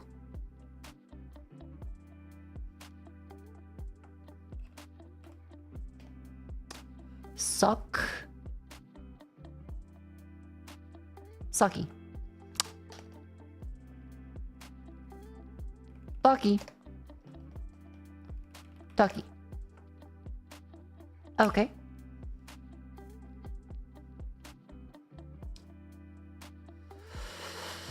An O and an A.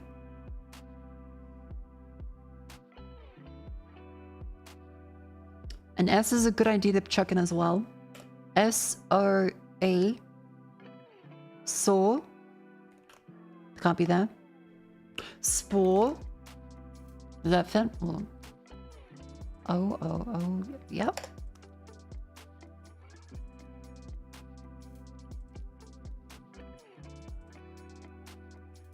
Did I read a message from someone? Did I like subliminally read a message from chat? Is that what happened? God damn it. Oh, someone said spore. No. Oh, someone did. I must have read it. Okay, I won't accept the victory for that. I won't accept the victory for that. That's a subliminal stolen valor messaging there. And that, no. It's completely fine. It's completely fine. If people do that, it's up to me to not look at it. Skill issue on my part. I will not accept victory on that. Stolen valor.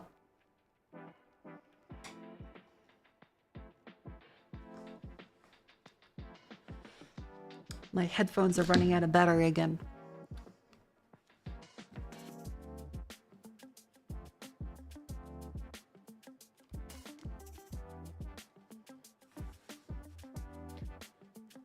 You're probably fine clearing 4 of the 5 most common letters. Yeah, but someone did say it, so... Perch for a family photo. Bench?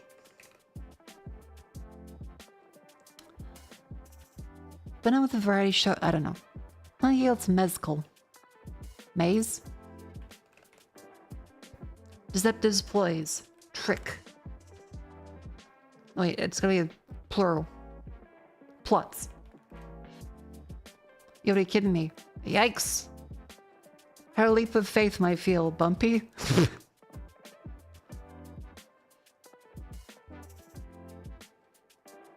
Many pencils can do the magic markers can't.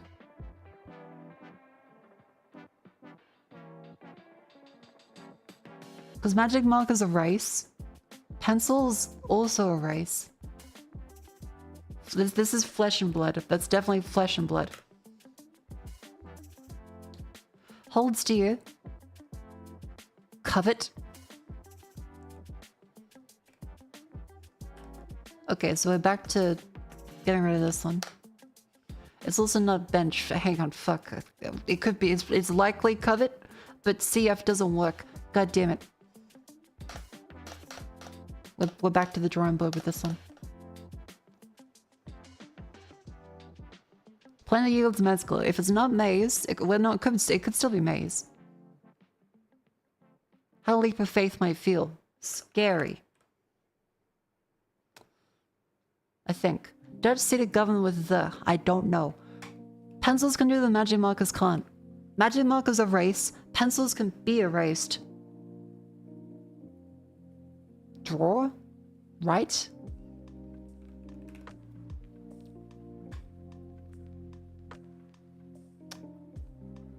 Plenty yields mezcal. Ayahuasca? Izu?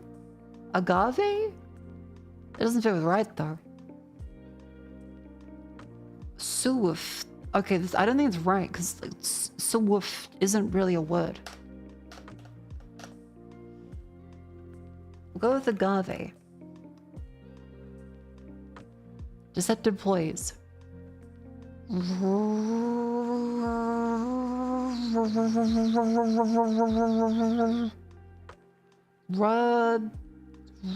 Nope, I don't know. Gotta be kidding me. Youch. I don't know. Perch for a family photo.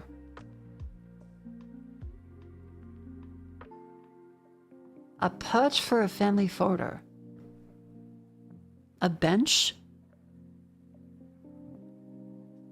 A shelf? But that's... Oh, no, for the photo itself. Not where people would sit to take a family okay. Okay. Alright.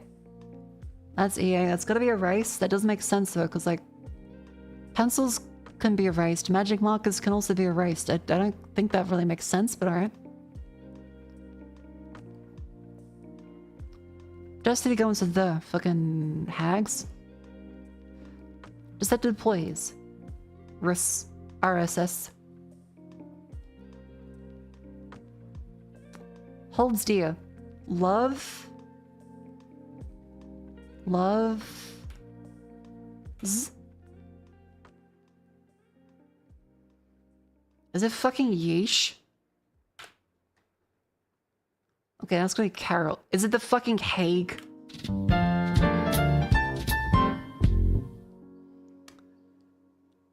Alright, alright. I took a bit on that one. A shelf, Carol. Agave, roses. Okay. Yeesh. Scary. Hague. Hags. Erase. That does make sense. Can magic markers be erased.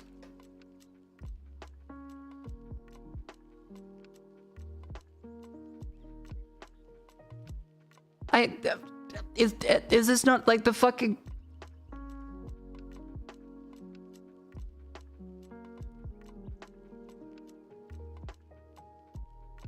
Should be permanent mark. Yeah, I've only heard permanent marker. I also magic markers are like the erasable ones. I thought regular markers were permanent and magic markers were erasable. That's a dry erase marker. Magic marker is cheap marker. Okay, fucking... US centricity. Plug your ears. La la la la la.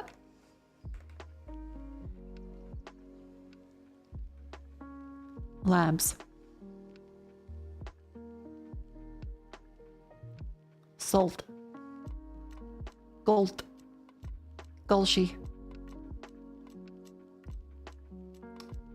Bond. Dons. Loud. Oh.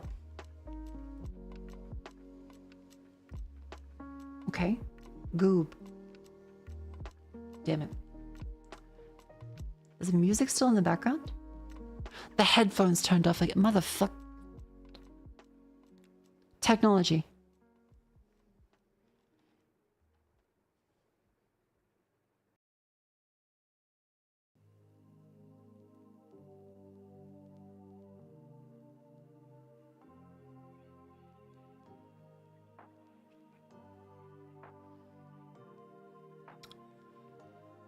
Where was I?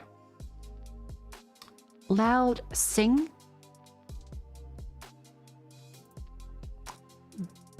Bint.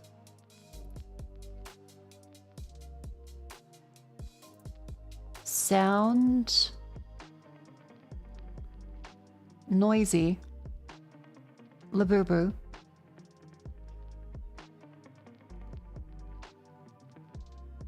Boisterous. Fucked that up. Boisterous. There we go.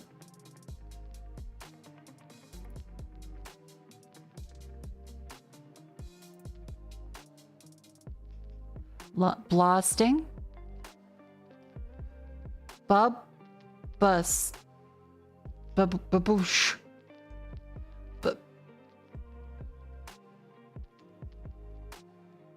Hubbub.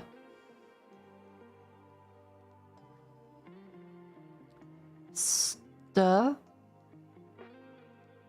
Ming Dynasty. Damn it. Dent. Boog. Mingoob. What the fuck? Booming. Okay. All right. Strinded. Ted. Nisted.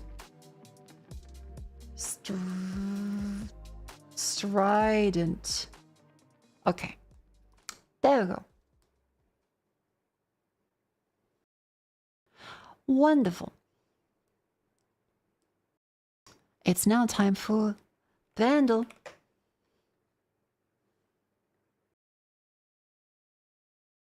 Turn off the music in the background. Vandal. 1987, 452 million, medium par 3.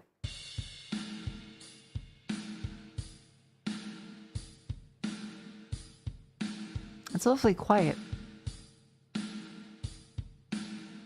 It's only like just one drum kick.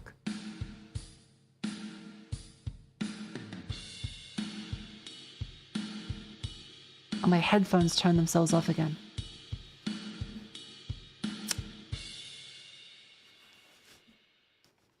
Yes, they did.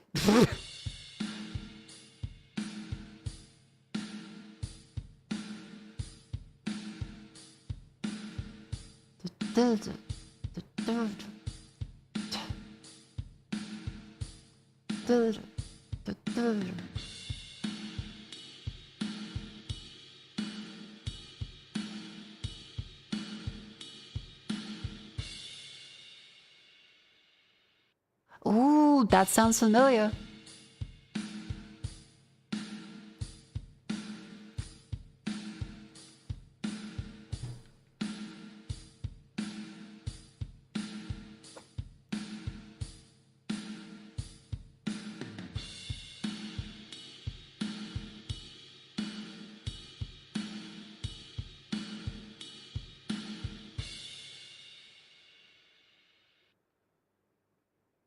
I'm thinking Kiss. I'm thinking late 80s Duran Duran. Guns N' Roses.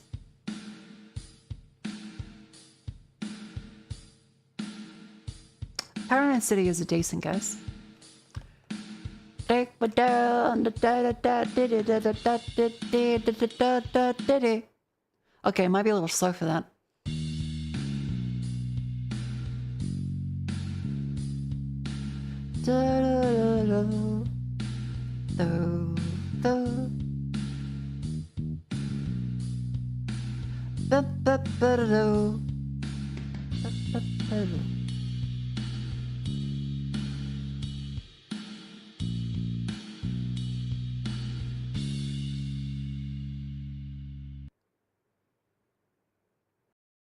I don't know.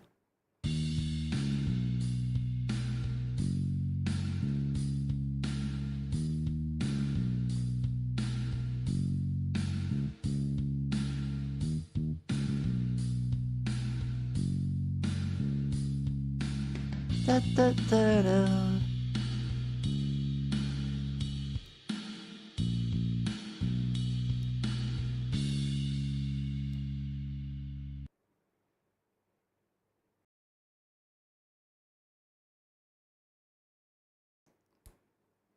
I don't know.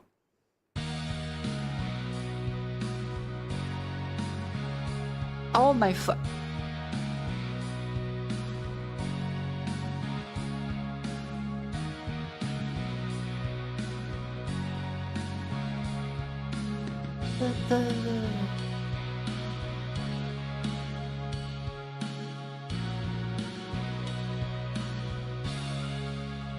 It sounds familiar. I still don't know what it is.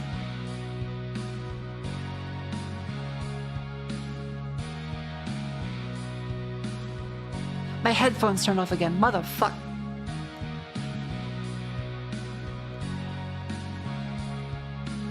Ba, ba, ba, ba.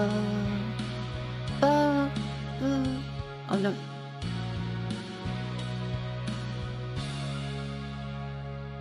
Heaven's Wireless? Yes, they are.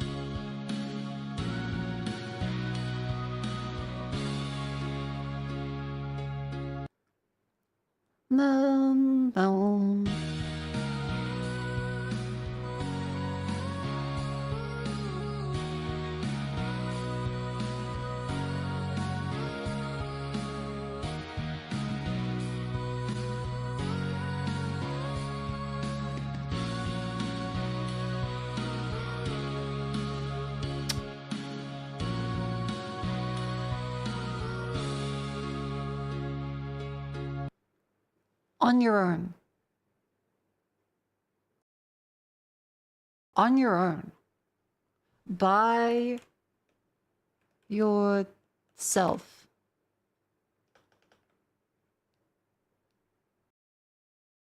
On your own.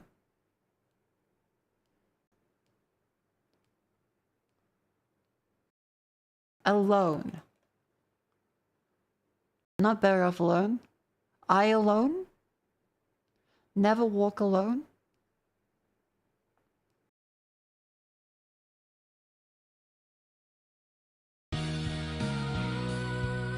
This is I'll never know.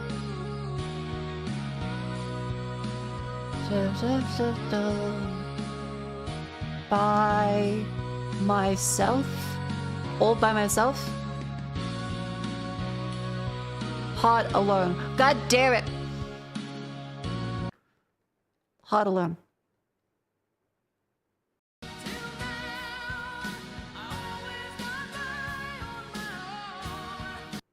Okay, the rare heart song that I don't actually remember. I have not heard this one very much. I feel like I had to have heard it once, but I have not heard this very often. It was popular in the US. I love Heart.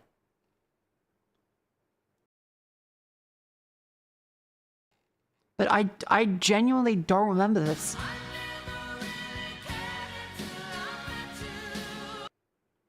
I've never heard this.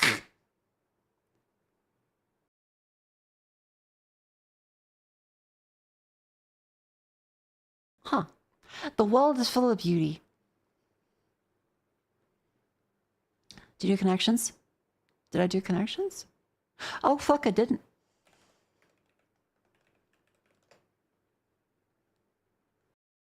Thank you. Let's open up Game Dylan Scrandle.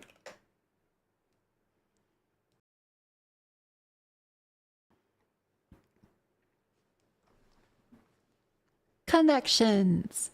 Gloss, curl, torn, cutting, rent, rattle, cold, bottle, king, booty, carafe, split, close, gutter, cleft, decanter. A carafe, a decanter, a bottle, a glass. I mean, the clutch moved to order pizza at 2 a.m. Honey Bear drinks when he wants.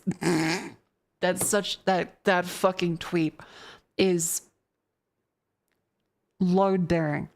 It is Silicon Valley in a fucking nutshell. Just the sheer level... Incredible. Rent, rattle, cold, curl, split, torn, booty, king, close, gutter, cleft, cut. That's all for today. Motivation is coming. TC, thank you very much for buying the lovely merchandise. Thank you very much. I hope you enjoy it. I hope it is lovely.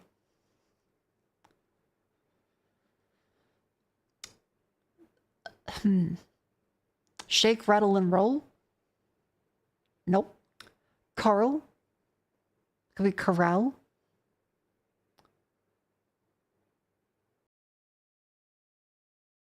Torn or split? Torn, split.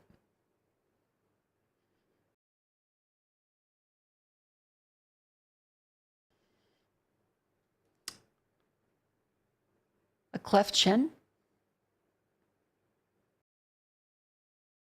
Rattled? No, that's not the same because those are all different tense. Curtain, gutter, close, king, booty, rent, rattle, cold, curl. King, hang on, I'll put the background music back on. Let's do that album.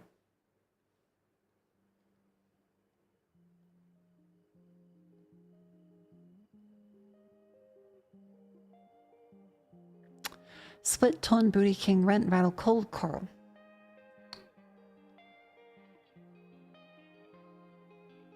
Curtains, garters are something that holds up stockings with clips. Holds up fabric. Garter, curtain.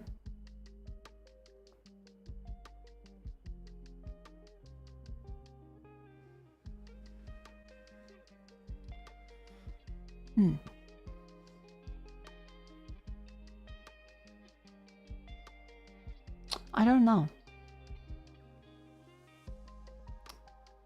Kind of confused for this one. My fucking headphones keep turning off when I have them charging at the same time. Mother of fuck.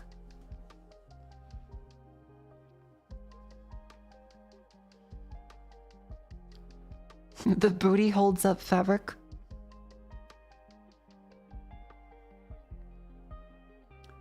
A rattle? I'm pretty rattled when I pay my rent. I'm not sure.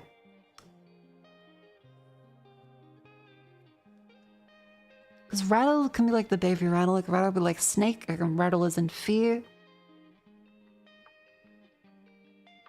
There's king brown snakes, rattlesnakes. Coral snake. Booty snake. Cold snake, torn snake, split snake, cone snake, cuff snake, gut snake, close snake. Gotta? That's saying gotta? Aha! Rent, booty, torn, split, close, cold, cleft, cutting.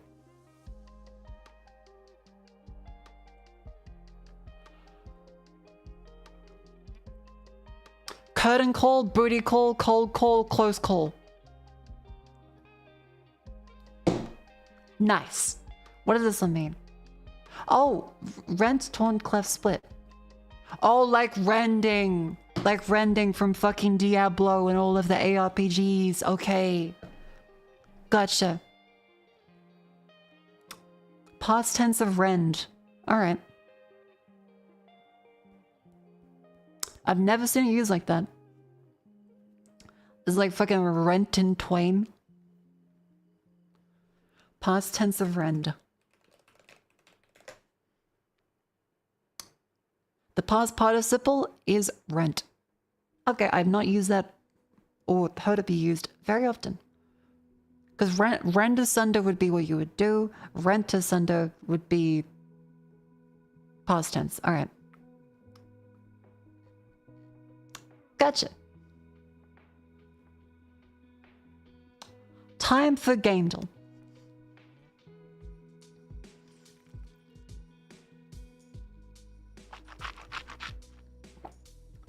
I want to say anime people. I want to say those look Fire Emblem-y. Fire Emblem. Shadows Valentia, Birthright, Conquest, Revelation, Warriors, Three Herbs, Awakening, Path of Dawn, Radiant Dawn, Blazing Blade, three houses. Fire Emblem. The next big one is Awakening. It is Awakening.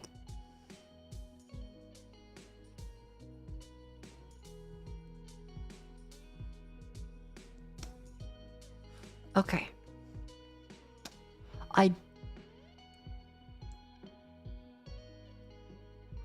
Gray. City Skyline. Detroit Become Human. Detroit Become Human.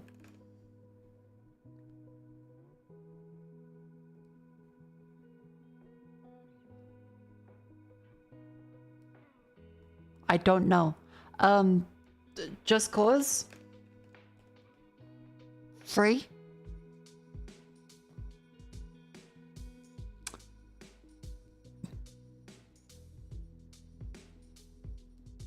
Ballad of Gay Tony. No.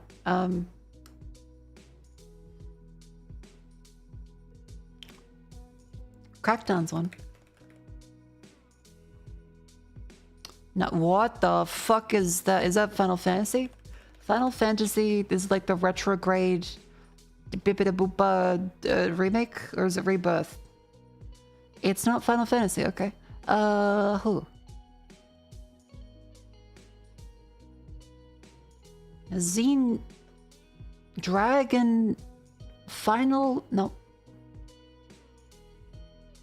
I don't know. I want to say like Xenoblade. Nope. What the fuck?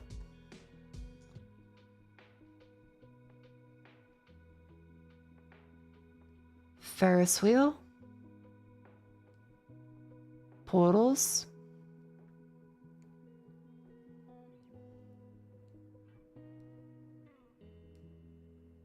Blade Runner, the game. Let It Die. Oh. I have not heard that one. Yeah, City Planning, that's a fucking nightmare.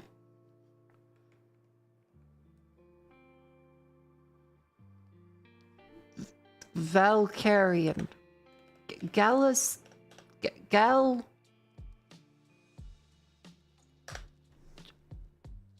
Marinda fucking Shepard is in Mass Effect. God damn it. Marimba. Nope. Quali. Garrus. Garrett, that's from Thief. K. Nope. Is this the purple visor lady? I think it is. I don't know her name. It is. That's Mass Effect. Aria. That's not Shepard. Is it Edie? Grunt. Kaden. Kasumi. Liara. Liara is the blue woman. Miranda. That's the woman. Morden. I don't think so. Samara. I don't know who that is. Saren. Talazora. Nairaria. Okay, so it's a toss-up between Samara, Tali, not Kasumi, Edie. I don't know who it is. Or Aria. It could be Aria Tiluak.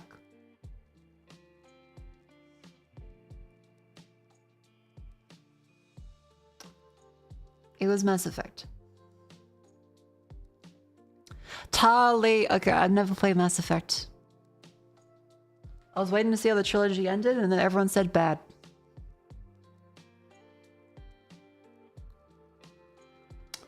Still need to play that one. Indie, nudity, Android, Valhalla, implant, dystopia, emotions.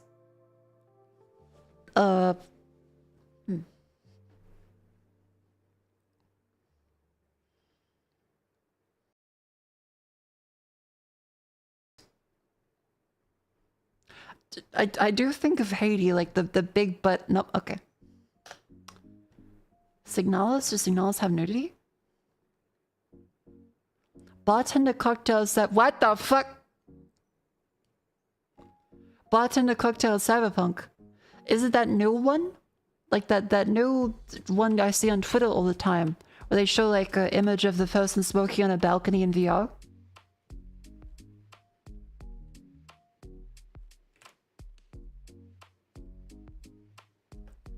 I said Valhalla. I said bartender action. I've said that one. Nudity. Because it's not in the same saga, so... Detective Conspiracy Corporation? It's not indie. Cyberpunk is not indie. Cyberpunk... If Cyberpunk comes up as indie, I will shit myself. Pixel art voice acting moral dilemma.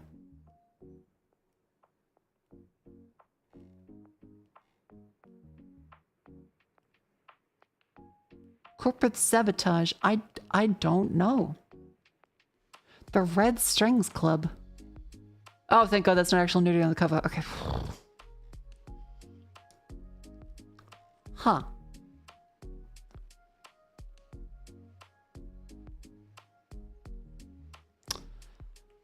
Red Strings Club.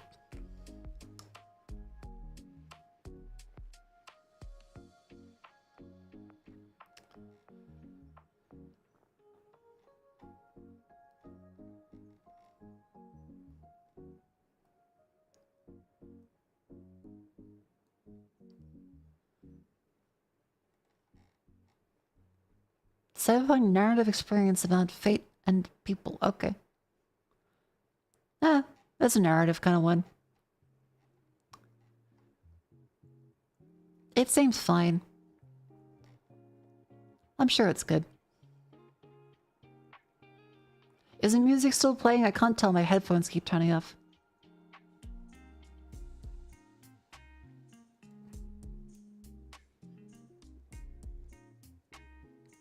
It is? Cool.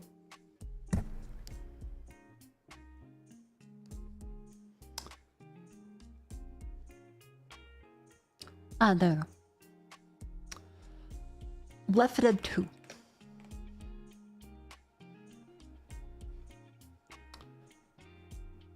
The natural Necrons, Witcher 3. It's low. Sorry, I'll turn up a little bit. There you go. Watch Happy Gilmore 2. I've been seeing them recommended on Netflix. I still don't even remember what Happy Gilmore 1 was about. Third person. Single player, fantasy open world, not an RPG, not adventure, not shooter. Third person, single player and something else. Fantasy open world.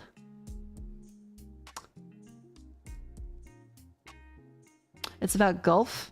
Oh, okay, gotcha. Hatred golfers. That sounds right.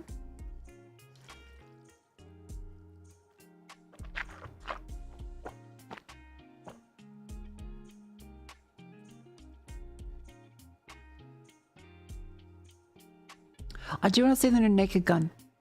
That's what I really, really want to see. Okay, how about...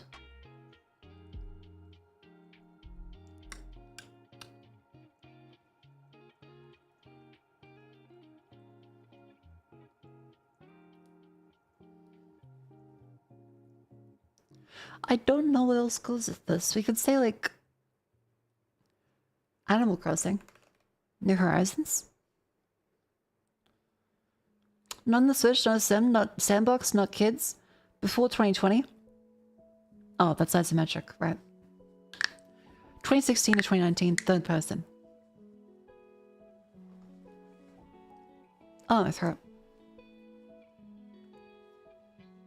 Blah. How about third person, fantasy, multiplayer aspects, Assassin's Creed Valhalla?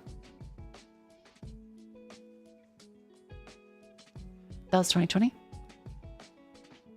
Could be historical stealth open world, but it's not another Assassin's Creed. God of War is a decent guess for 2018. No hack and slash, no fantasy, no historical. It's open world. Open world. Third person, open world, single player. Forza Horizon. 4. It is a racing game. Open world action. 2016, 2017.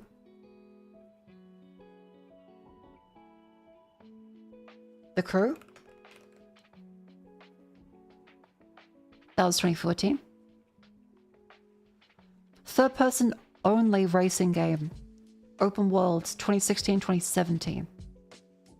From 2017. So is action. Open world action racing. No first person. It was Mario Kart open world?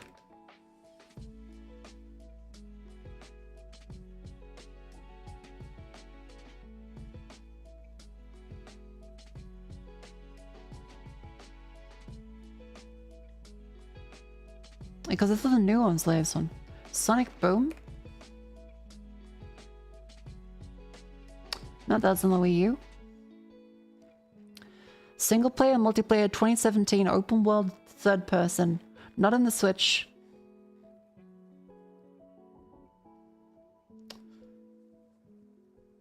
Banjo-Kazooie Nuts and Bolts? No, that was way earlier.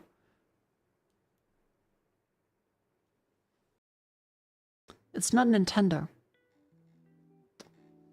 I don't know.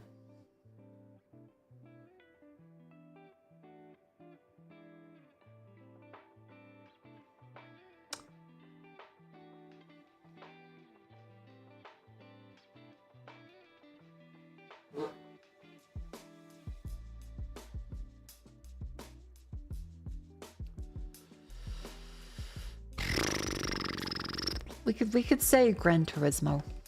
No, that's not. That's first person. Mud Nation. Is there a Mud Nation in the crowd? Need for Speed Payback. Motherfucker. Should have guessed a Need for Speed earlier. Ah well. Chat. The ad break is about to start. So it's time to stand up and stretch. Copper, shill. There's the results of our suffering on phone, which is to say, there is the Shure SM7dB, as we have decided based off of this. There is the lovely merchandise available now at mokofukasami.com, all of which is a wonderful option if you would like to crowdfund stuff. There you go. I will now stand up and stretch.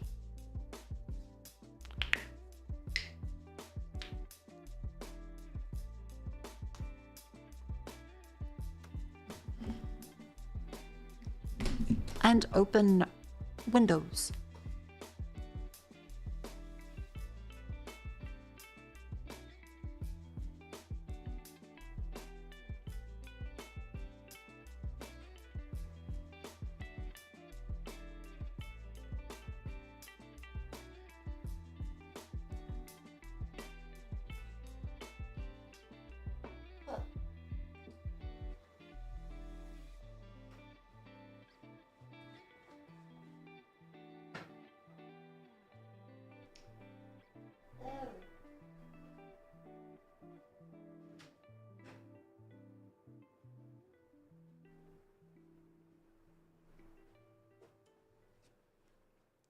How's the carbon monoxide? Is it 13.99 parts per million?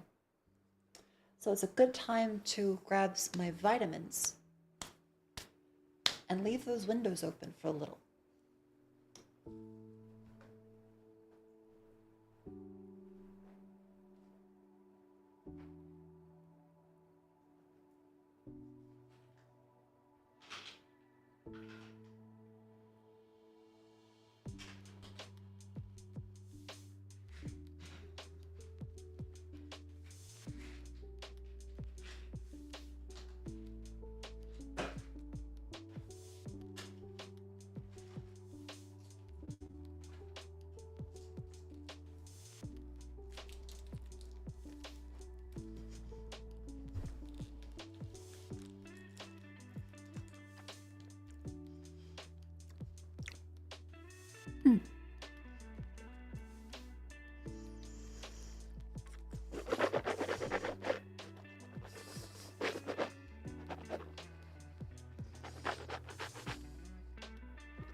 Is the CO2 your high room? I wish I knew. I wish I knew. Unfortunately, I don't. It just kind of does. Because I keep the windows closed while I stream. And I'm exhaling a lot. So there's lots of breathing in and out.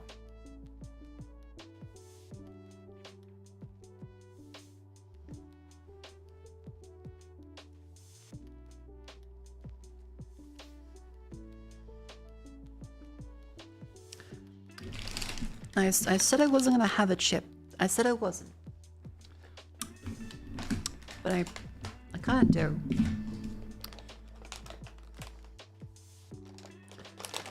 That would be nice. I'm gonna take the potato chip. I need it.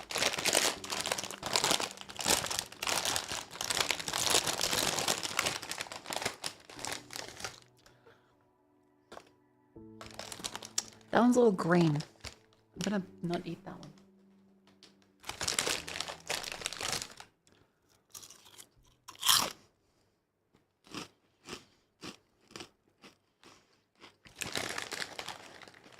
Wonderful.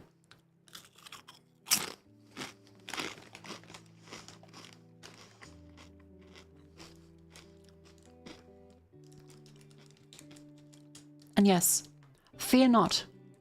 But that's the same bag from all the week. I bought a second one, but I will not eat that today. I have made this family bag last me the whole week, as I am trying to not overeat. Very noble. I will have the rest of it for Scrandle. Ton of fried chicken. Or fish poachin. Bag of chips 8.95 or fish in a bun £4.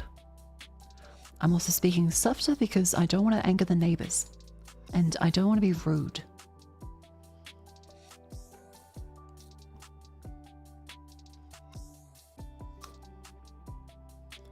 You start saying my throat hurts when I eat chips because it's scratchy? That's why I'm gumming them. Like a grandmother prostitute. I am gumming them till they're moist. And no sharp edges left. I'm not sure how that works as a statement.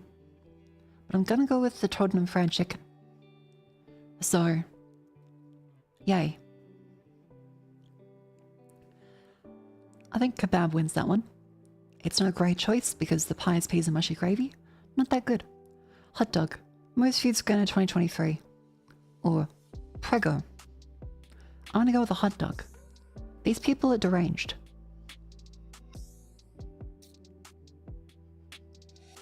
Pepperoni pizza. Or ham and cheese toasted with cheesy fries. That one wins by volume. Okay, but the pizza does look good too, so that's kind of fair. Steak, pie, gravy, mushy peas, or Avro bomber box. That's a good box. Spicy popcorn chicken, or sausage bread and gherkin. £3.40 or £9.50. That doesn't seem like a good decision. Monetarily, that doesn't make much sense. Let's go with the left.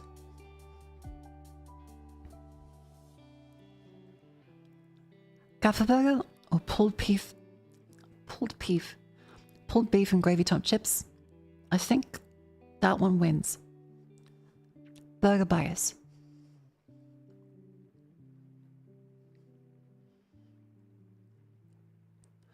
Chicken bacon pizza, macaroni cheese pie. That one wins.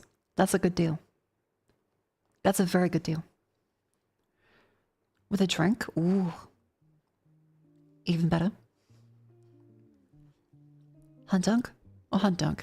That's a hot dog. That's a good hot dog.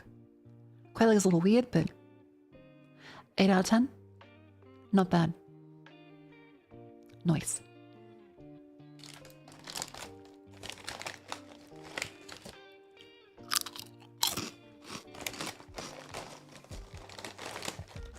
I'll now claim my victory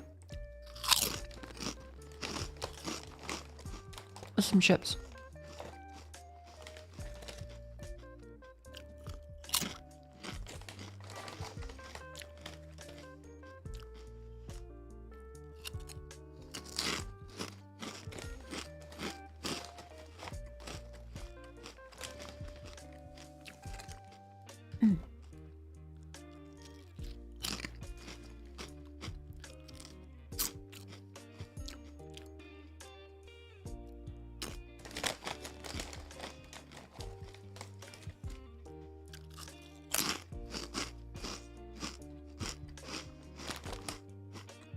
Is a sweet chili and sour cream.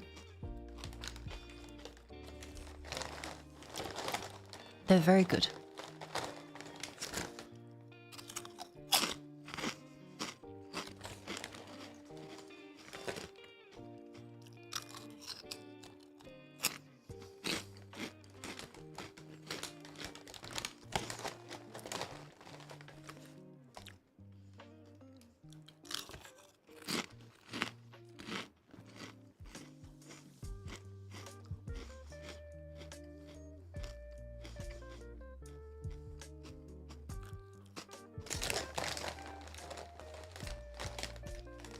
Mako, how you doing? I'm doing quite well. I'm letting my room air out because it's full of carbon dioxide.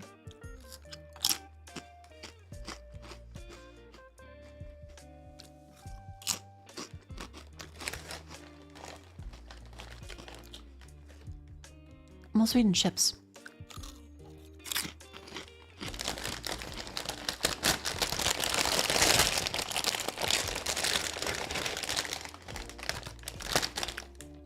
That's dangerous.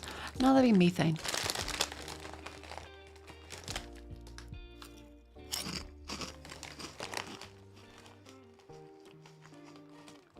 Don't plan to take care of that. It seems like at night they actually do output carbon dioxide. Not that much, but mostly it's because I've been keeping all the windows shut.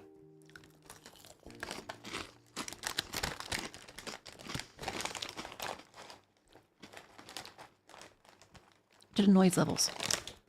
Would you recommend The King is Watching? I would. Very good game.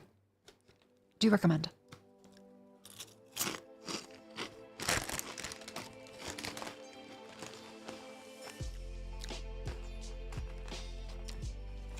Rattle? Oh yeah.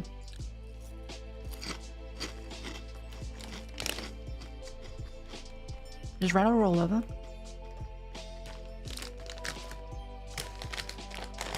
It says still on Sunday.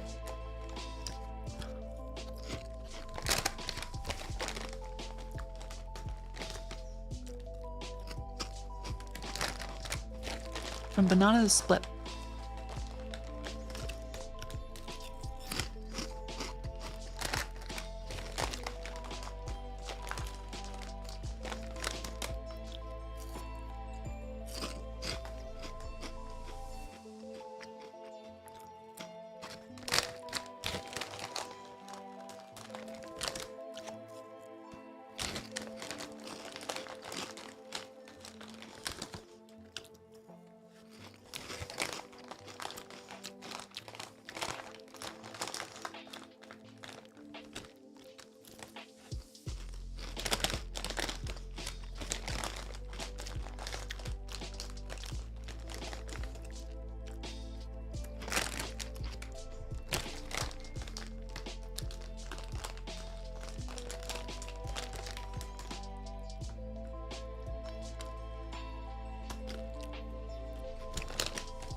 I have finished the bag of chips. Virgo. Lazy piece of shit. Engaged. I'm also still trying to be quiet because the windows are open. My CO2 in my room. How's the level looking? Let's see real quick.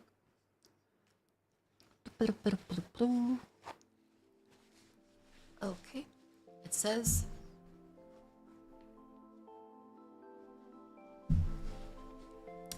1,197. It's decreasing just really slowly.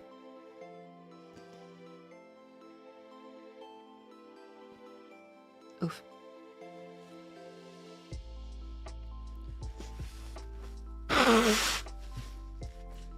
Ugh. Alright. I will now close the windows and go back to Rattle.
Alright, I'm good. Hello! Welcome back into the stream. I'm now able to speak at a regular volume. And we will do rattle. Is a centralized situation? Yeah, it's a central aircon situation. So it could be some CO2 from that. I'll see if I turn that off.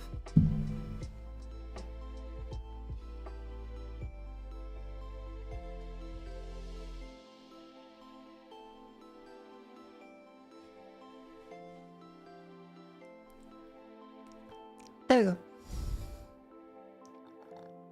Banana split. Full is. Something banana. Banana something. Animal with a banana. Monkey.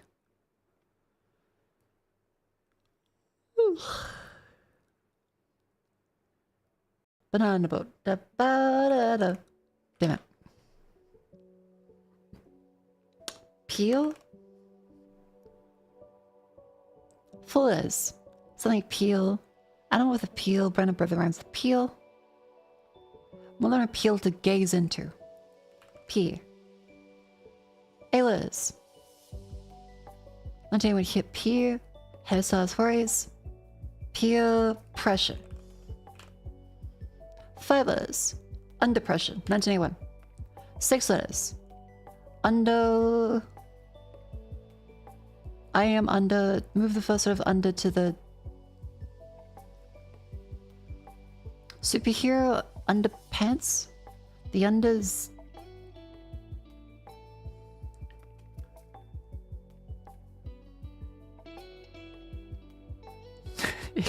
It'll be I am under the water. Oh, Wonder Bread. Okay. We don't have that in Australia, so that's why. 5 letters. Wonder Wall. Wonder Woman.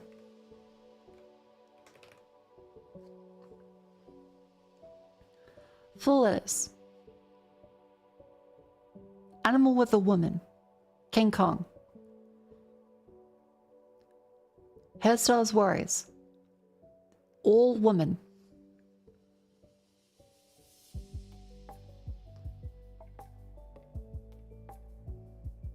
The woman's.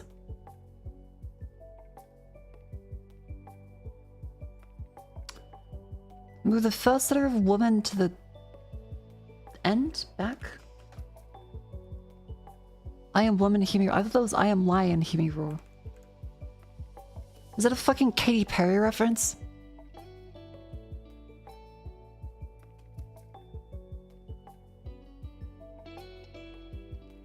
Full letters. Animal with a roar. Lion. 3 letters. Move the first letter of lion to the end. Nope. The lion's den. End. Split ends. 70s feminism. Okay, I need to brush up on my 70s feminism. I'm a little behind. I understand. Chat, before you start cringing, it makes sense in the context of the time. Don't judge it too harshly. We're not Aspen Goals, chat. I'm sure it's a reasonable statement in a world where everyone was forced to be Stepford wives.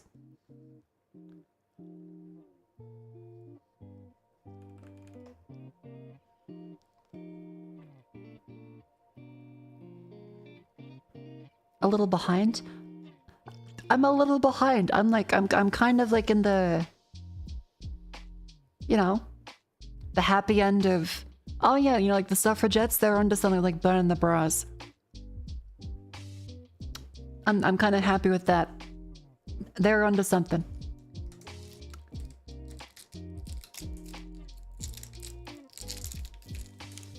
I have not worn a bra in several months. This place is great.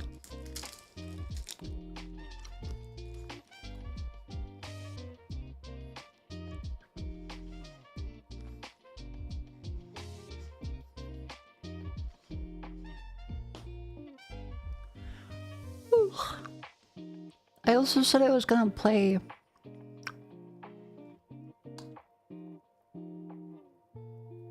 was gonna play something. Shit.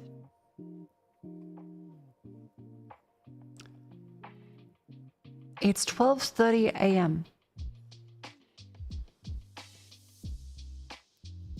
Shit.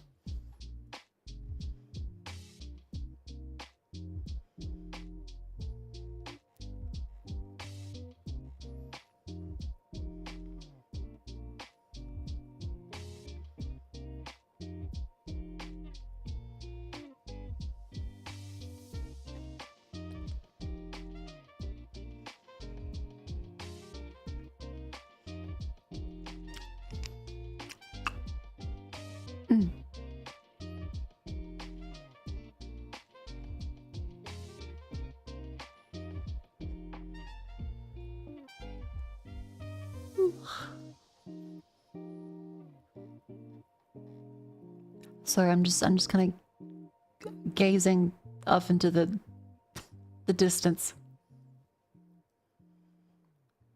Giant cup in the sky game. I could. We have Peglin. We have King is watching. See the Militshina.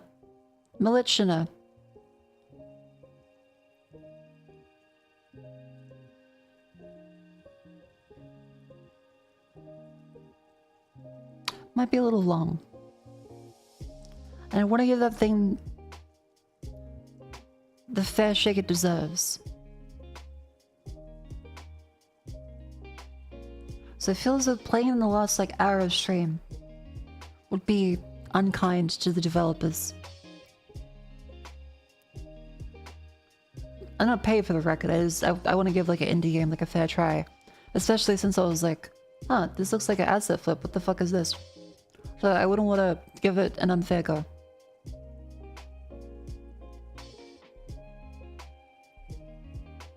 Instead, let's play something that I know I can enjoy, and I know I can play.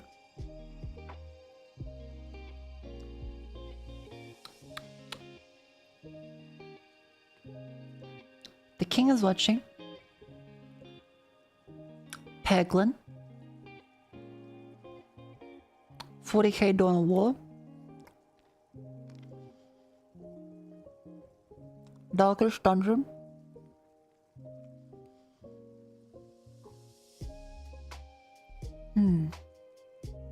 The world is oyster.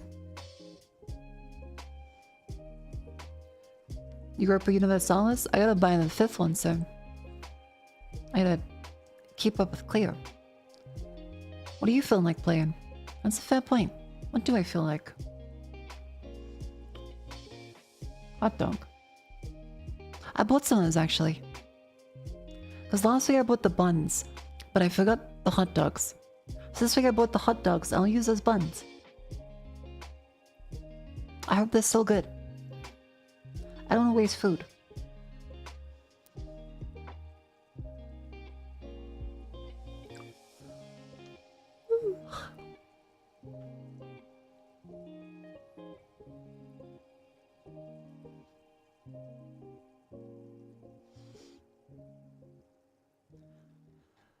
The King is watching.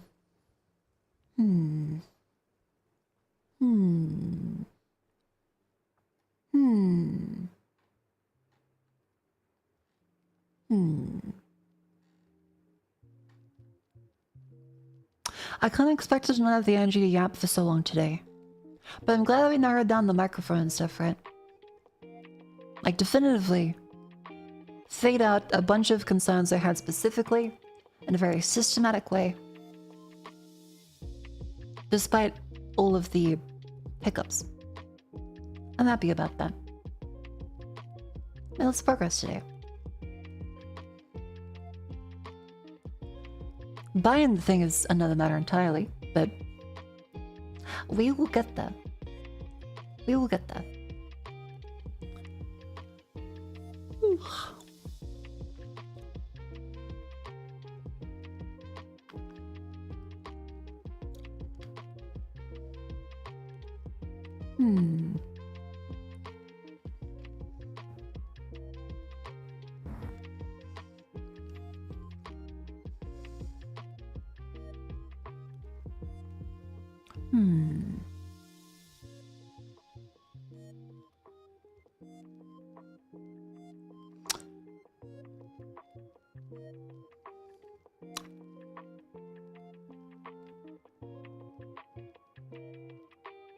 I don't know what to play.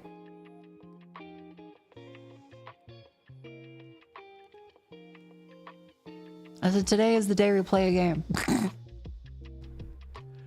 And it's been 5.5 hours and like, I don't know what to play. I have the world on my fingertips. A sun in the palm of my hand. And now I'm like, I'm not sure. What an indulgent piece of shit I am. Let's see, we have many things available. Scam stream, scam stream. It's already tomorrow. That's true, it is already tomorrow.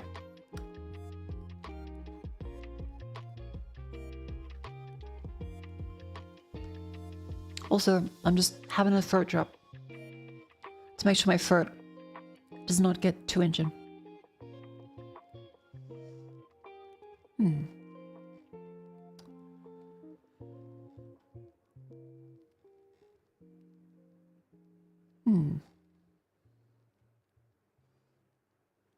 A what drop? Throat drop.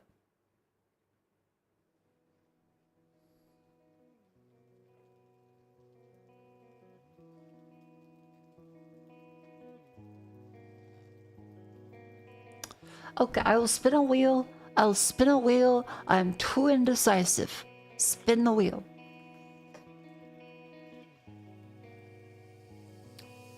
Hi. Account created 3 minutes ago. Welcome in. How you doing?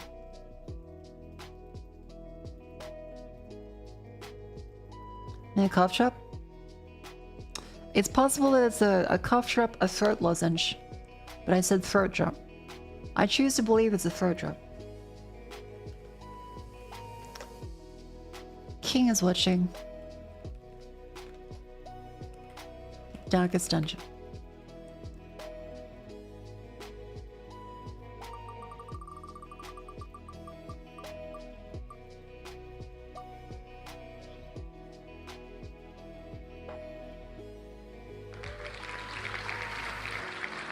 Dawn of War wins!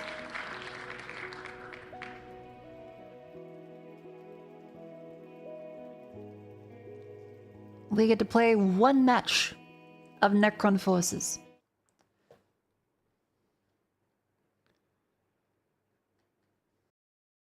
Dawn of War.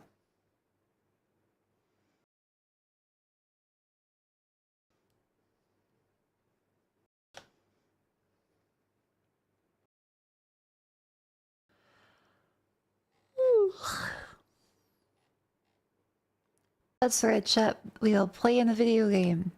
It's happening. It's here.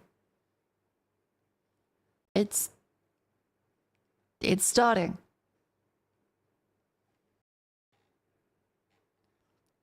Come on. You can do it. You got this.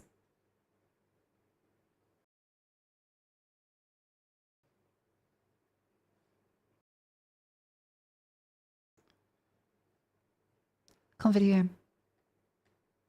I can't hear anything in the cinematics. I don't know if that's like a bug. Oh my fucking shit! Oh fuck, I made a mistake, I made a mistake, I made a mistake, I made a mistake.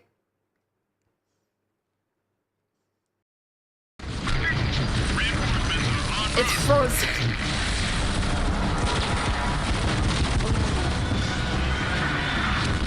Oh.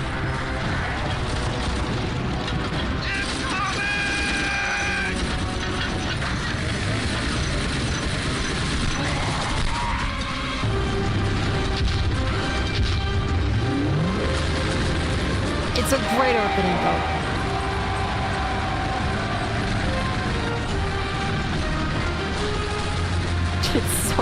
It's peaking so much.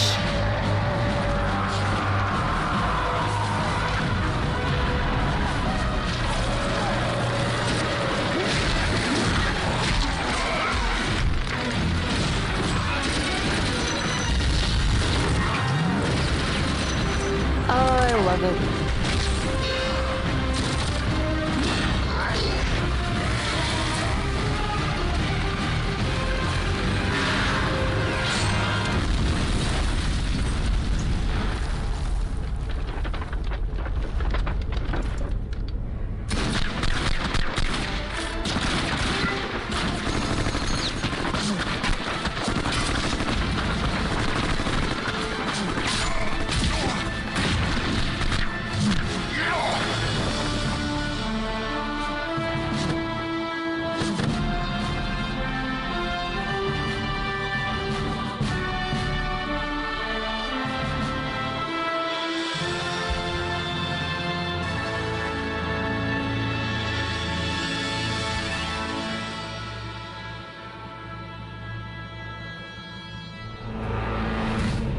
I'm glad they remastered that. It looks great.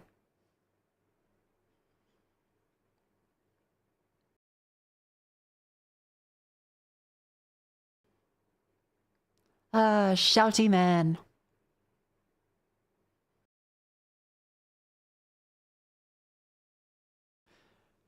Please don't blow out my eardrums again, Shouty man. Please. I would like to not lose my hearing 3 times.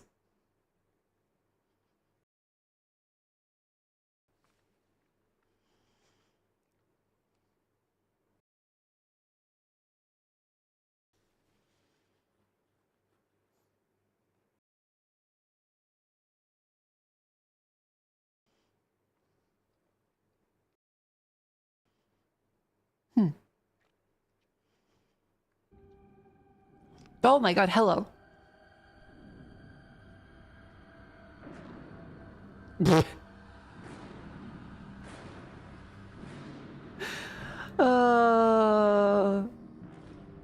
Hello.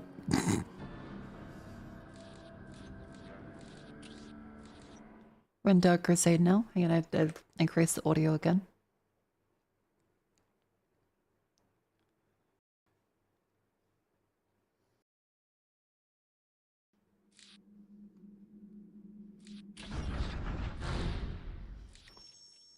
There we go. Wonderful. Alright, this is us, our little Necron fellas. I guess we'll now go against the orcs.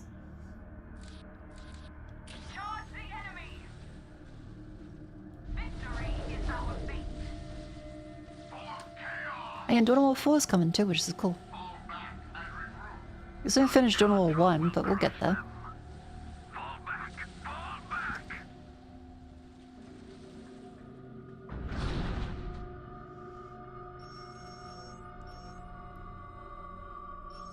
I will capture this one because I kind of do want to fight the orcs.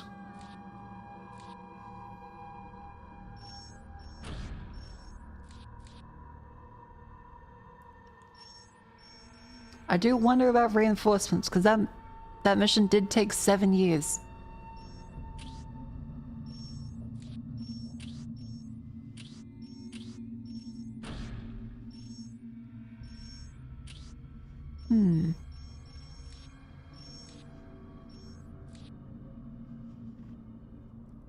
Wait, there's a Mechanicus too?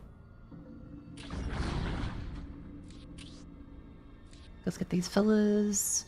Our requisition seems just about fine. Yippee. It's coming soon? Ooh.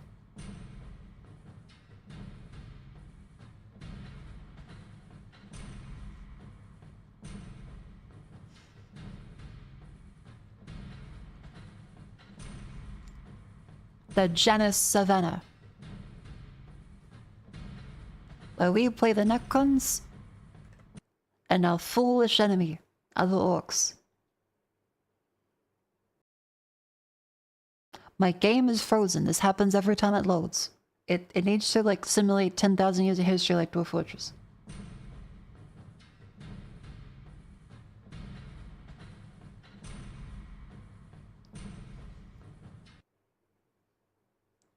It takes a bit.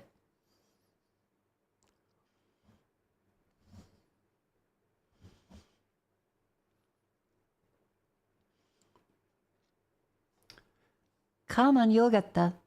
You can do it. Destructor will cover 2 campaigns and make a Necron with a hint of a certain in the faction. A single Magus, one's from Mechanicus 1.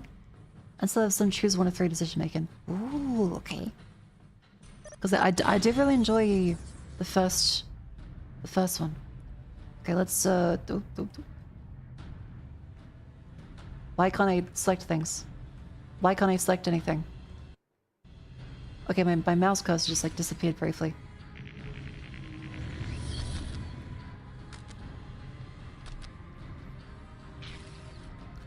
Keep requisitioning you.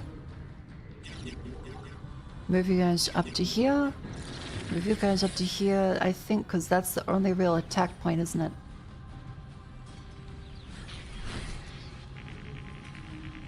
And keep going through these ones as they get requisitioned up.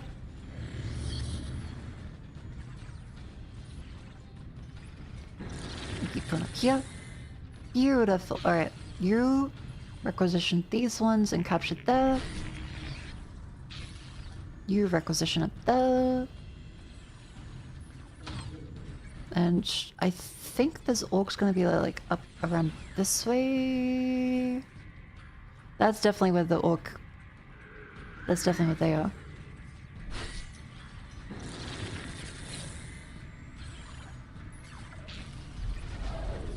Okay, good. You should go back there. You should build a obelisk. You should build an obelisk. And you should go with the... Nope, nope.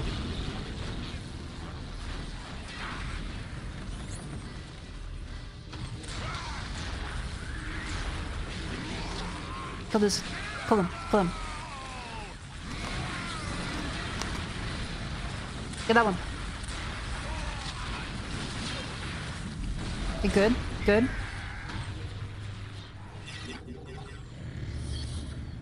Okay, more Necrons. Okay, you could do with some plasma generators. Are you guys nearly done? No, you're still going? Okay, you could do with...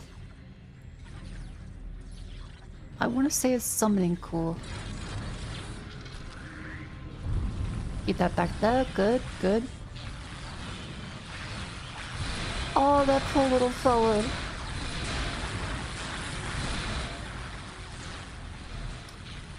Okay, maybe a ghost turret would be good, honestly. Those guys doing well? How's that fella doing? Build an obelisk there? Good! Well, how are you? I'm doing good, welcome in. Okay, Skyrim's doing a good job.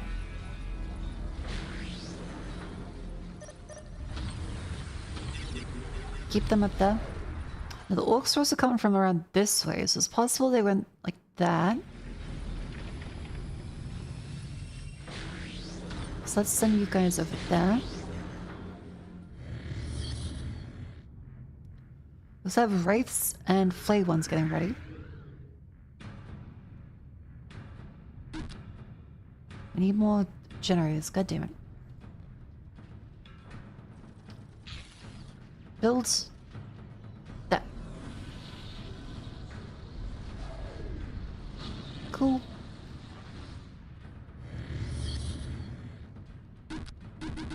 Motherfuck. Okay, build plasma generator. Build plasma generator. These guys, I think now should be just about done. Plasma generator.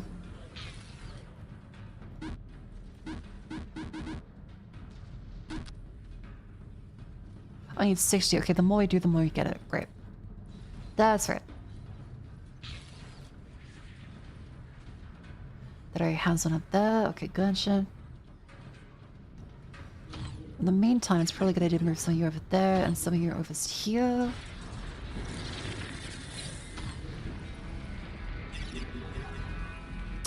Good, and see if you guys can capture this one. Oh, yep, the orcs are there. Thankfully not captured. Oh, yep.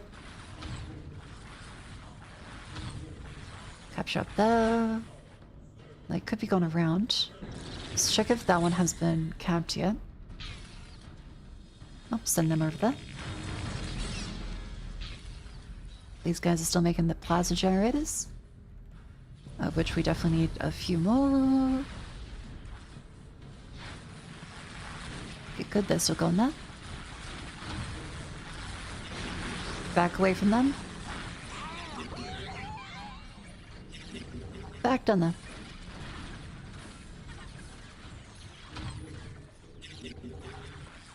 There we go. Yeah, it's actually kind of chill now. I'm feeling quite chill. Gotta get your actions per minute up. My actions per minute are quite low. I do often think, what should I be doing right now? Hey, we're on Chill Crusade. Okay, you guys have captured that one. There's one of the far reaches over there. Don't worry about these fellas. How you guys doing? Okay, you guys should back off a little bit. We'll focus fire on that one. Okay, back off. There's a lot of people.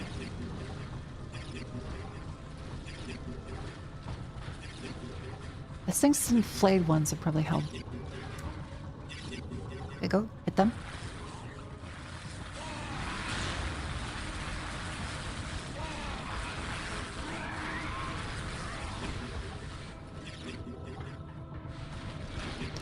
Okay, drone on. Then hit them. Good, good.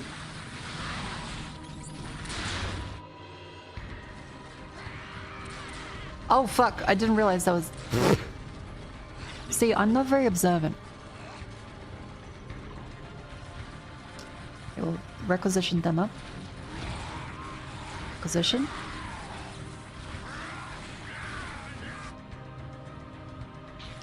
Could honestly do with a ghost turret over at the edge there. You guys built an obelisk on that one. Good. And send you, my lovely fella, back over there. And see if we can build a Forbidden Archive that gives us some of the artifacts. Need a Baneblade.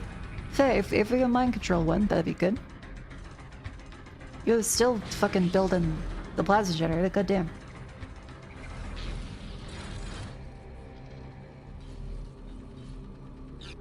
Free Scarab is better than one. I'm saying that we now need to change our requisition rally point to here.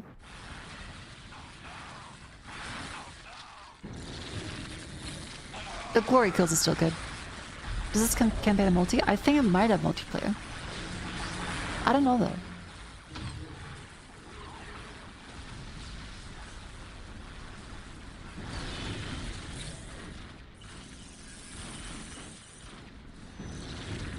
Get these ones.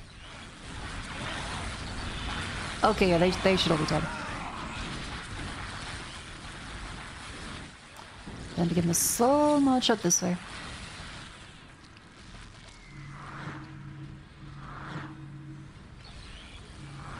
Okay, keep out of the range of the turret. See, that's called micro. I kinda have an idea of what it is. Not really, but I'll get there.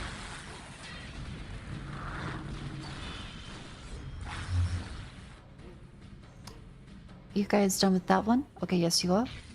So requisition you and capture that strategic point. You guys now can get the go right there. I guess build that one.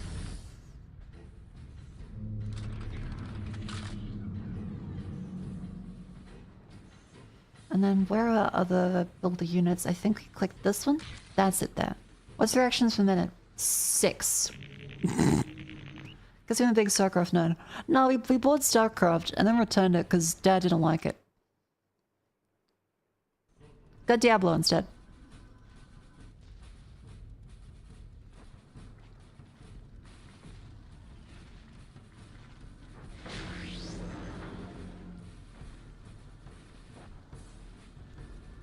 Ba-dum.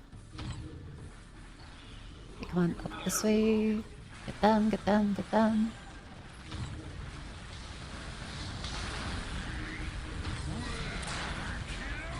Okay, the Big Macs can just teleport in. I played StarCraft 2, but StarCraft 1, as you may remember from stream, a little rough on me.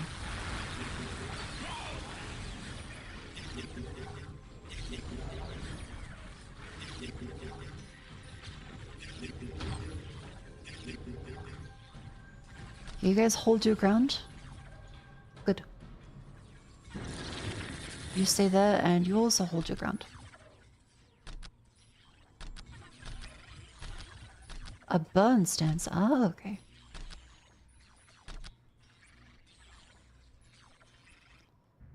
Gotcha. How's the rest of these fellas doing? Okay, they've built that one there. I guess do that fella. You little guys. We can build another little power one. You can also build a summoning core. I think those probably are ground, but there's relics. Let's see if they're capped by orcs. They shouldn't be.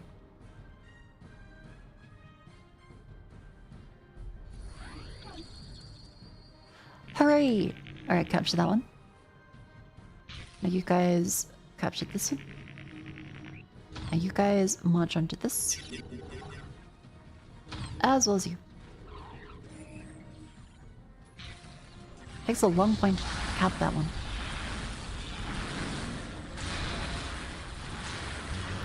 E-L, go. Critical location, alright.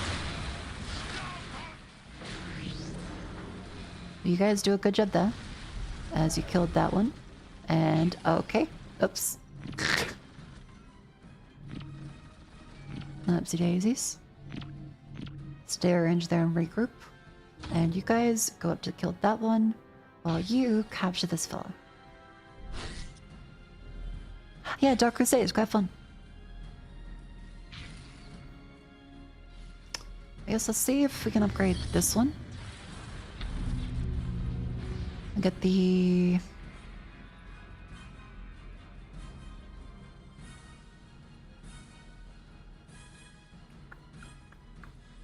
slow motion artifact seems good. Lightning fields. Good.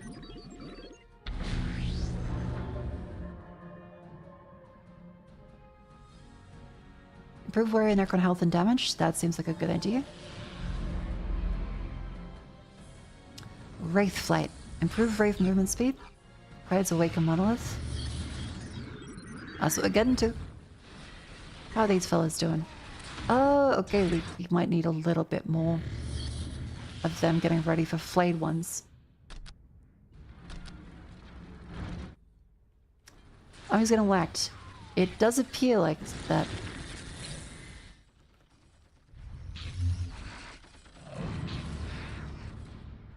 I may have gotten a little distracted.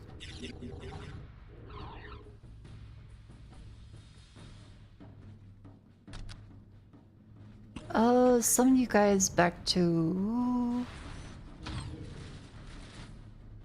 this building.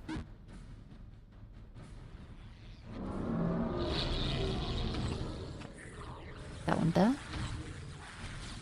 guys are going good up there. Where's the next builder unit? Oh, yeah. Put that one there. Get the scarabs thrown away.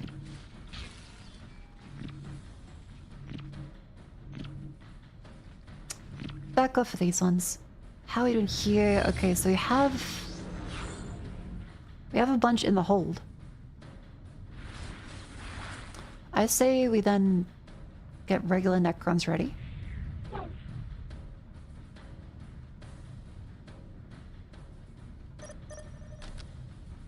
And get some immortals.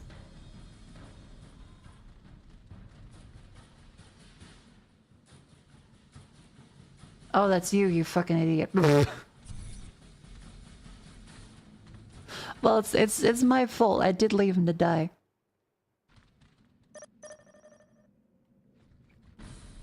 Okay, regroup, regroup.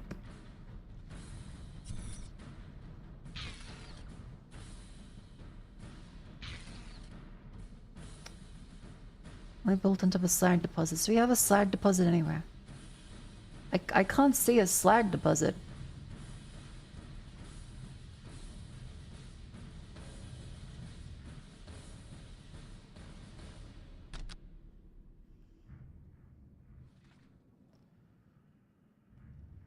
Slag is cubed? I can't see slag.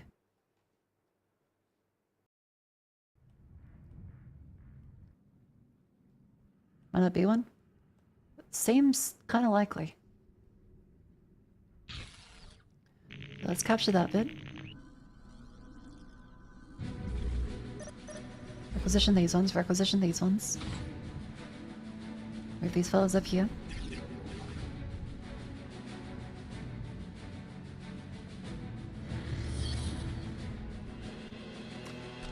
Let's also get our fucking Necron Lord dork back.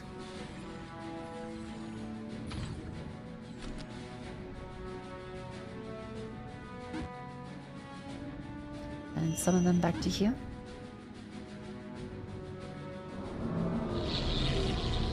Get them back to there. And summon a bunch of you, summon a bunch of you, summon a bunch of you.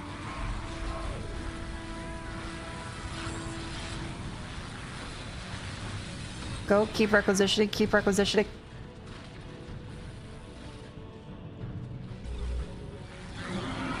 Go, go, go, go, go, go, go. There we go.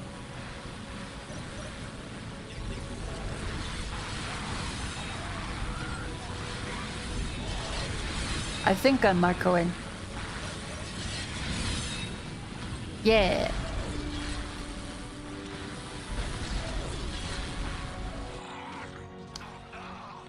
Okay, how'd that happen?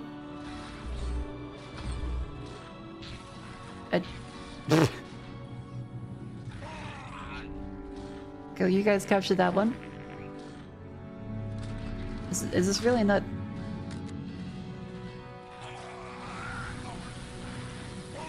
Yeah, it's slowly going.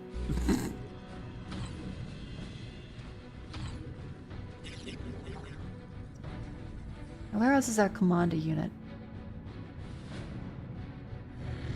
Where is Resident Dork?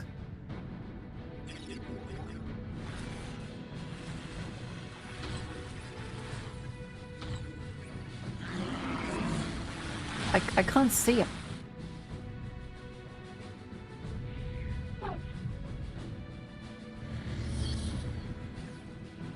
The rally point's there. I need to walk to him.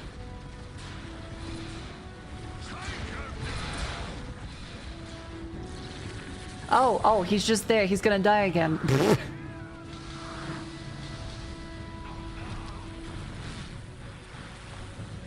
Okay, thank fuck.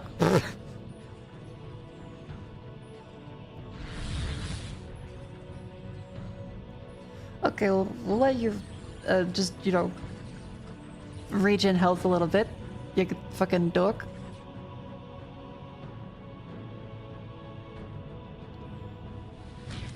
Where are the next builders? They're doing that one. And there's some back at the home base, which is there anything else you need to build? No, not really. So I guess we do the engage monolith, which needs a greatest summoning core, so we'll do that one. Then march these fellows over.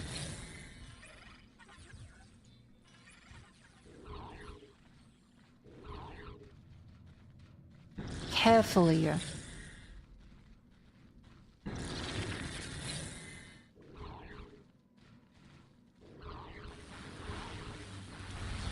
How about the flame ones? Oh, that's a good point. Thank you.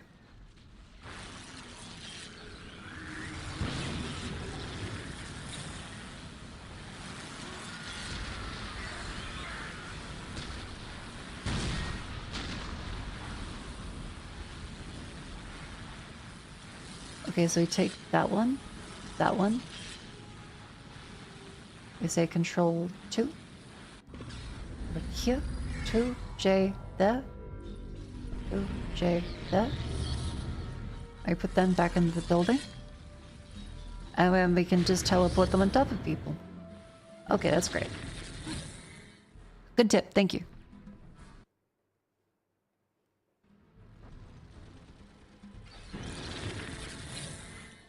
Well, you have captured that one. Put an obelisk on there. But Necron a little bit behind.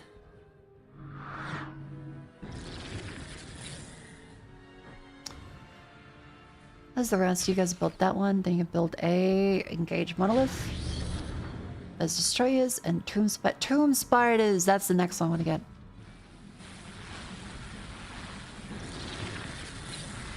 You guys.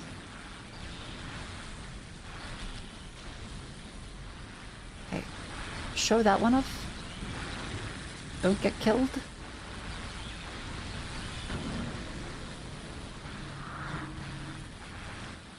I think we might kind of have this one.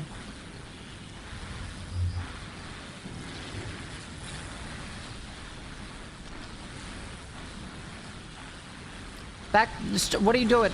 Get the fuck back. There we go. Is the game extremely fun? I'm having fun. It's quite chill, actually. I kind of got like the pattern down. They ones do building damage. Ooh, okay, I will keep that in mind. At least try my best to.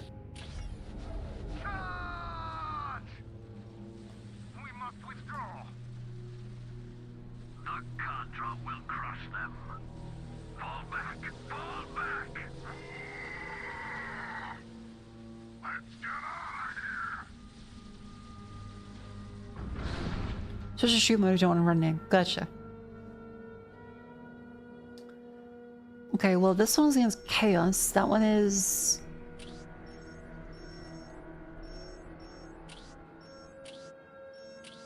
increased manpower. A Syria Forest. Support more troops in the field, increase squad cap and vehicle cap. Okay. Catacomb Flay ones. From the Great Catacombs of Cronus. Haha.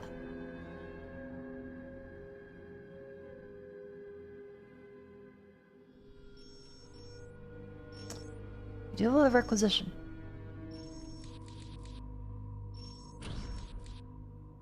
I guess do we say reinforce?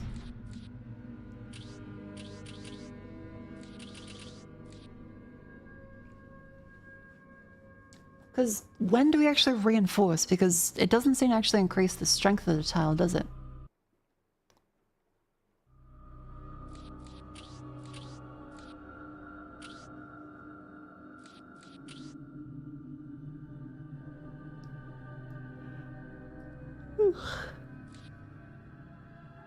An areas might get attacked soon? I guess maybe this one.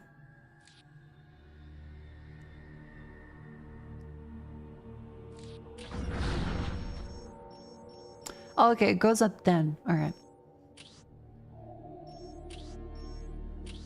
Let's attack on this one. Nice. Grab his obelisk and twist it. There's a wall between you and the York. Oh, okay, gotcha. So they can't pass the walls.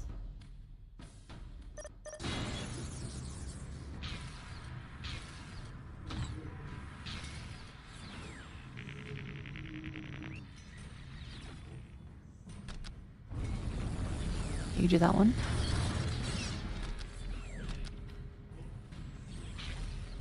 You requisition up that bit. Now they're gonna come from...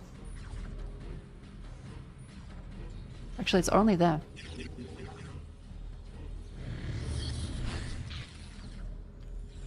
So you're over to that one. Increase our requisition a little bit.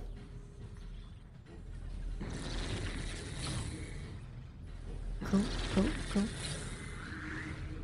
Trying to get your honor guard killed. Oh, okay, good. Good to know. So you should be range stance. Gotcha.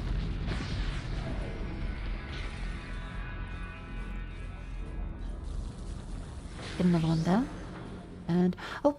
It's the outbreak. Chat. It is time to stand up and stretch. Why? That's right.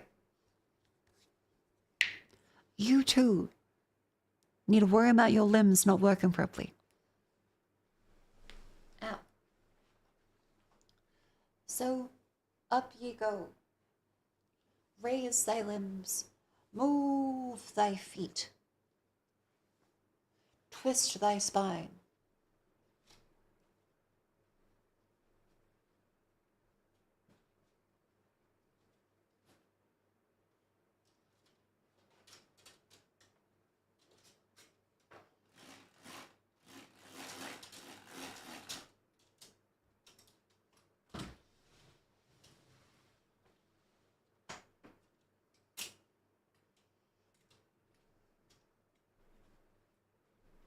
see if there's a bit more of a window I can open.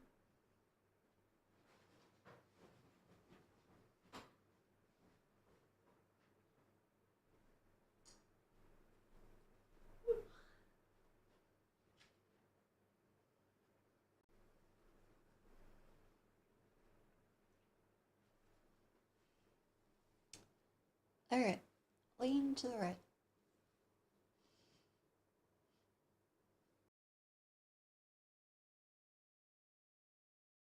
Lean to the left.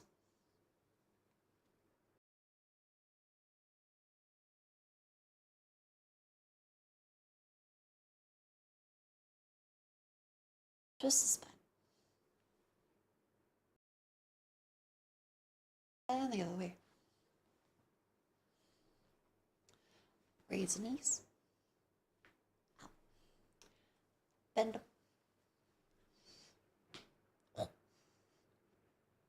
Up you go.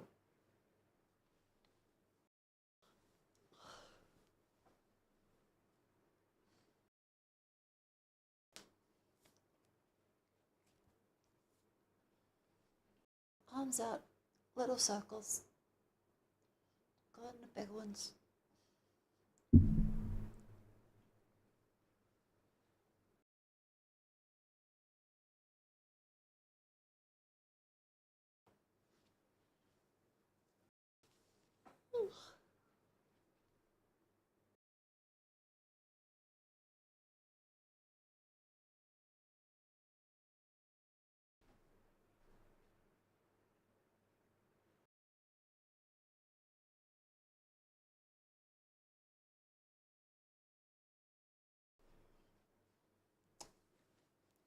And the CO2 meter goes down slowly. God damn. The CO2 builds up so quickly.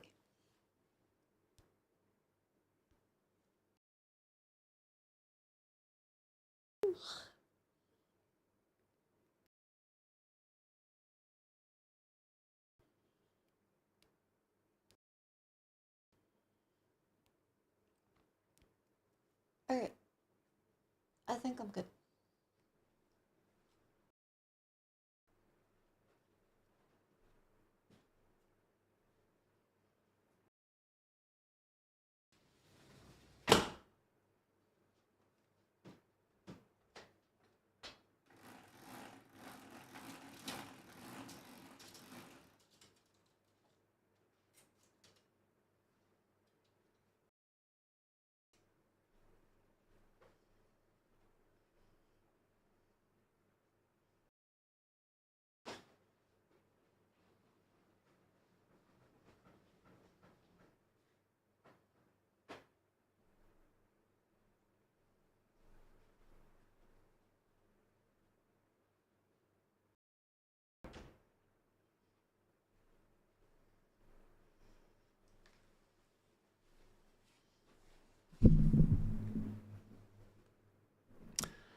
Apologies, I sat down in the chair and I knocked the mic in my face again.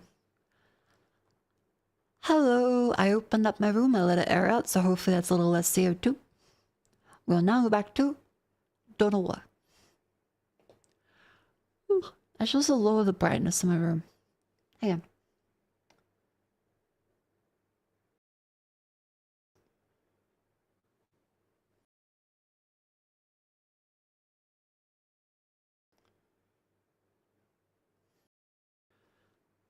There we go. I want my dog.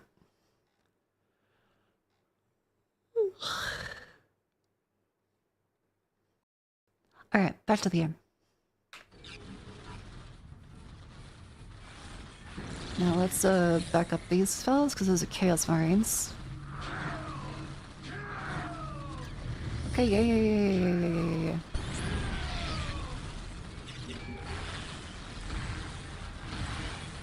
Put you guys at the back.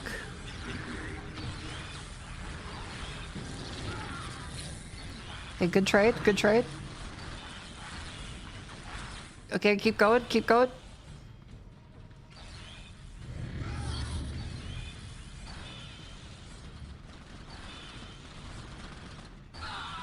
Okay, go back.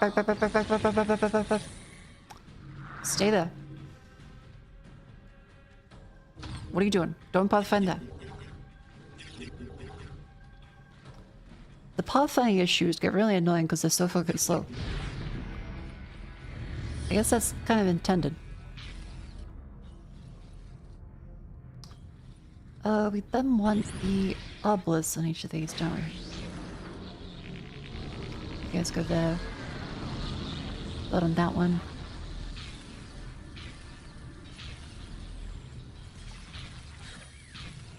Oh.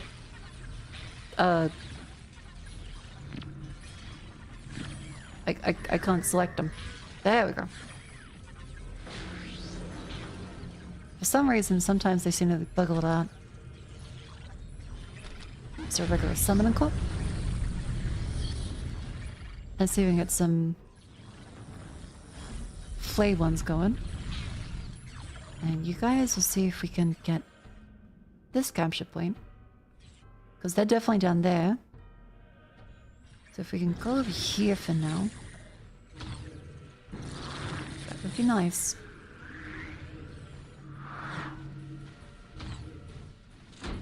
Oh, it's clear. Go, go, go, go, go. And you guys go down to that one.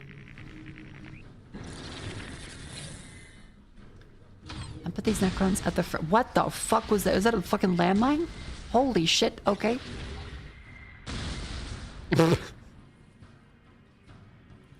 Good to know. A lot of range on that.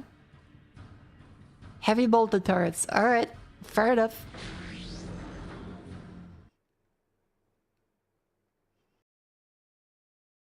God damn. Do minimal damage to infantry? Okay. Okay, good. They still aren't of them. Good. There could be quite a few up there then.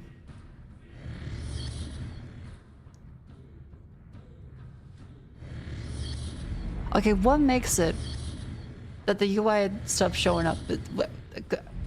Why is this happening? Because I'm clicking them, and the UI is.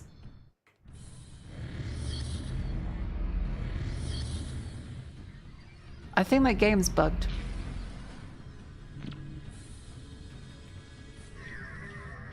Because the menu is not showing up.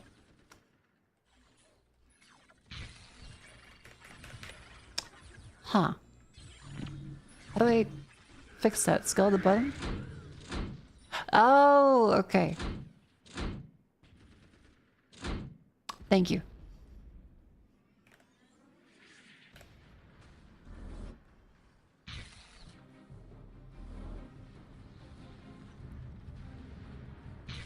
Good to know, good to know.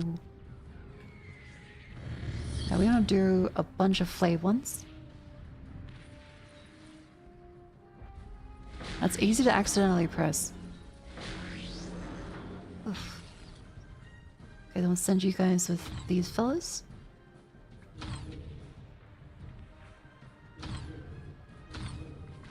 Okay, move together.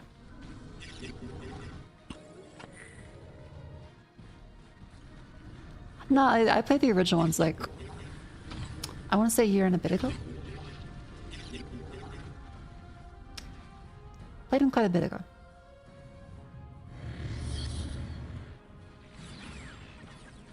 Because we made our way through the Space Marine campaign.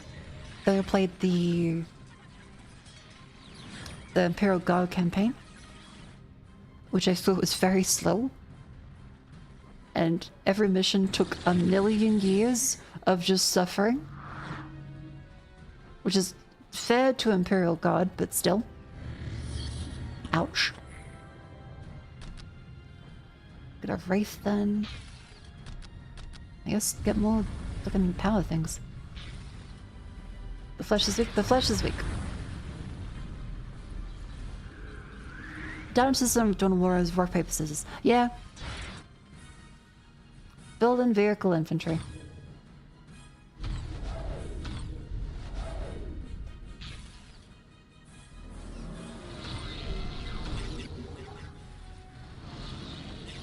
Let's check over this way. Our fellas do feel a little faster.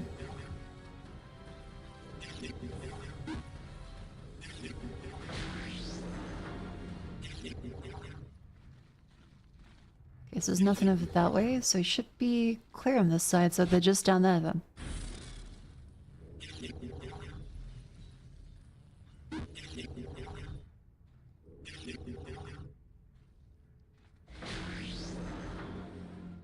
Yep. Okay, well then, you guys go over there. You guys can capture that one. Oh, the drums are starting.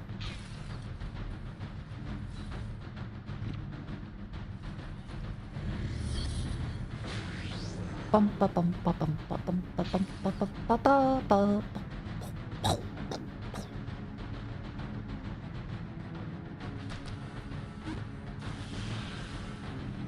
I'd say don't make more videos 0 to 4K. Yeah, that my intro to it was just like watching the Luden. The Luden 9 videos, like I want to say 4 or 5 years ago. I liked it quite a bit. Because they weren't really like memey, they were serious looks at like the events in their history, which I thought was really cool. I think that this is just empty.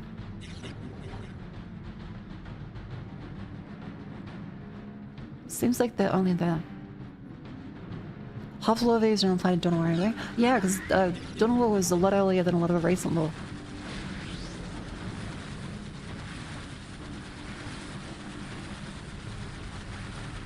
Very good. Very good.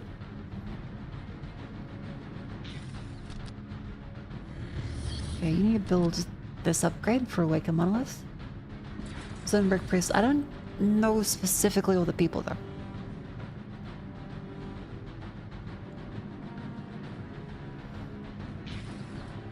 Okay, well, you can capture that one.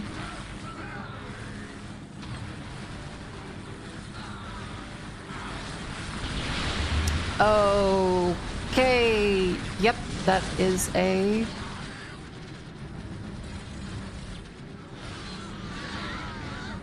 Yep, just take them fellas back up. Yes, sirree.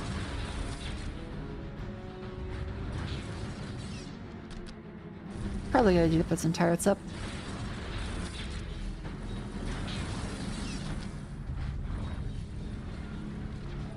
Yep, they have a wizard.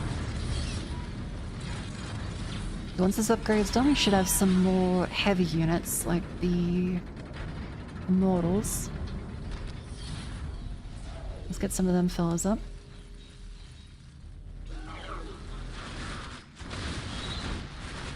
Okay.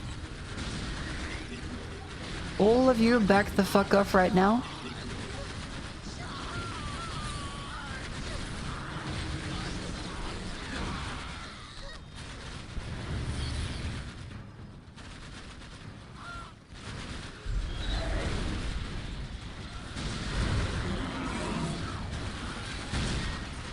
Requisition, requisition, requisition.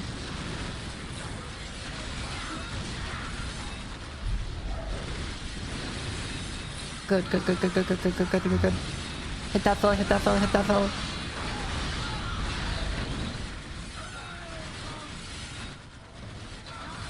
Holy shit. Okay, keep going, keep going, keep going.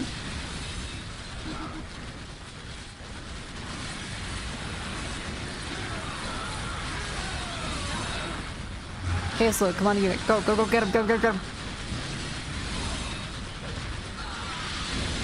Focus on that one. Good, they're dead. Okay.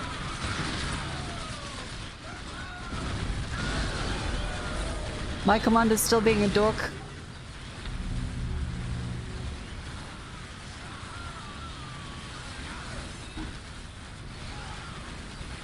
Oh, we're running out of generators. Okay, wait. Actually, that's all of us. I kind of forgot, because flay ones are red. I kind of mixed them up with the space marines. We're winning.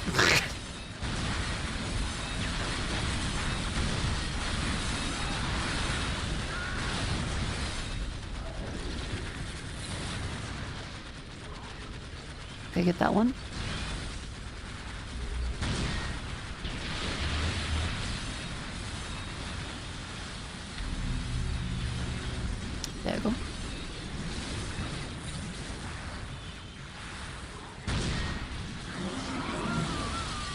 couple of them up. And may as well hit that one in the meantime.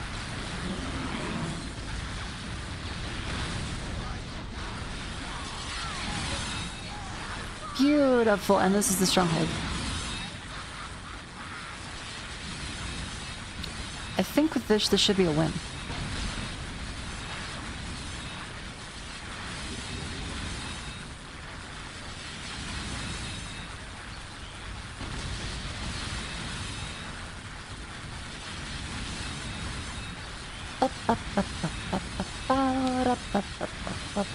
Okay, I'm getting the hang of it. I do like the teleports. I don't know how to teleport people back. Yeah! Nice. Oh, Wargear Wooded. Let's go with Gauze Flare. Bolts of Energy range ones. Increase melee damage, Heart of Darkness. Increase health regen. Damage and health. Increases speed. Reduces range damage.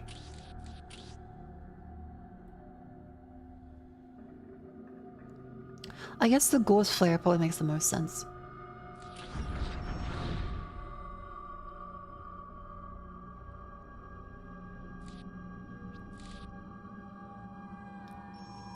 Cool, so this one will probably get attacked next one, won't it? You have conquered the Assyria forests and gained the increased manpower special ability.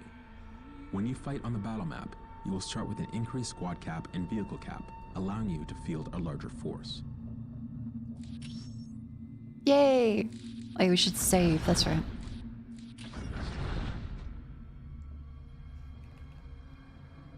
Beep, boop. Nice.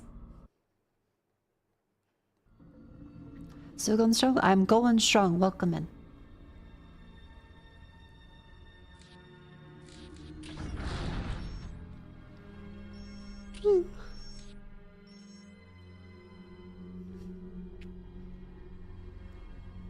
I think that getting fresh air into the room is helping quite a bit with not feeling horrifically tired and sick.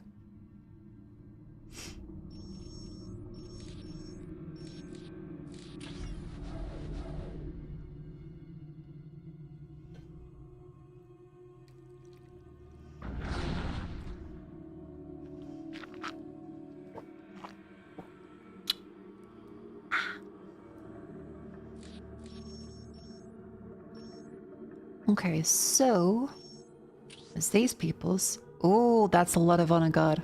All right.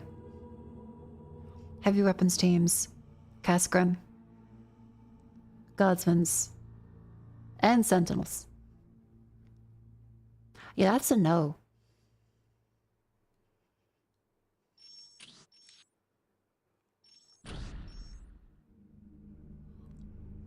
Cultist squads, raptors, and space marines.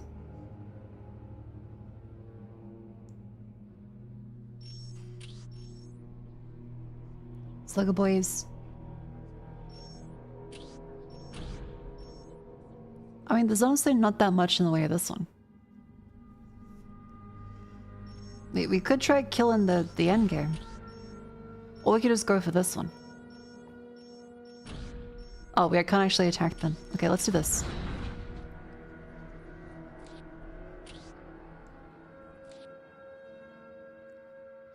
Get them down. Good.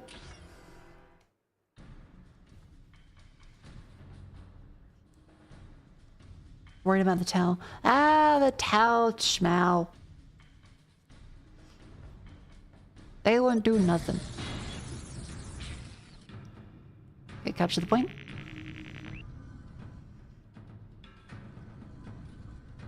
There's also capture points up there. Okay, S.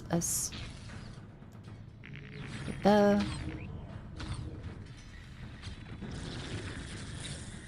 You guys go up there as well.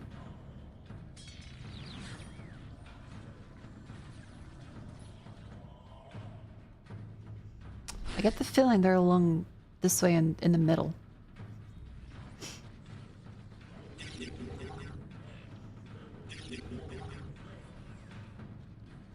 What the hell is it? This way? Captured that one. Captured that one.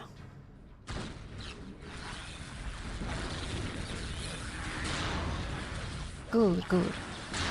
Come on, gas cannon. Oh, good.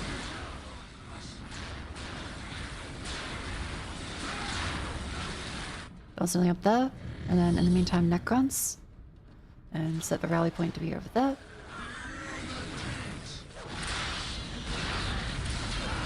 Doing quite good here, at least.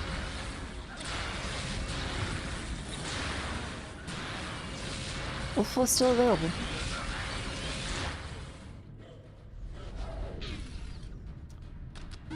Got plasma generator down.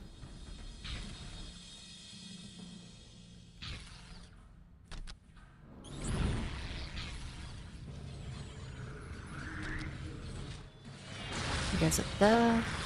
Extra building. Okay, let them back off. Like, keep shit in those rooms.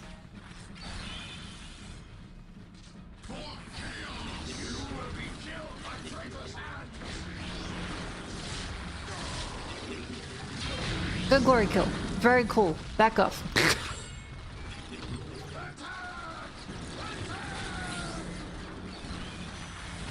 Okay, take that one. Then put a ghost turret there. I'll keep going with these fellas. Build a semi-core.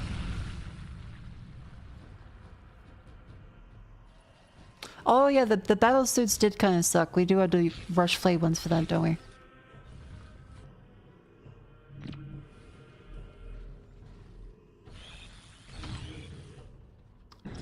He's just fucking tickling him. I mean, this is good intel to figure out where the base is, isn't it? Because he can just teleport back. It might actually be a really good strategy. He's just... Yes, yes, lead us right to him.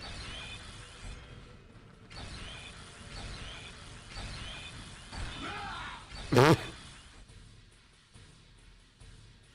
think it's working quite well.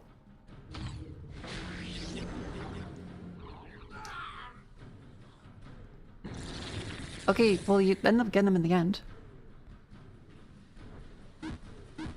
Can't teleport to that location. Oh, right, it's just a range. Okay, good. Now you guys captured that one. Ooh, there's a slag deposit.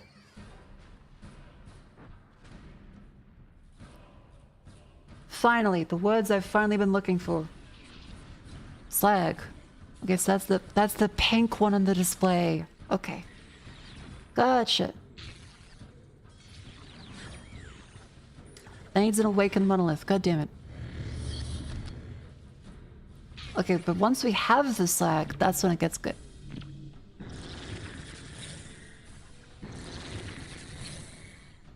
So it's gonna be like down here then.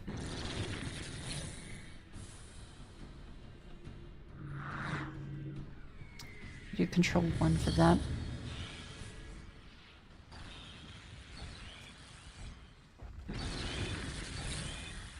What the fuck are you guys doing?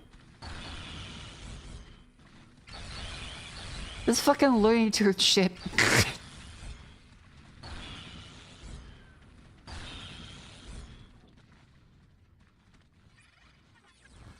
Oh my god. Alright, you capture that one in the meantime. Yep, we're doing quite good there. Waking in the monolith.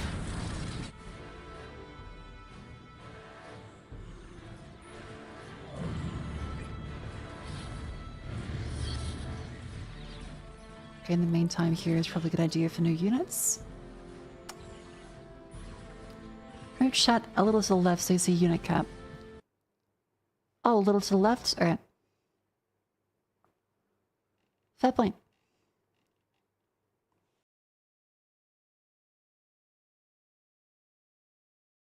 Ew.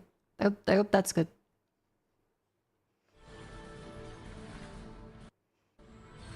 Yeah.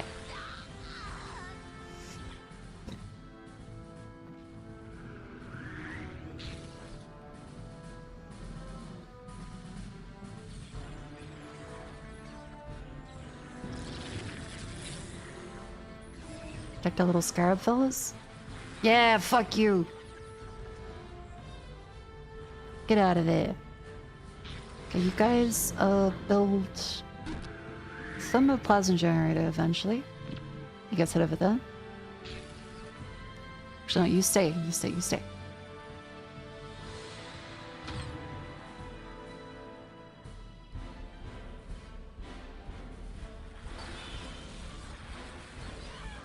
They survive a surprising amount of the ghost cannons, don't they?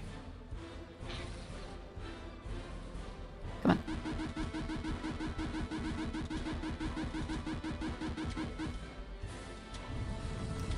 There we go. Plenty of slag.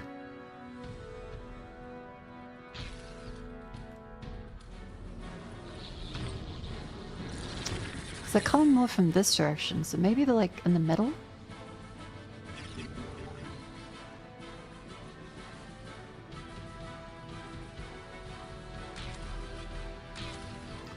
I guess, yeah, we should probably just like send them across.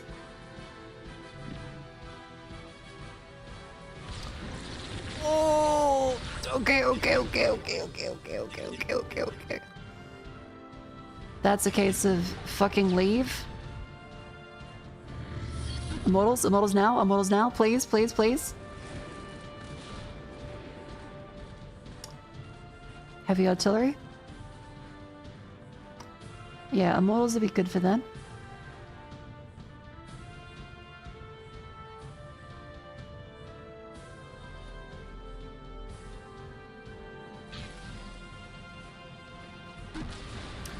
Oh fuck, okay. Focus on the foe, focus on the foe.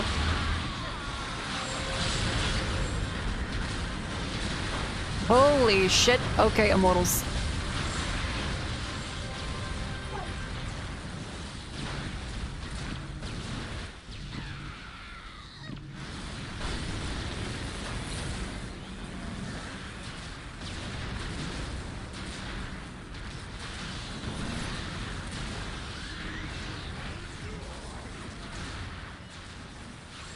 Okay, we might want to rush this along.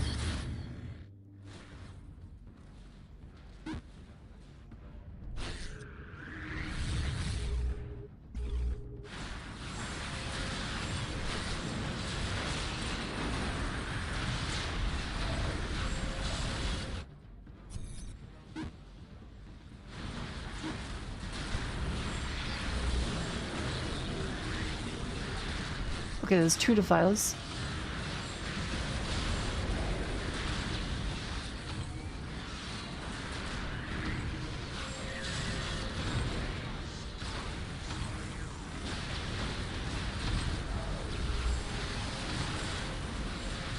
Okay, regroup, go, now get him. Now you get back in. Good. There we go. Okay, rock, paper, scissors.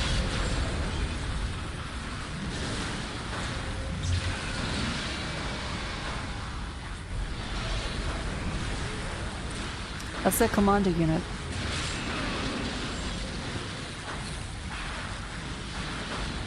That sorcerer is fucking dead. Okay, good. Good times were had by all.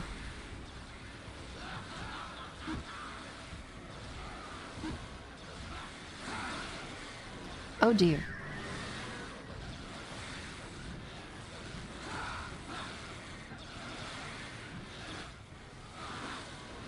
Okay.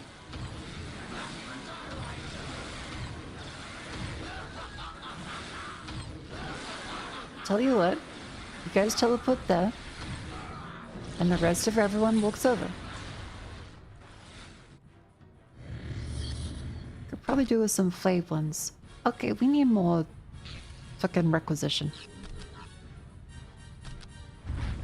Ho hum.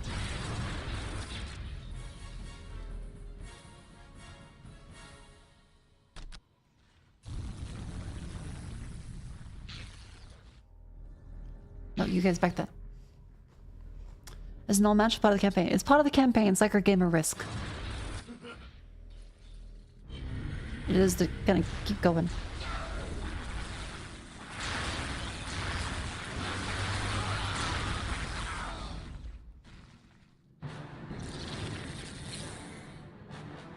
Go, you guys did that.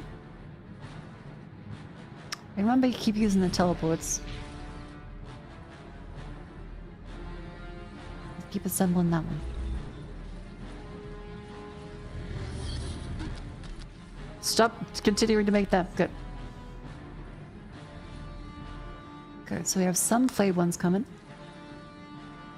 Yeah, the horns are quite loud.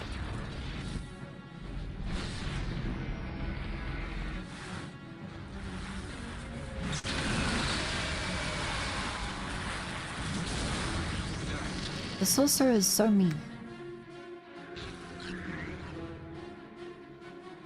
Okay, but now we have plus 60, which is good. We have a whole ton of anti-vehicle now.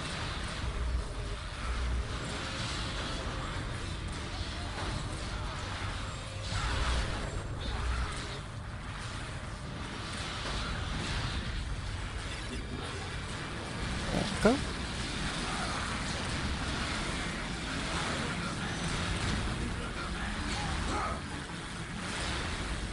Enemy captured a relic. Okay, so they are in the middle then. Oh, okay, that one. So back at the base, you guys should probably be building the little Forbidden Archive fellas so you get more of the abilities for a big base. Cool. Immortals do seem to completely shred Defilers, which is good. Still think some more flayed ones would be nice.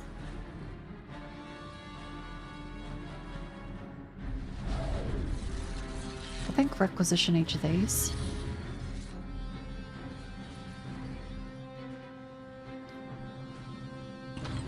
Because they're definitely in the middle.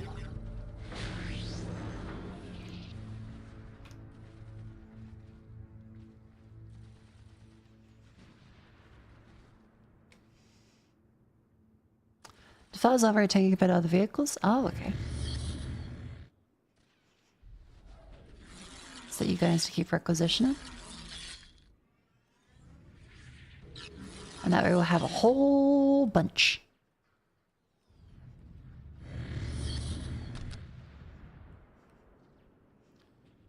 Phase downgrade is summoning cool. We'll get the...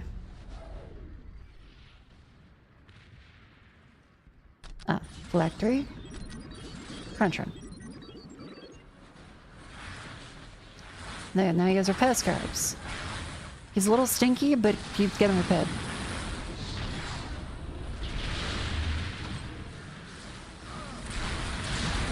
Totally fucking gets melted.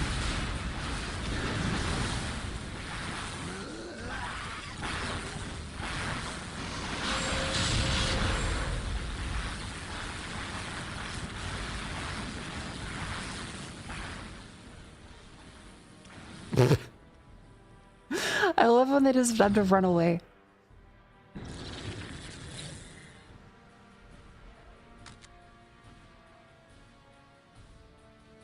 Okay, good. I hear units doing quite well.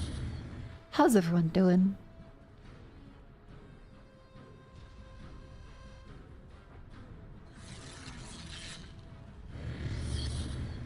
You guys can sit there and requisition, so I have a huge squad of flayed ones. You guys build a great summoning cool.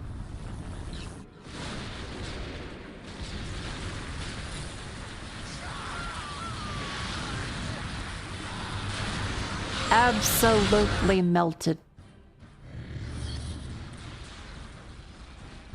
Eat shit, fuck you.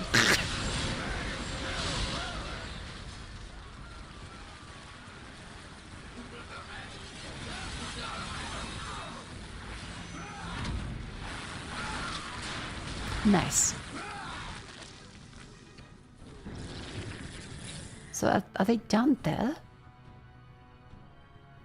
Is this the base? Because the scarabs didn't seem to find anything. I'd say we send them down there and say... Oh, there's a few up there. Hang on. You guys back in there? You guys go right over there. And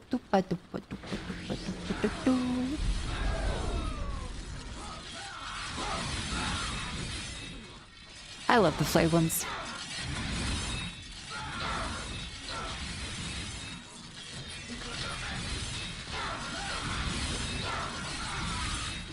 Beautiful.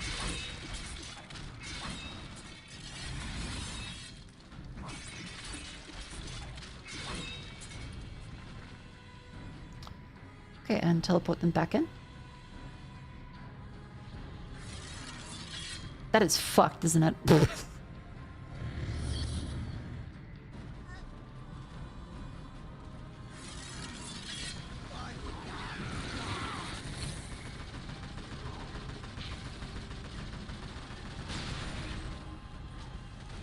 Oh, poor scarab. Okay, so they're definitely over this way. I wish there was a way to keep pace with the army. How you doing today? I'm doing quite good. My sinus infection's been like a little bit of a bitch, but you know.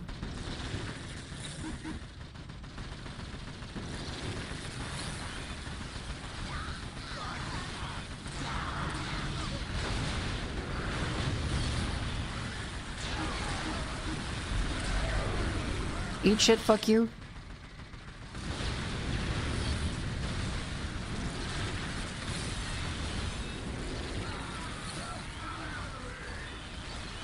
Talk to the fellow, talk to the fellow.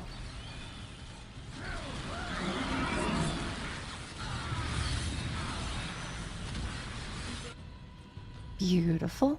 Alright, 21 out of 24, so I reckon let's build a tomb spider. Get some more artifacts. I have 3 artifacts. Bugger, okay.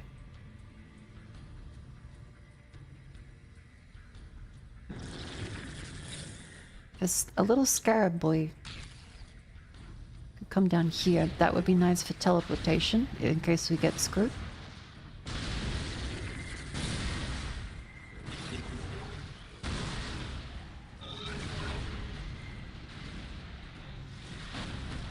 But I think this should be just about done.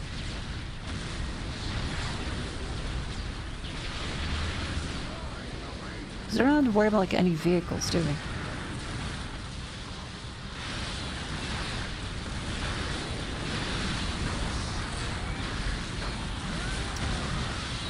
Yeah, as soon as the immortals end up targeting them, they're kind of just screwed.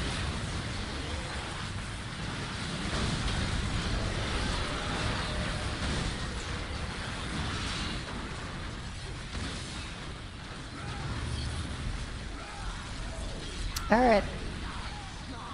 Everyone time to target. Main base. There we go.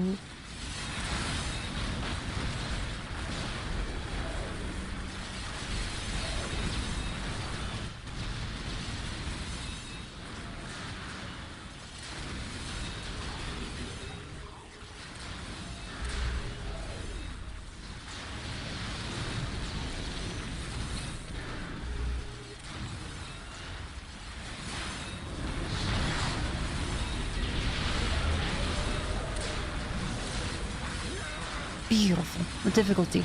Normal. Because apparently pod is just cheating, right?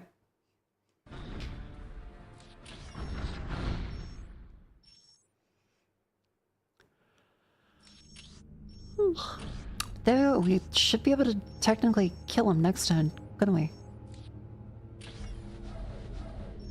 Okay, the tower have expanded quite a bit. The orcs are thankfully fighting with the tower.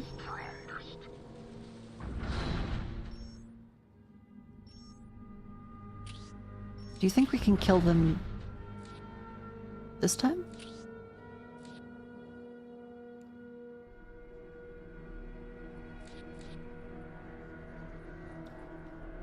I think we should be able to.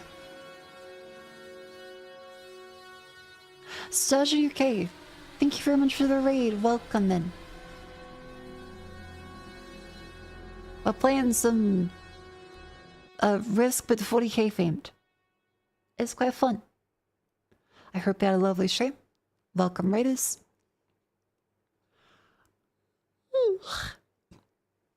Enjoy your stay. I'm Mako. I'm Australian. And a little out of it, but Otherwise, doing quite well.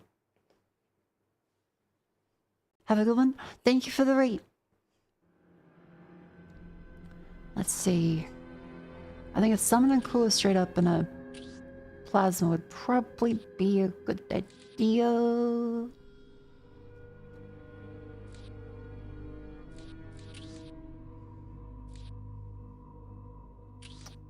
Yeah, I think if we're going against the base, the setting for everything, good idea.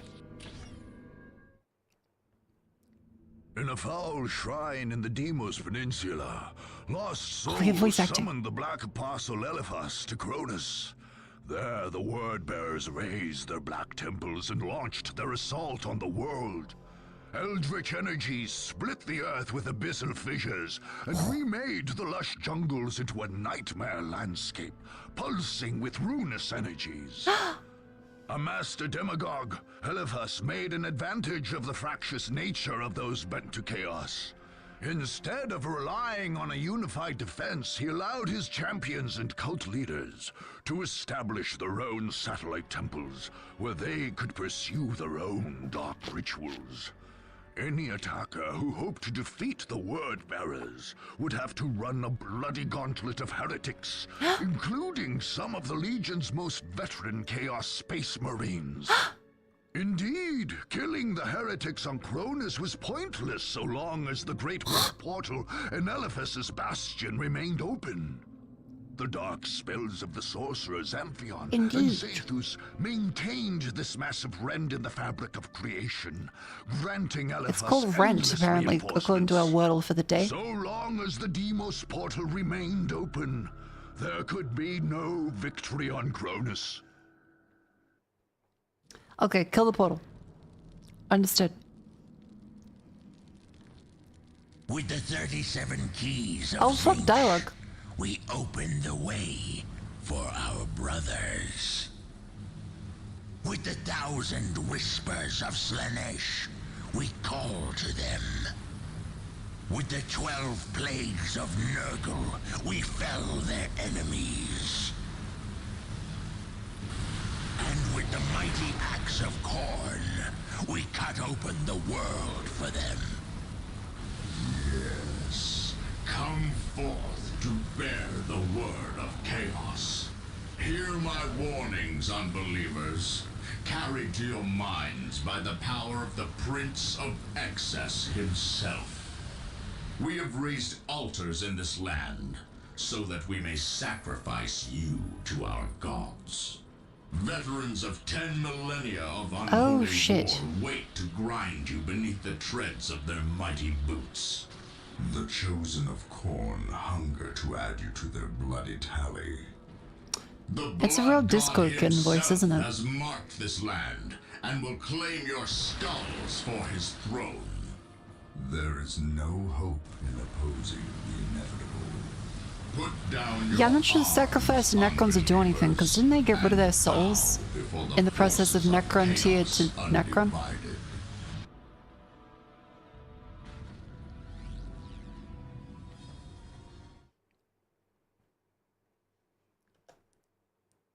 Oh my god. Go on. Okay, go there, go. You. Here, no. You cannot prevail against chaos.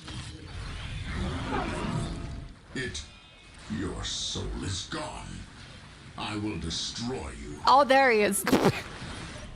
Wait a fucking minute. You guys don't have souls. Shit.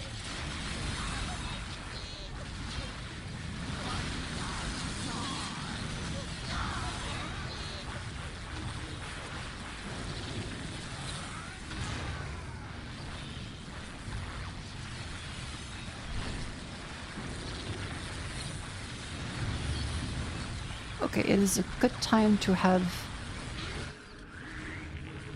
with these fellas and definitely build some turrets. Oh fuck, more objectives. Okay, destroy the warp portal, stop the blood pulse. Okay.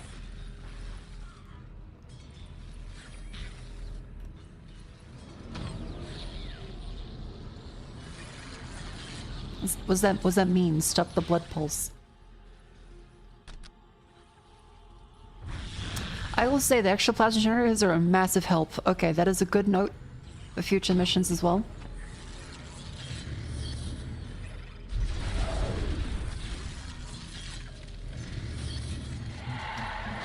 We are gonna want to get an awakened monolith to get immortals, because I figure vehicles are gonna completely skullfuck us at this point. You know, the blood pulse. I don't know the blood pulse. I'm a little unfamiliar with the blood pulse.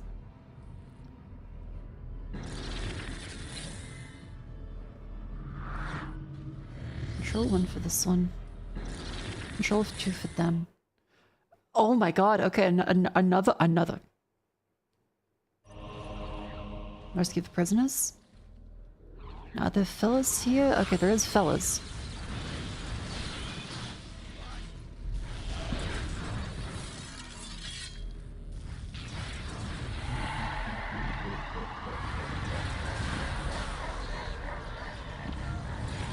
See if we can grab that one.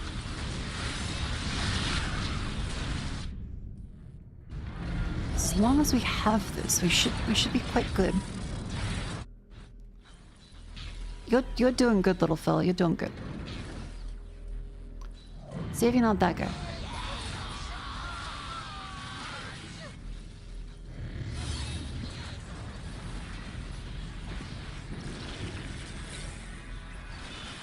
Okay, just them. Just them.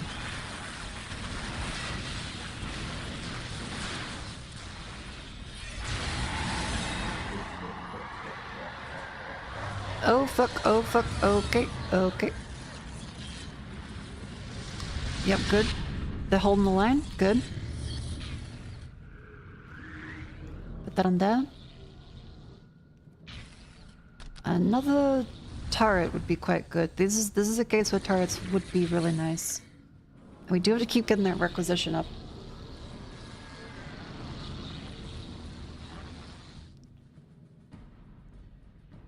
Yeah, they're kind of prodding the defenses a bit, as long as we...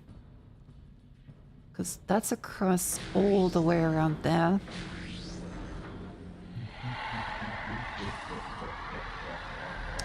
The map does seem a little bit cooked.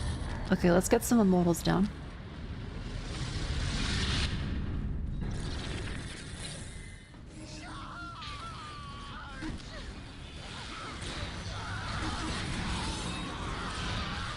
Get that done.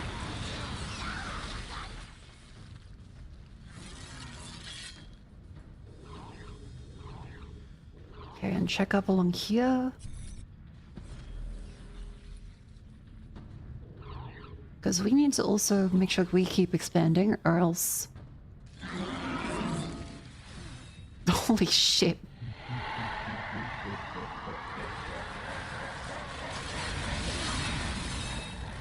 Get him!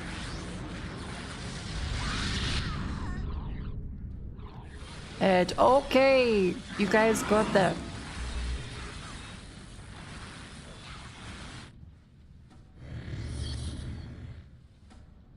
I think also get more flayed ones. There's probably some units as stealth, I think, but I can't really think of any right now. You guys move up there and see if we can capture this requisition point.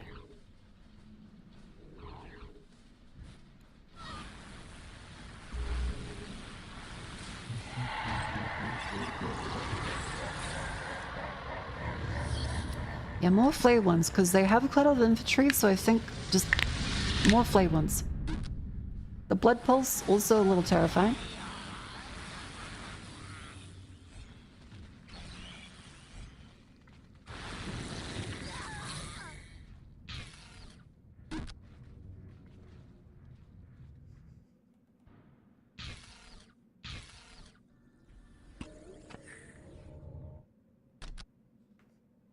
You, my little fella? Another plasma generator. There's a side pulse in the middle.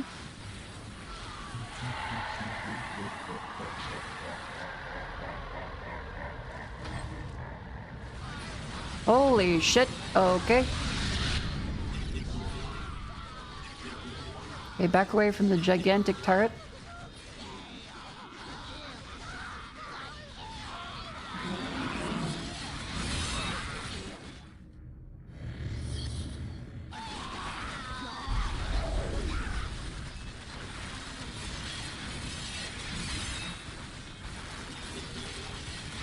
Going on them.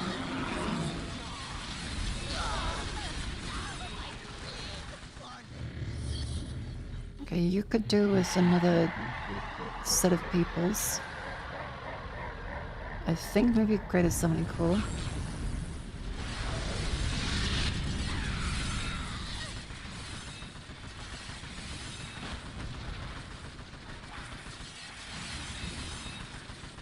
Good, good.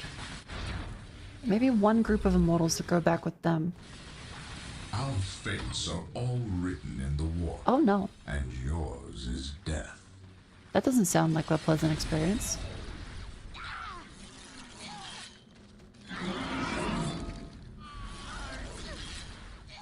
Are they just like fucking crawling out of the hole?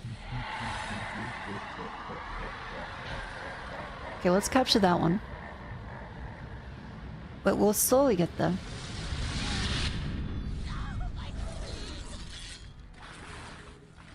That's a... Is that a blood pulse? Oh fuck, okay, step away from that.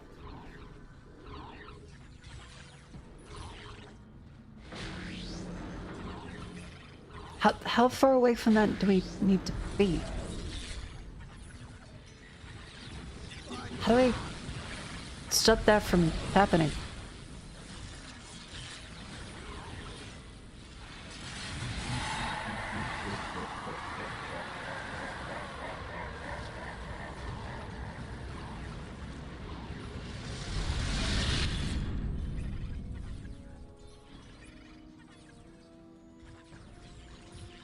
Okay, nothing happened.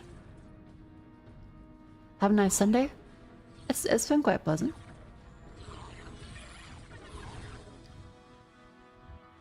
How do I... Is that where I stop the blood pulses? That's rescue prisoners. That's stop the blood pulse in the middle. Okay.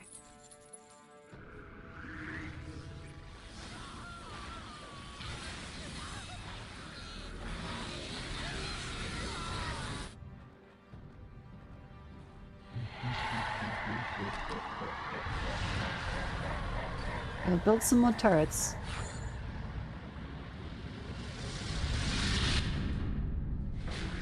Oh, they can go back home once the building is done. Oh, okay, gotcha. Build that fella. And we can go for some term spiders, because I feel like resurrections is probably a good idea. This one is for vehicle cap.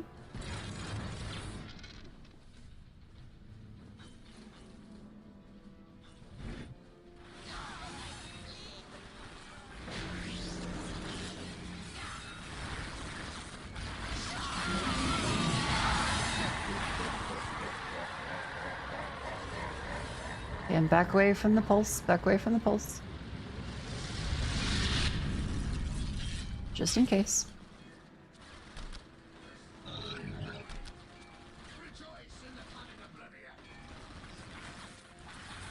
Oh, can you not build more turrets? Okay.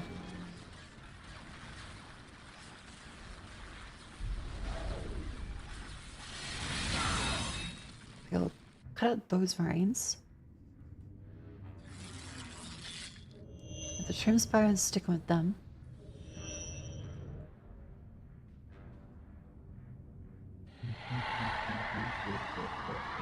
Neat.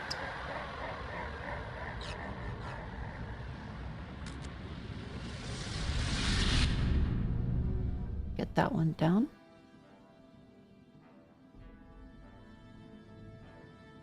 Resurrection orb is a good idea.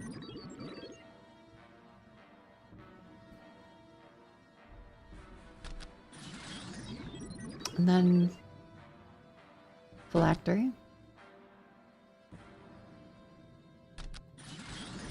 Let's go blood pulse. Oh dear, I might have gotten blood pulsed.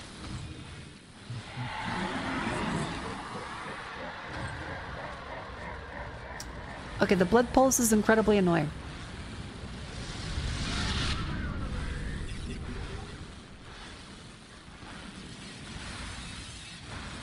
I think our next plan should be get all the flayed ones back.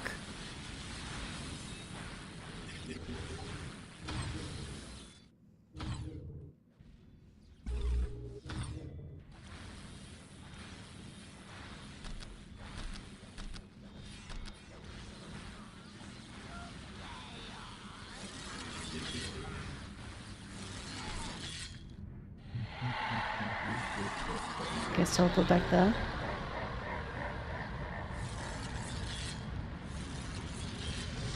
You guys go in there. And we'll send some regular Necrons in.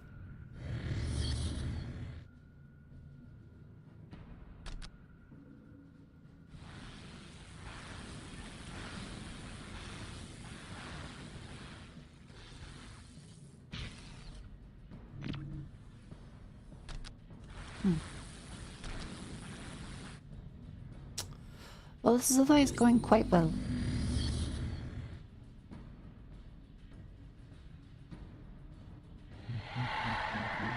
Grease that one there.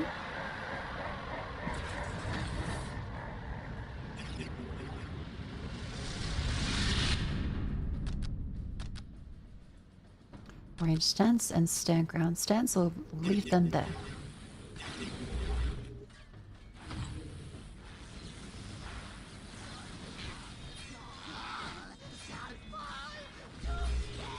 Actually, if we stay just behind, they end up attacking that while we kill this fellow.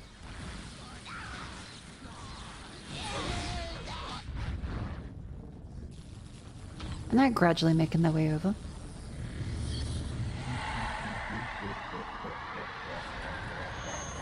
Okay, so if we just send the scarabs over this way and just see, okay, that's definitely the point. That's the one. That is the one. It's also the air break. If you would like to support the stream, did you know that there is a wonderful selection of merchandise available at makofukasame.com? That's right. Lovely merch available now at makofukasame.com. A bunch of posters that make you happy with life or terrified of work. Who knows? The options are several. There's stickers, mugs, cute little canvases. Or if you prefer direct stream related stuff, then I have a throne. I put the SM7B mic on there. Yeah. If you like to support the Copa Copa Copa, shill shill shill. Yippee. I will stand up and stretch.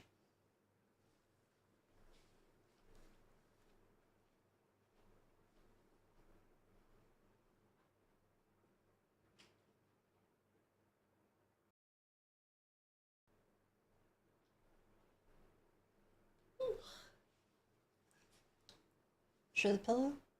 Oh yeah, there's also the stupid fucking pillow. At the merch website, you can go to all merch and then scroll all the way down.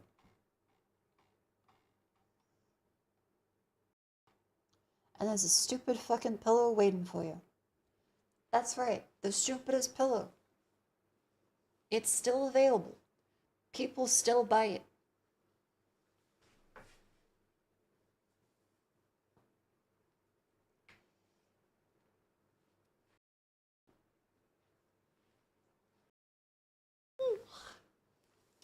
Alright, raise the limbs.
Hello. Welcome back in. I hope you enjoyed your stretch break. We're now back to killing chaos.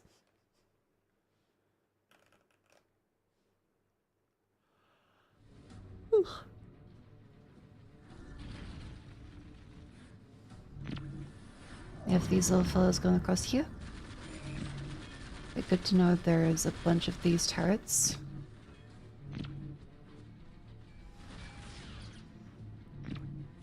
Easy to deal with.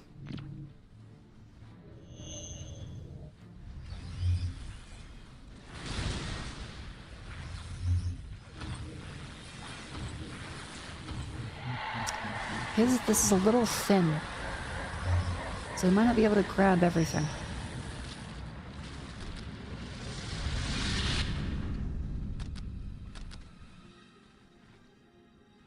Only I can hear your prayers here, my friend. And I'm Hello? afraid I will not answer them. Oh no.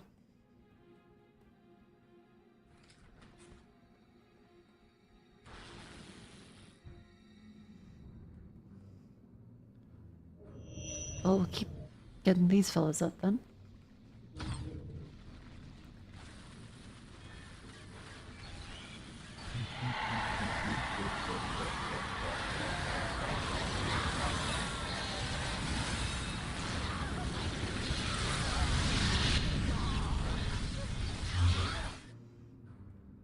You guys split it up?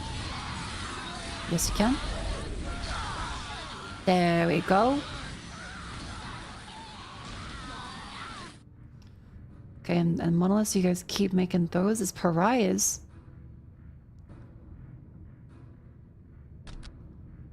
Heavy destroyers. It's mostly infantry we had to worry about right now.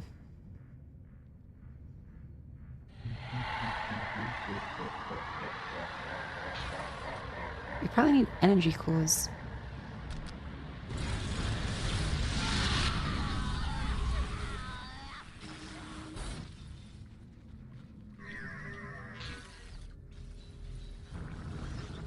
They're being built just fine.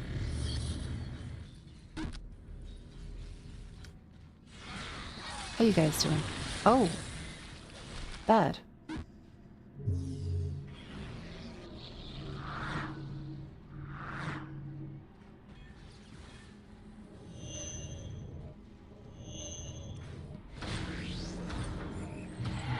Okay, good to know that they're doing quite badly.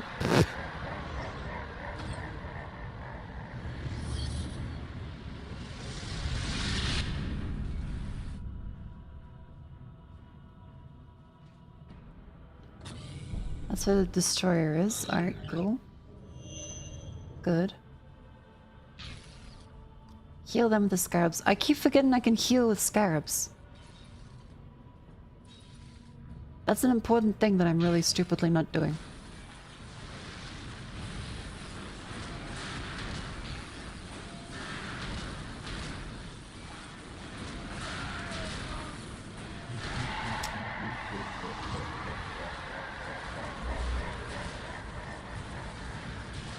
Okay. Let's just get a bunch of the flayed ones going. Because they're really milking that bit.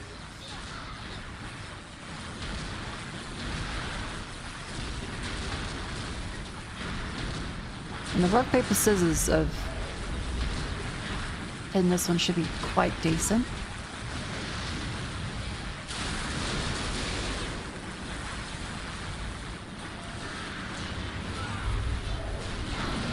Good.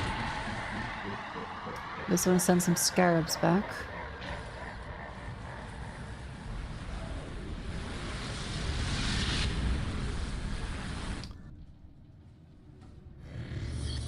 Okay, we have Lord Destroyers now. Possess enemy vehicles, counter other races, heavy armor.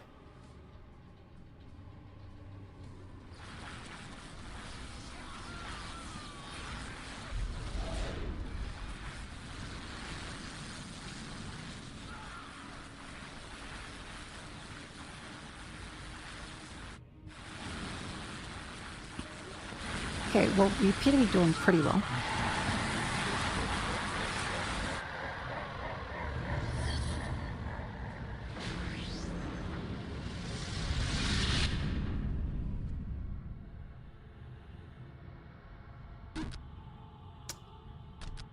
Build a heavy destroyer. And how are these fellas? You can upgrade obelisks to shoot. That's a good point. I forgot about that. Thanks.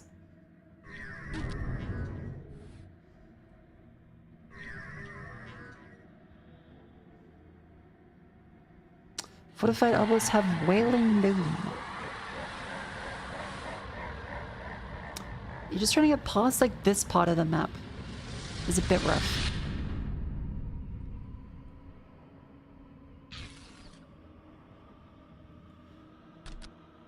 I guess probably gonna do to keep making more plasma generators.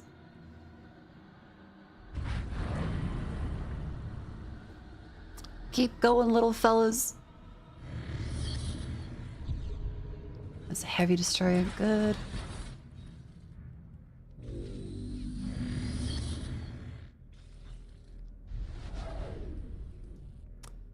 Essence of the Nightbringer, Catan transformation.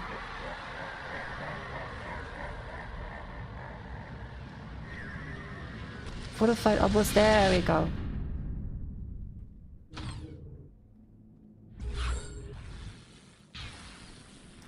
Just heal these fellas.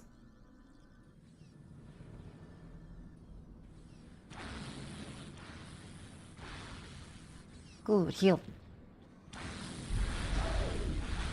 Are they being healed? I think they're actually being healed. Okay. But that at least has a turret now.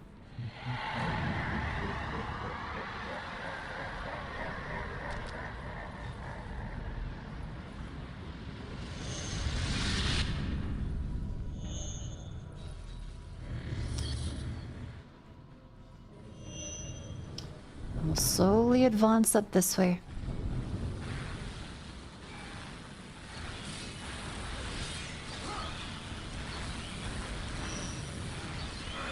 Go, go.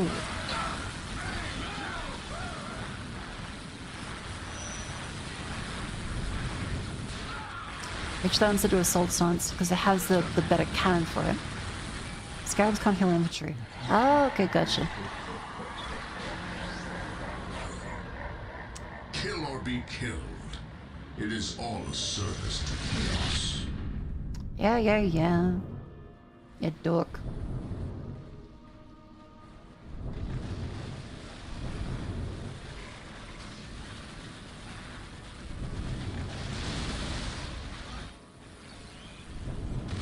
Come on, up you go. Holy fuck, that's a lot of people.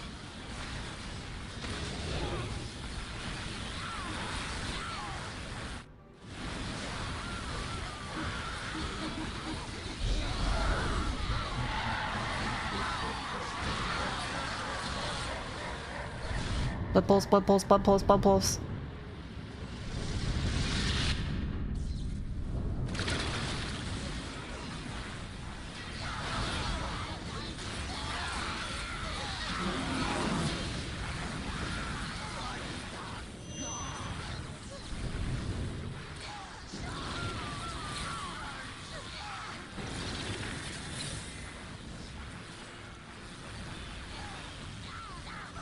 Okay, well, I guess we could use more of the, more flame ones.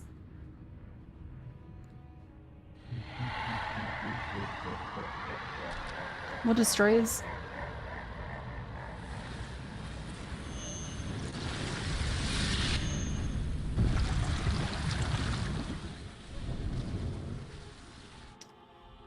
I use you to repair that fellow.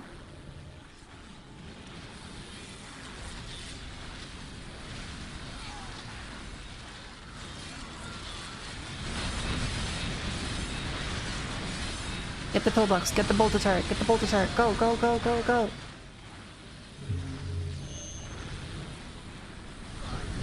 You guys move past this one.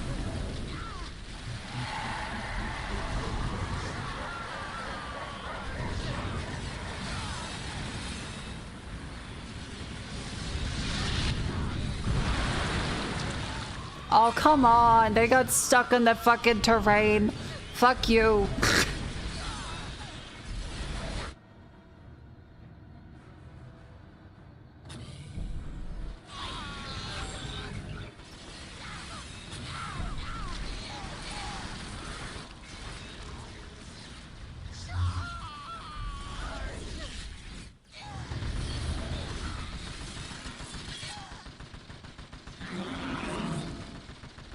You guys go there.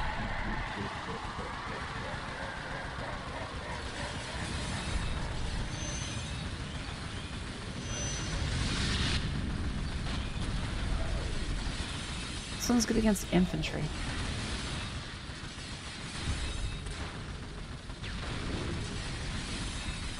This is good there. So what do we have left? We still have models. I guess more regular Necrons.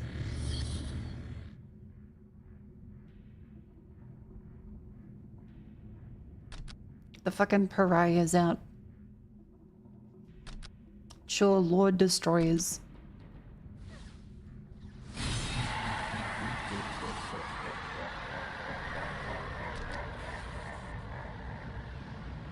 The fuck are they coming from?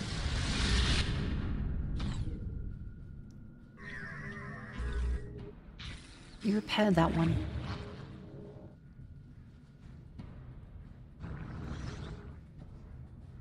Okay, keep requisitioning.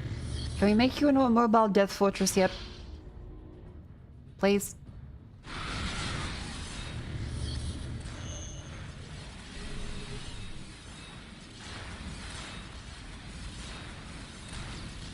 There we go, finally. Okay, we have a little bit of a foothold now.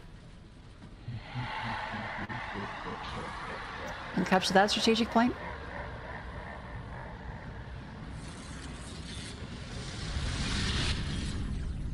You guys got that?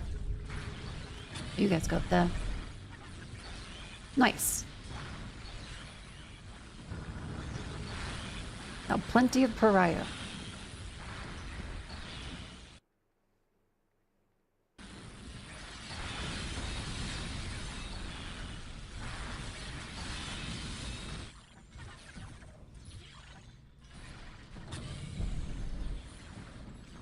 Okay, come on. Oh my fuck, there's so many. Okay, go against the walls. Hit them.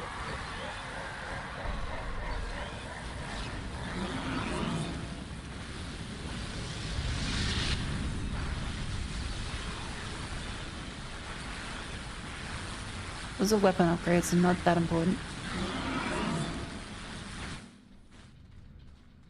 They just run all the way through? Okay.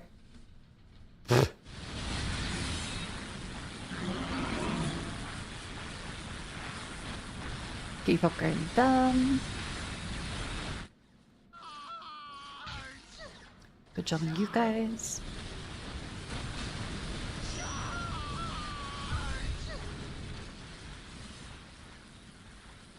And then we should have that section carved out a bit. Kinda can't really push past that. Oh fuck, okay. You guys hit them.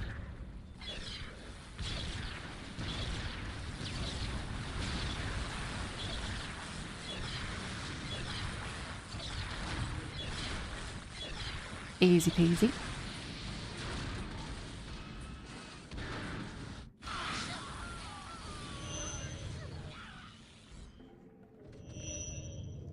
Nice. Okay, then you just keep upgrading that bit. See if you can heal some of these fellas.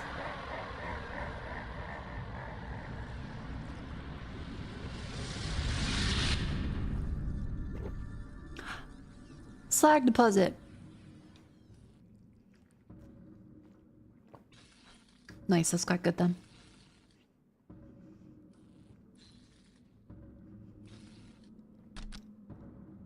Thermoplasma generator.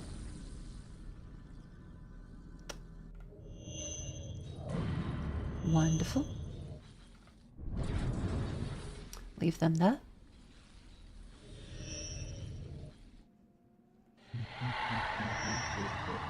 It's only 10 seconds till the next pulse. How the fuck do we get across?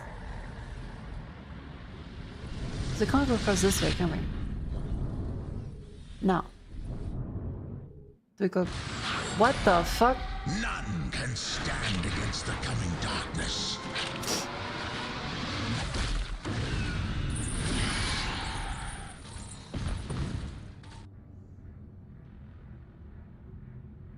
Where was that? Where was that? Where was that? That's bad. That's bad. That's really, really bad. Where the fuck was that?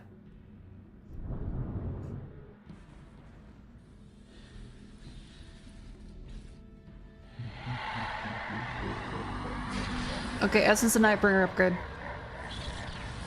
What's that? Was that? Is that back home?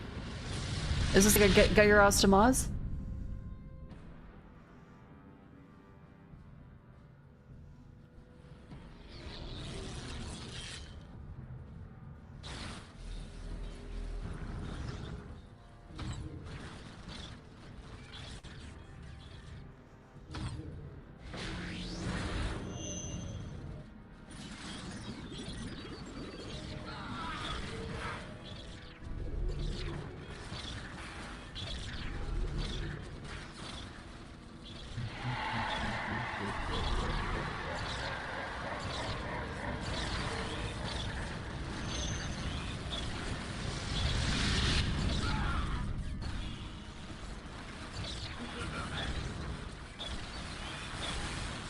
Good for them.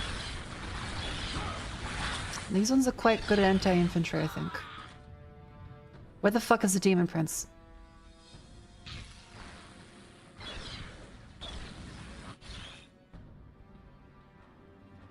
Where is it?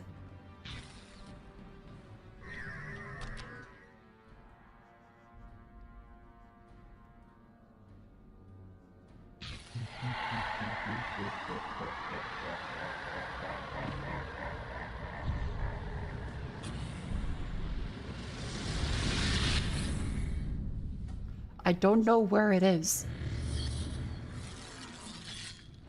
Let's put them back in there, get them shambling.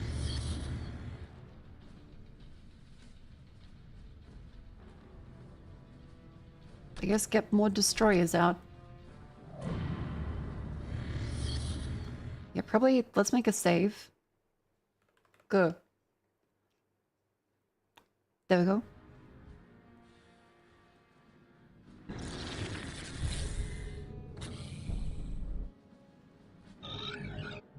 These guys are really fast. I can use them as scouts.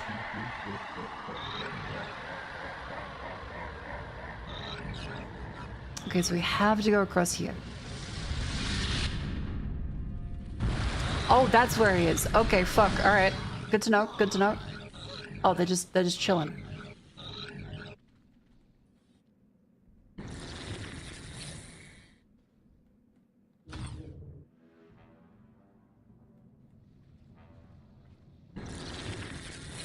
That's actually quite fine.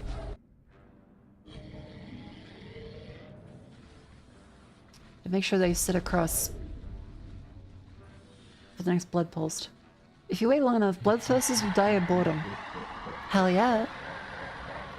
Maybe past your bedtime, Grandma. It is, but that doesn't matter.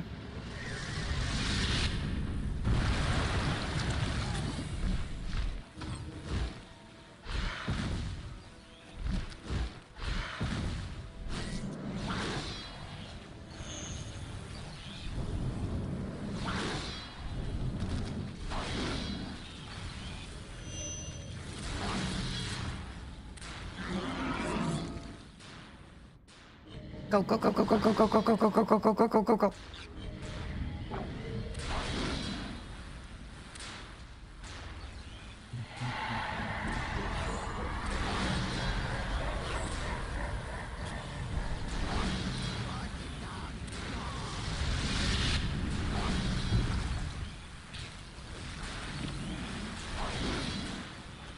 Wherever the tomb spider is, repair that. There it is. Okay, not too bad. We have our bunch of these ones waiting in the wings. Cool. Okay. That demon's now dead.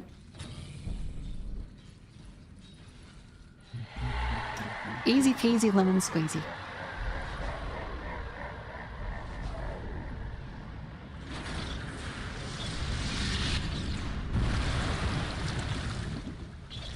Oh dear, we appear to have lost a little bit.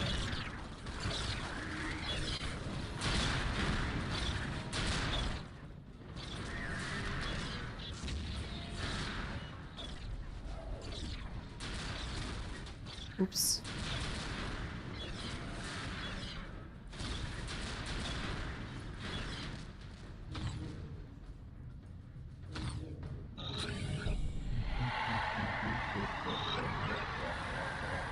Let's hit that guy.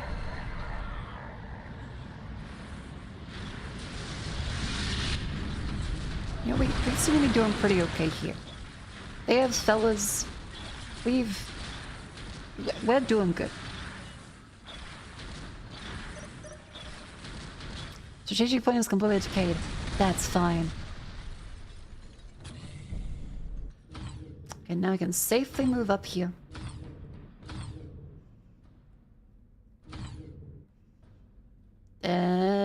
Not. Okay. We can capture that. Oh, there we go. It goes up there.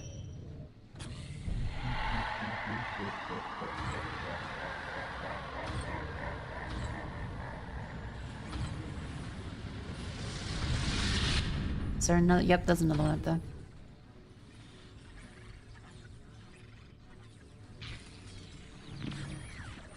There we go.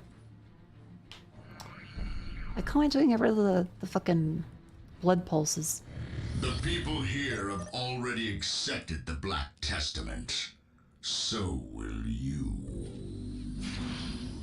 Yeah, well, nuh-uh. I think probably it's worth upgrading these ones back at the base. Oh wait, we can increase power. I never noticed that.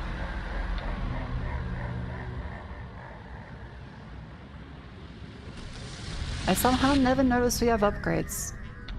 I think I might be a little silly. Oops.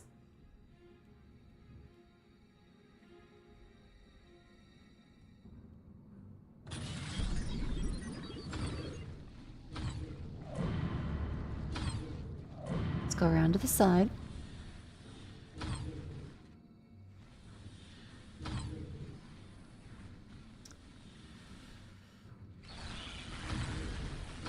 Make sure we get well clear of that. Make sure we pretty much melted. Beautiful.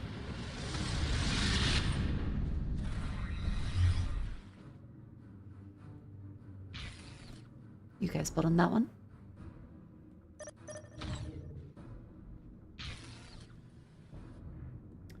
Cool. Then get extra plasma battery storage research. Nice.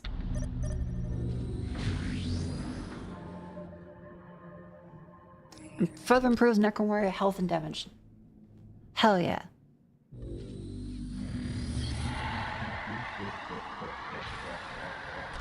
Have we built everything we can do?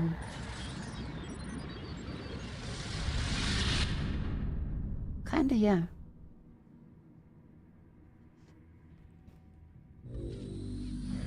Now I see a relic, which... Are there any relics?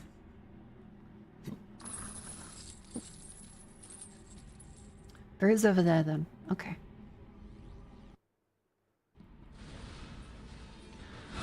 Oh, what the fuck?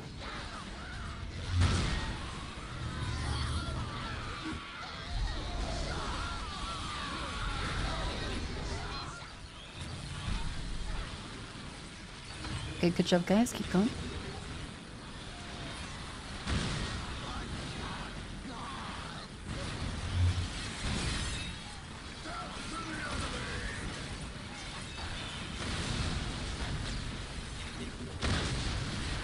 Focus fire that one. Good.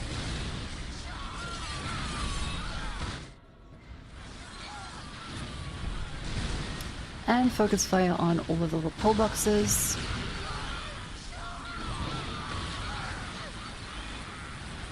Yeah, this is actually pretty reasonable. Like, this is not that difficult yet. As long as you don't just, like, walk into the blood pulses. Pretty straightforward, which makes me worried that there's gonna be, like, some gut shit. Otherwise, it feels quite reasonable.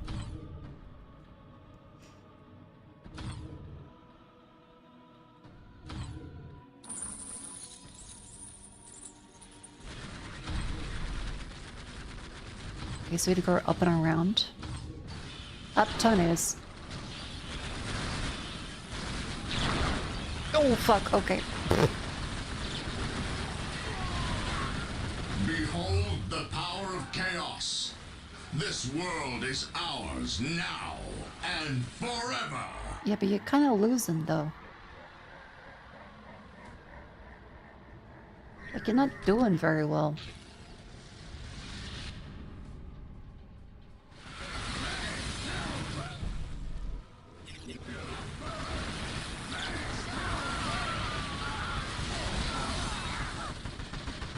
Keep requisitioning.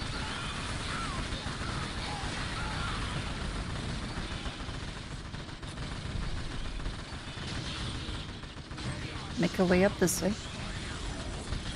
Make my way downtown.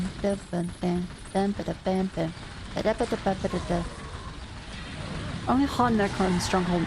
Only hard stronghold missions Necron. Gotcha. Okay.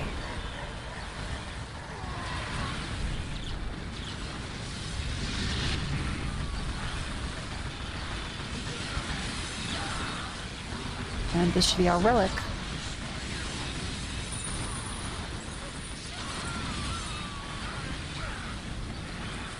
And capture the relic. Beautiful.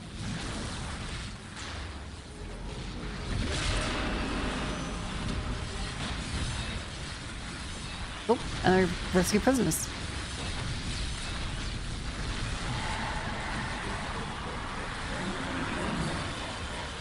Nice.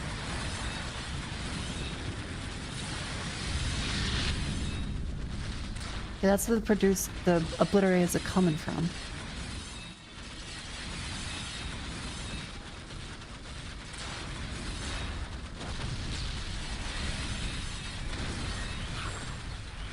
Okay, I think we should be pretty good.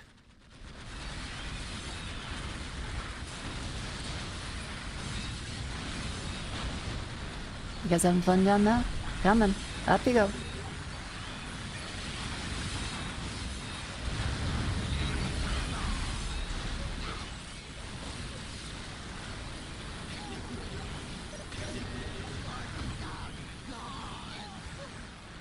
Beautiful.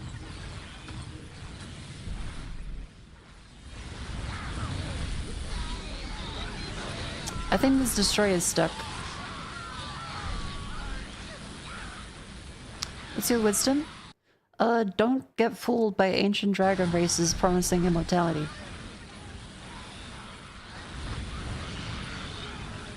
Yep. That fella's stuck. He needs like a tire change.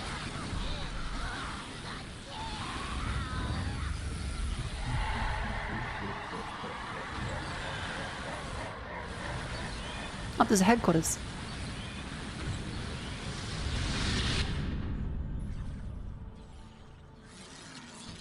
Okay, well, otherwise we appear to be doing quite well. If this becomes honor guard, that's really cool.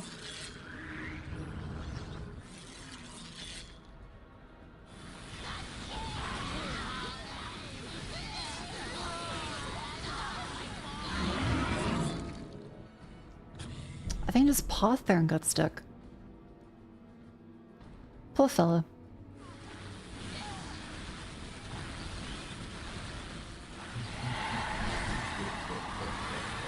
We should be just about done.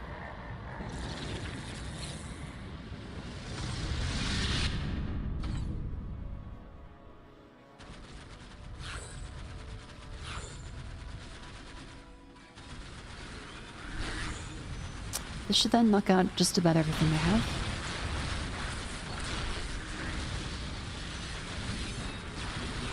Easy peasy lemon squeezy.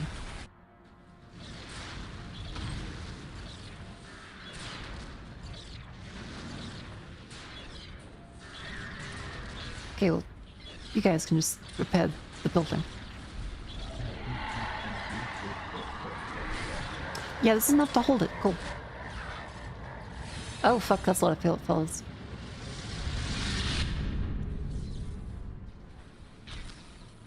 Now build one in there. You guys go down there as well.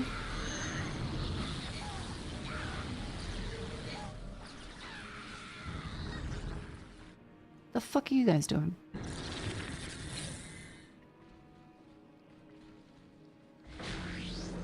I don't think we have friendly fire, can we?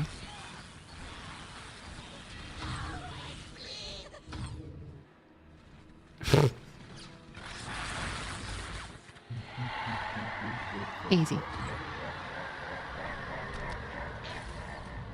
Does that mean we can now do the death monolith? Oh, thank God, here it comes.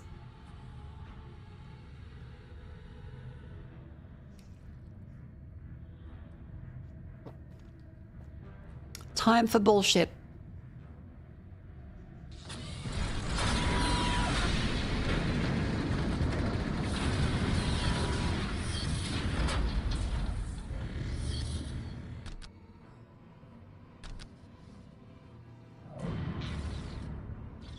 And I think to myself, what a wonderful world.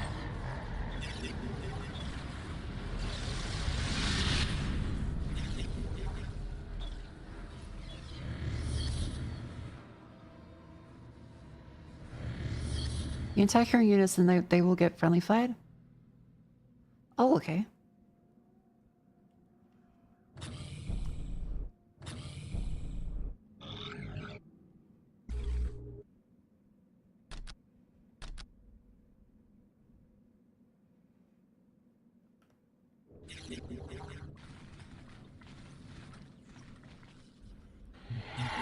I don't think that works.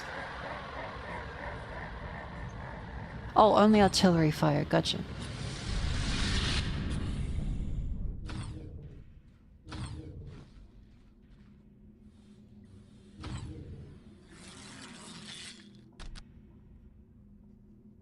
So I guess we can just tell them to go back into the monolith still? Okay, they can still go back into the monolith. And the monolith can just teleport on key. And this is the upgrade into another monolith.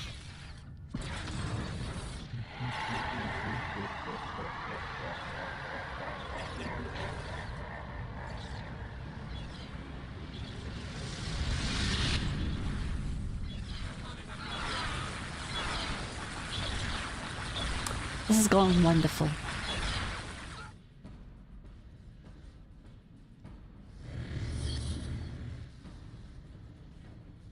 Okay, we're gonna teleport past this, aren't we? It's so fucking slow. You just delete them?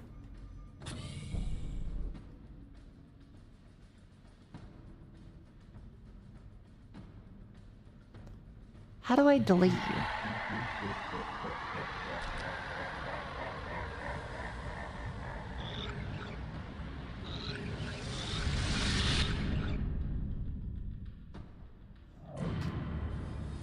Oh, it's delete on keyboard. Fair enough.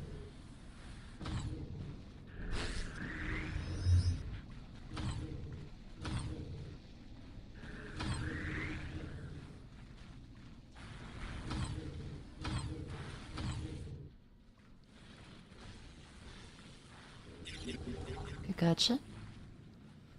Now, whereabouts is it on the objective screen for stop blood pulses? That's that middle one. Okay.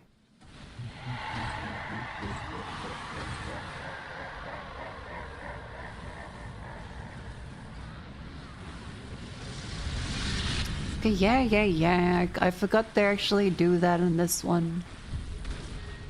So mean. Yeah, glad to know my army selected. That would be not great.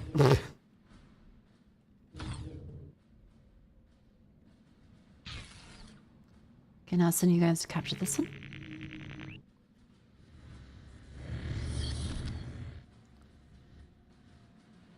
Okay, then I can send you over to here.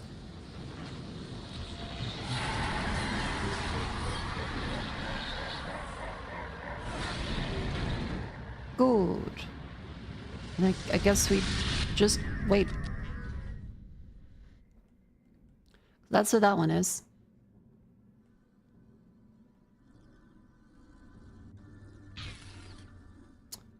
Then I'll capture in there. So go across. Attempt save. Fair point. E-hole.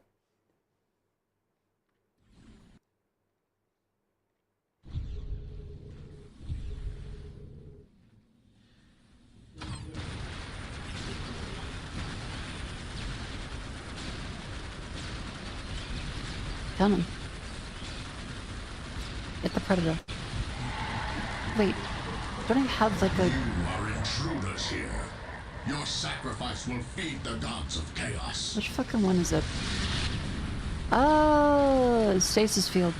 And then possess enemy vehicle.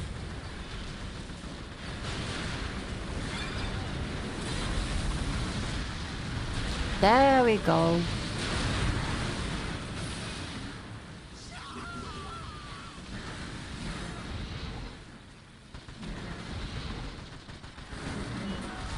Do I have this fellow now?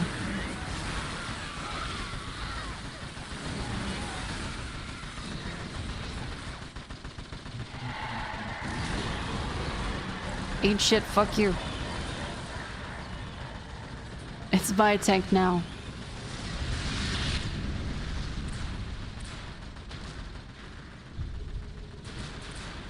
You have artillery. How you doing? Come on, Grandma. Up you go.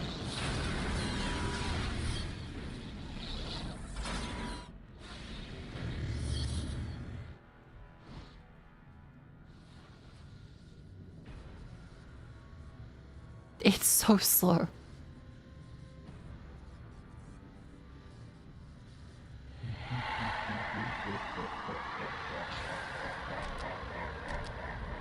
You're doing good, little scarabs. All right. Wait a minute. I think I just skipped it. Guess what time it is? Oh no, 3 AM. Oh dear.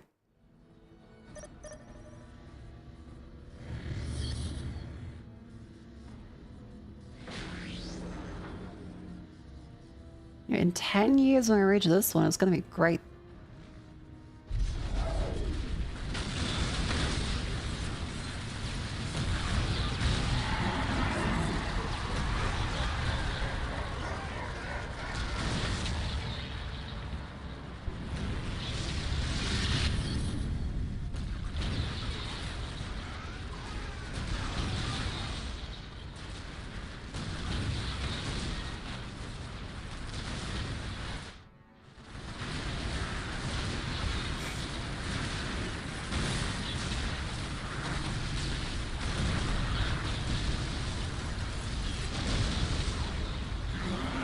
There we go.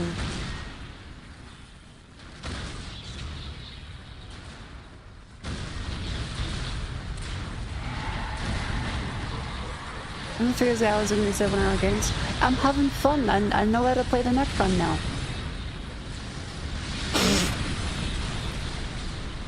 I'm still slow. I got like 7 actions per minute, but I'm getting there.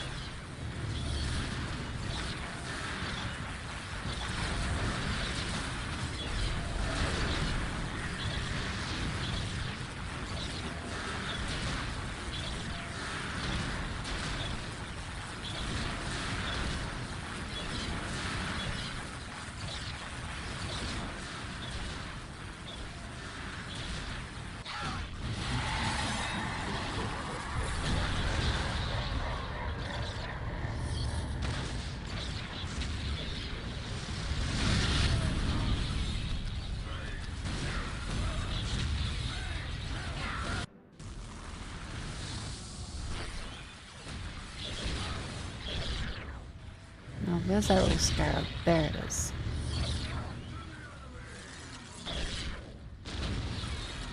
Let me click that fillet. There we go.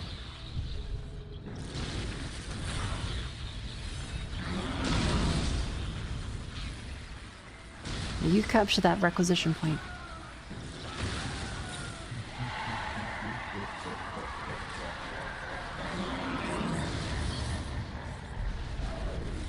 There, cool.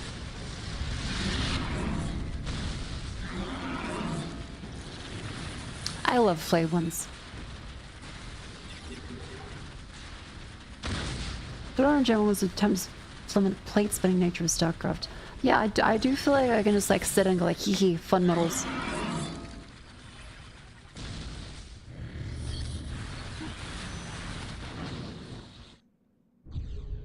I guess so. Oh yeah, that's right. We have the fellows over there.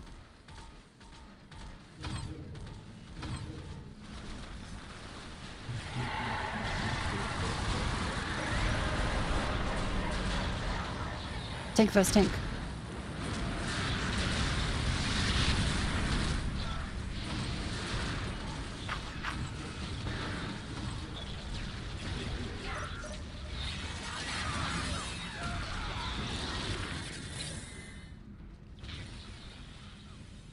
I think we've now stopped the blood pools.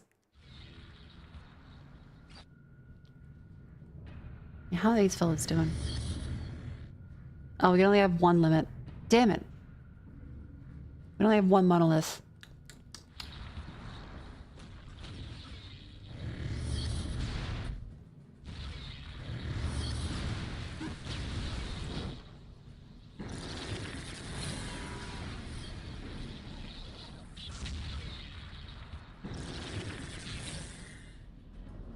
Put that there.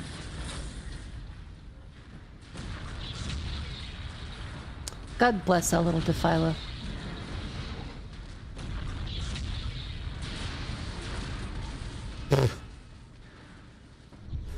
Oh, this is so silly. I think it's across to here for the final boss.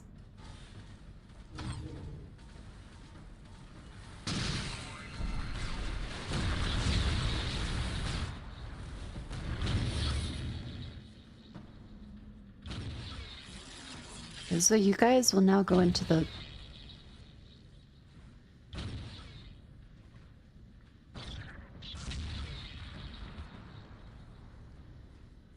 Come on, up you go.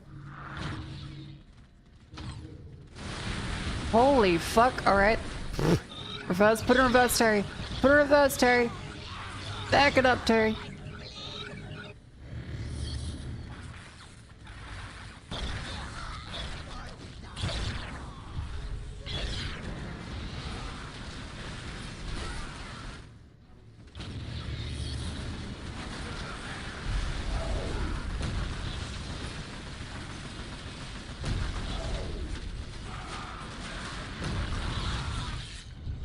Go, go, go, go, go, go, go, go, go. What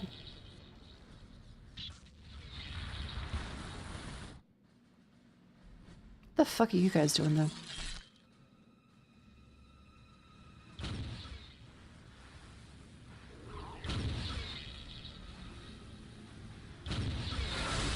Holy shit.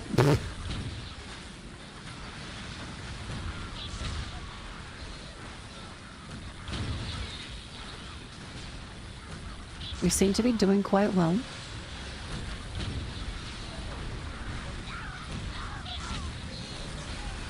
God damn. Yeah, the monolith has teleports. So you can just do that.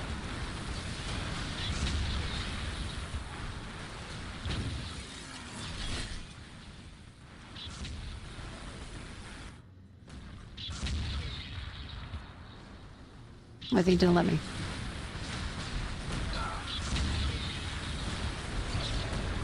Come on, concentrate fire.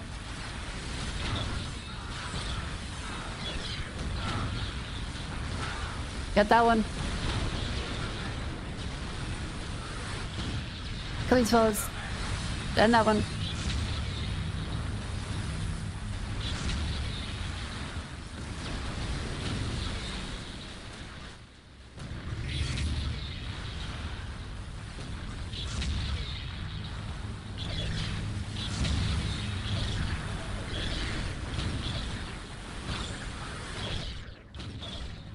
This is going quite well.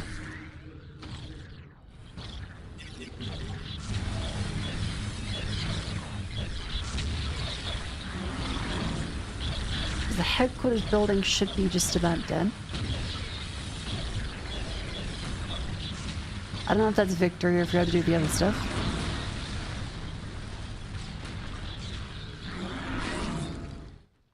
Yep, it's destroyed the warp portal itself. Okie doke. Get rid of these ones. Coming. Yeah, that.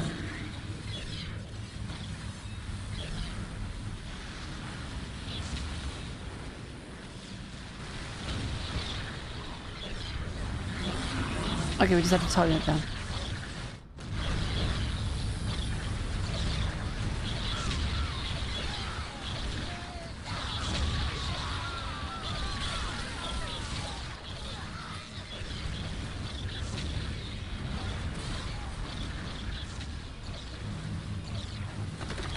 There we go. And beautiful.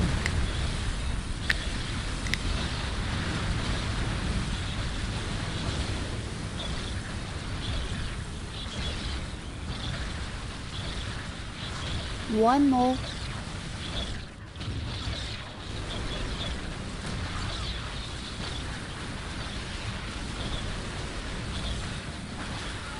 And GG.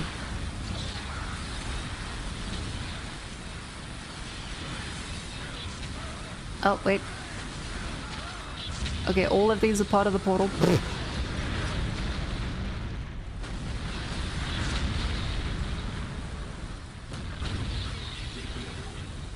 Coming. There we go. Is that GG? GG?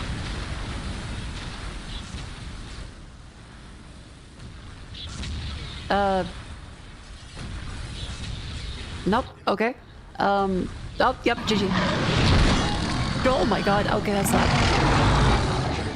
Chaos, my lord. The faithful here are not strong enough. It is a poor shepherd who blames his flock apostle.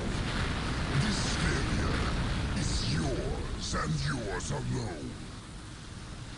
No, I will not go to the Basilica of Torments again. Fear not, apostle.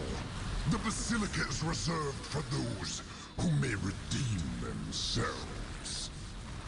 You just blast him. No, there he goes. you will have no such chance. Oh fuck, okay. He just exploded him. Ton of jam.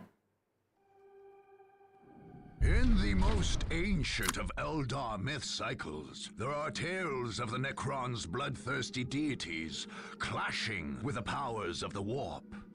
Thus, the Necron assault on the Chaos Stronghold was something of a reenactment of that prehistoric war. Oh. The merciless wave of the material Necrons clashing with the unbridled madness of the Immaterium. Despite that was a decent one mission. And the rage of foul demons, even the traitor space marines could not stop the unending tide of Necrons. The Nightbringer's servants remained in Deimos for some time after their victory, seemingly focused on purging the very soil there, which had been tainted by the power of the Warp. Yeah, it's kind of gross. Necron Goss weaponry atomized every last Chaos Temple and artifact left. Not to mention all the corpses and the unfortunates who survived the initial attack. By the time the Necrons moved to their next target, the peninsula had become a scorched desert of ash and dust. Hell yeah. 2,000 kills, warrior awarded. Death grips. Maybe Heart of Darkness. The regen's probably a good idea. But there we go. One faction down. Nice. Let's save. Congratulations. You have just conquered an enemy race's stronghold. This victory ends that race's attempt to take the planet. If you can conquer the 5 remaining enemy strongholds, you will win the game. There may still be some provinces held by the defeated race, but without a stronghold, they no longer have an army or the ability to attack. You can mop up the remaining provinces to gain the associated bonuses. Okay. Or you can move on to other Sounds targets. good. However, my throat is at its limit. It's late. We killed the demon. Hooray! Thank you all for coming to stream.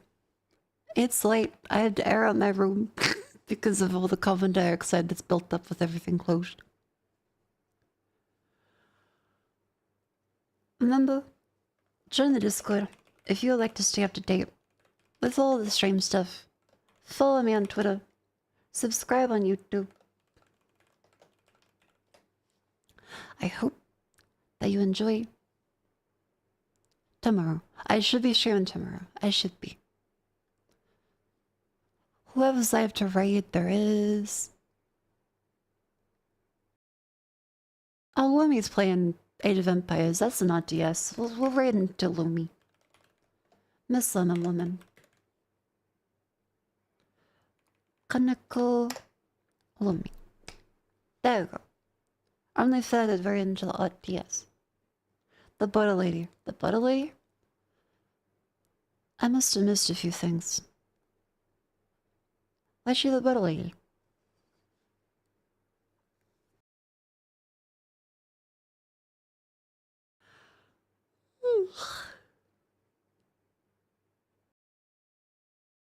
Yes, thank you all for coming in. I hope you enjoyed the stream. I will see you tomorrow. I will do my best. The sinuses are not great, but like, I should be okay. She buys cereal sticks of butter. Ouch. I mean, if they're well made, I guess.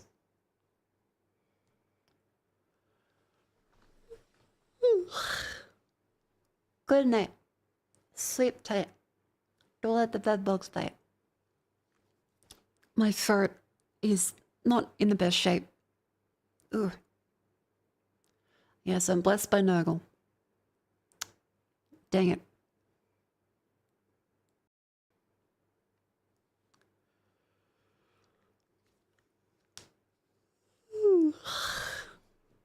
Alright. Goodbye. Well,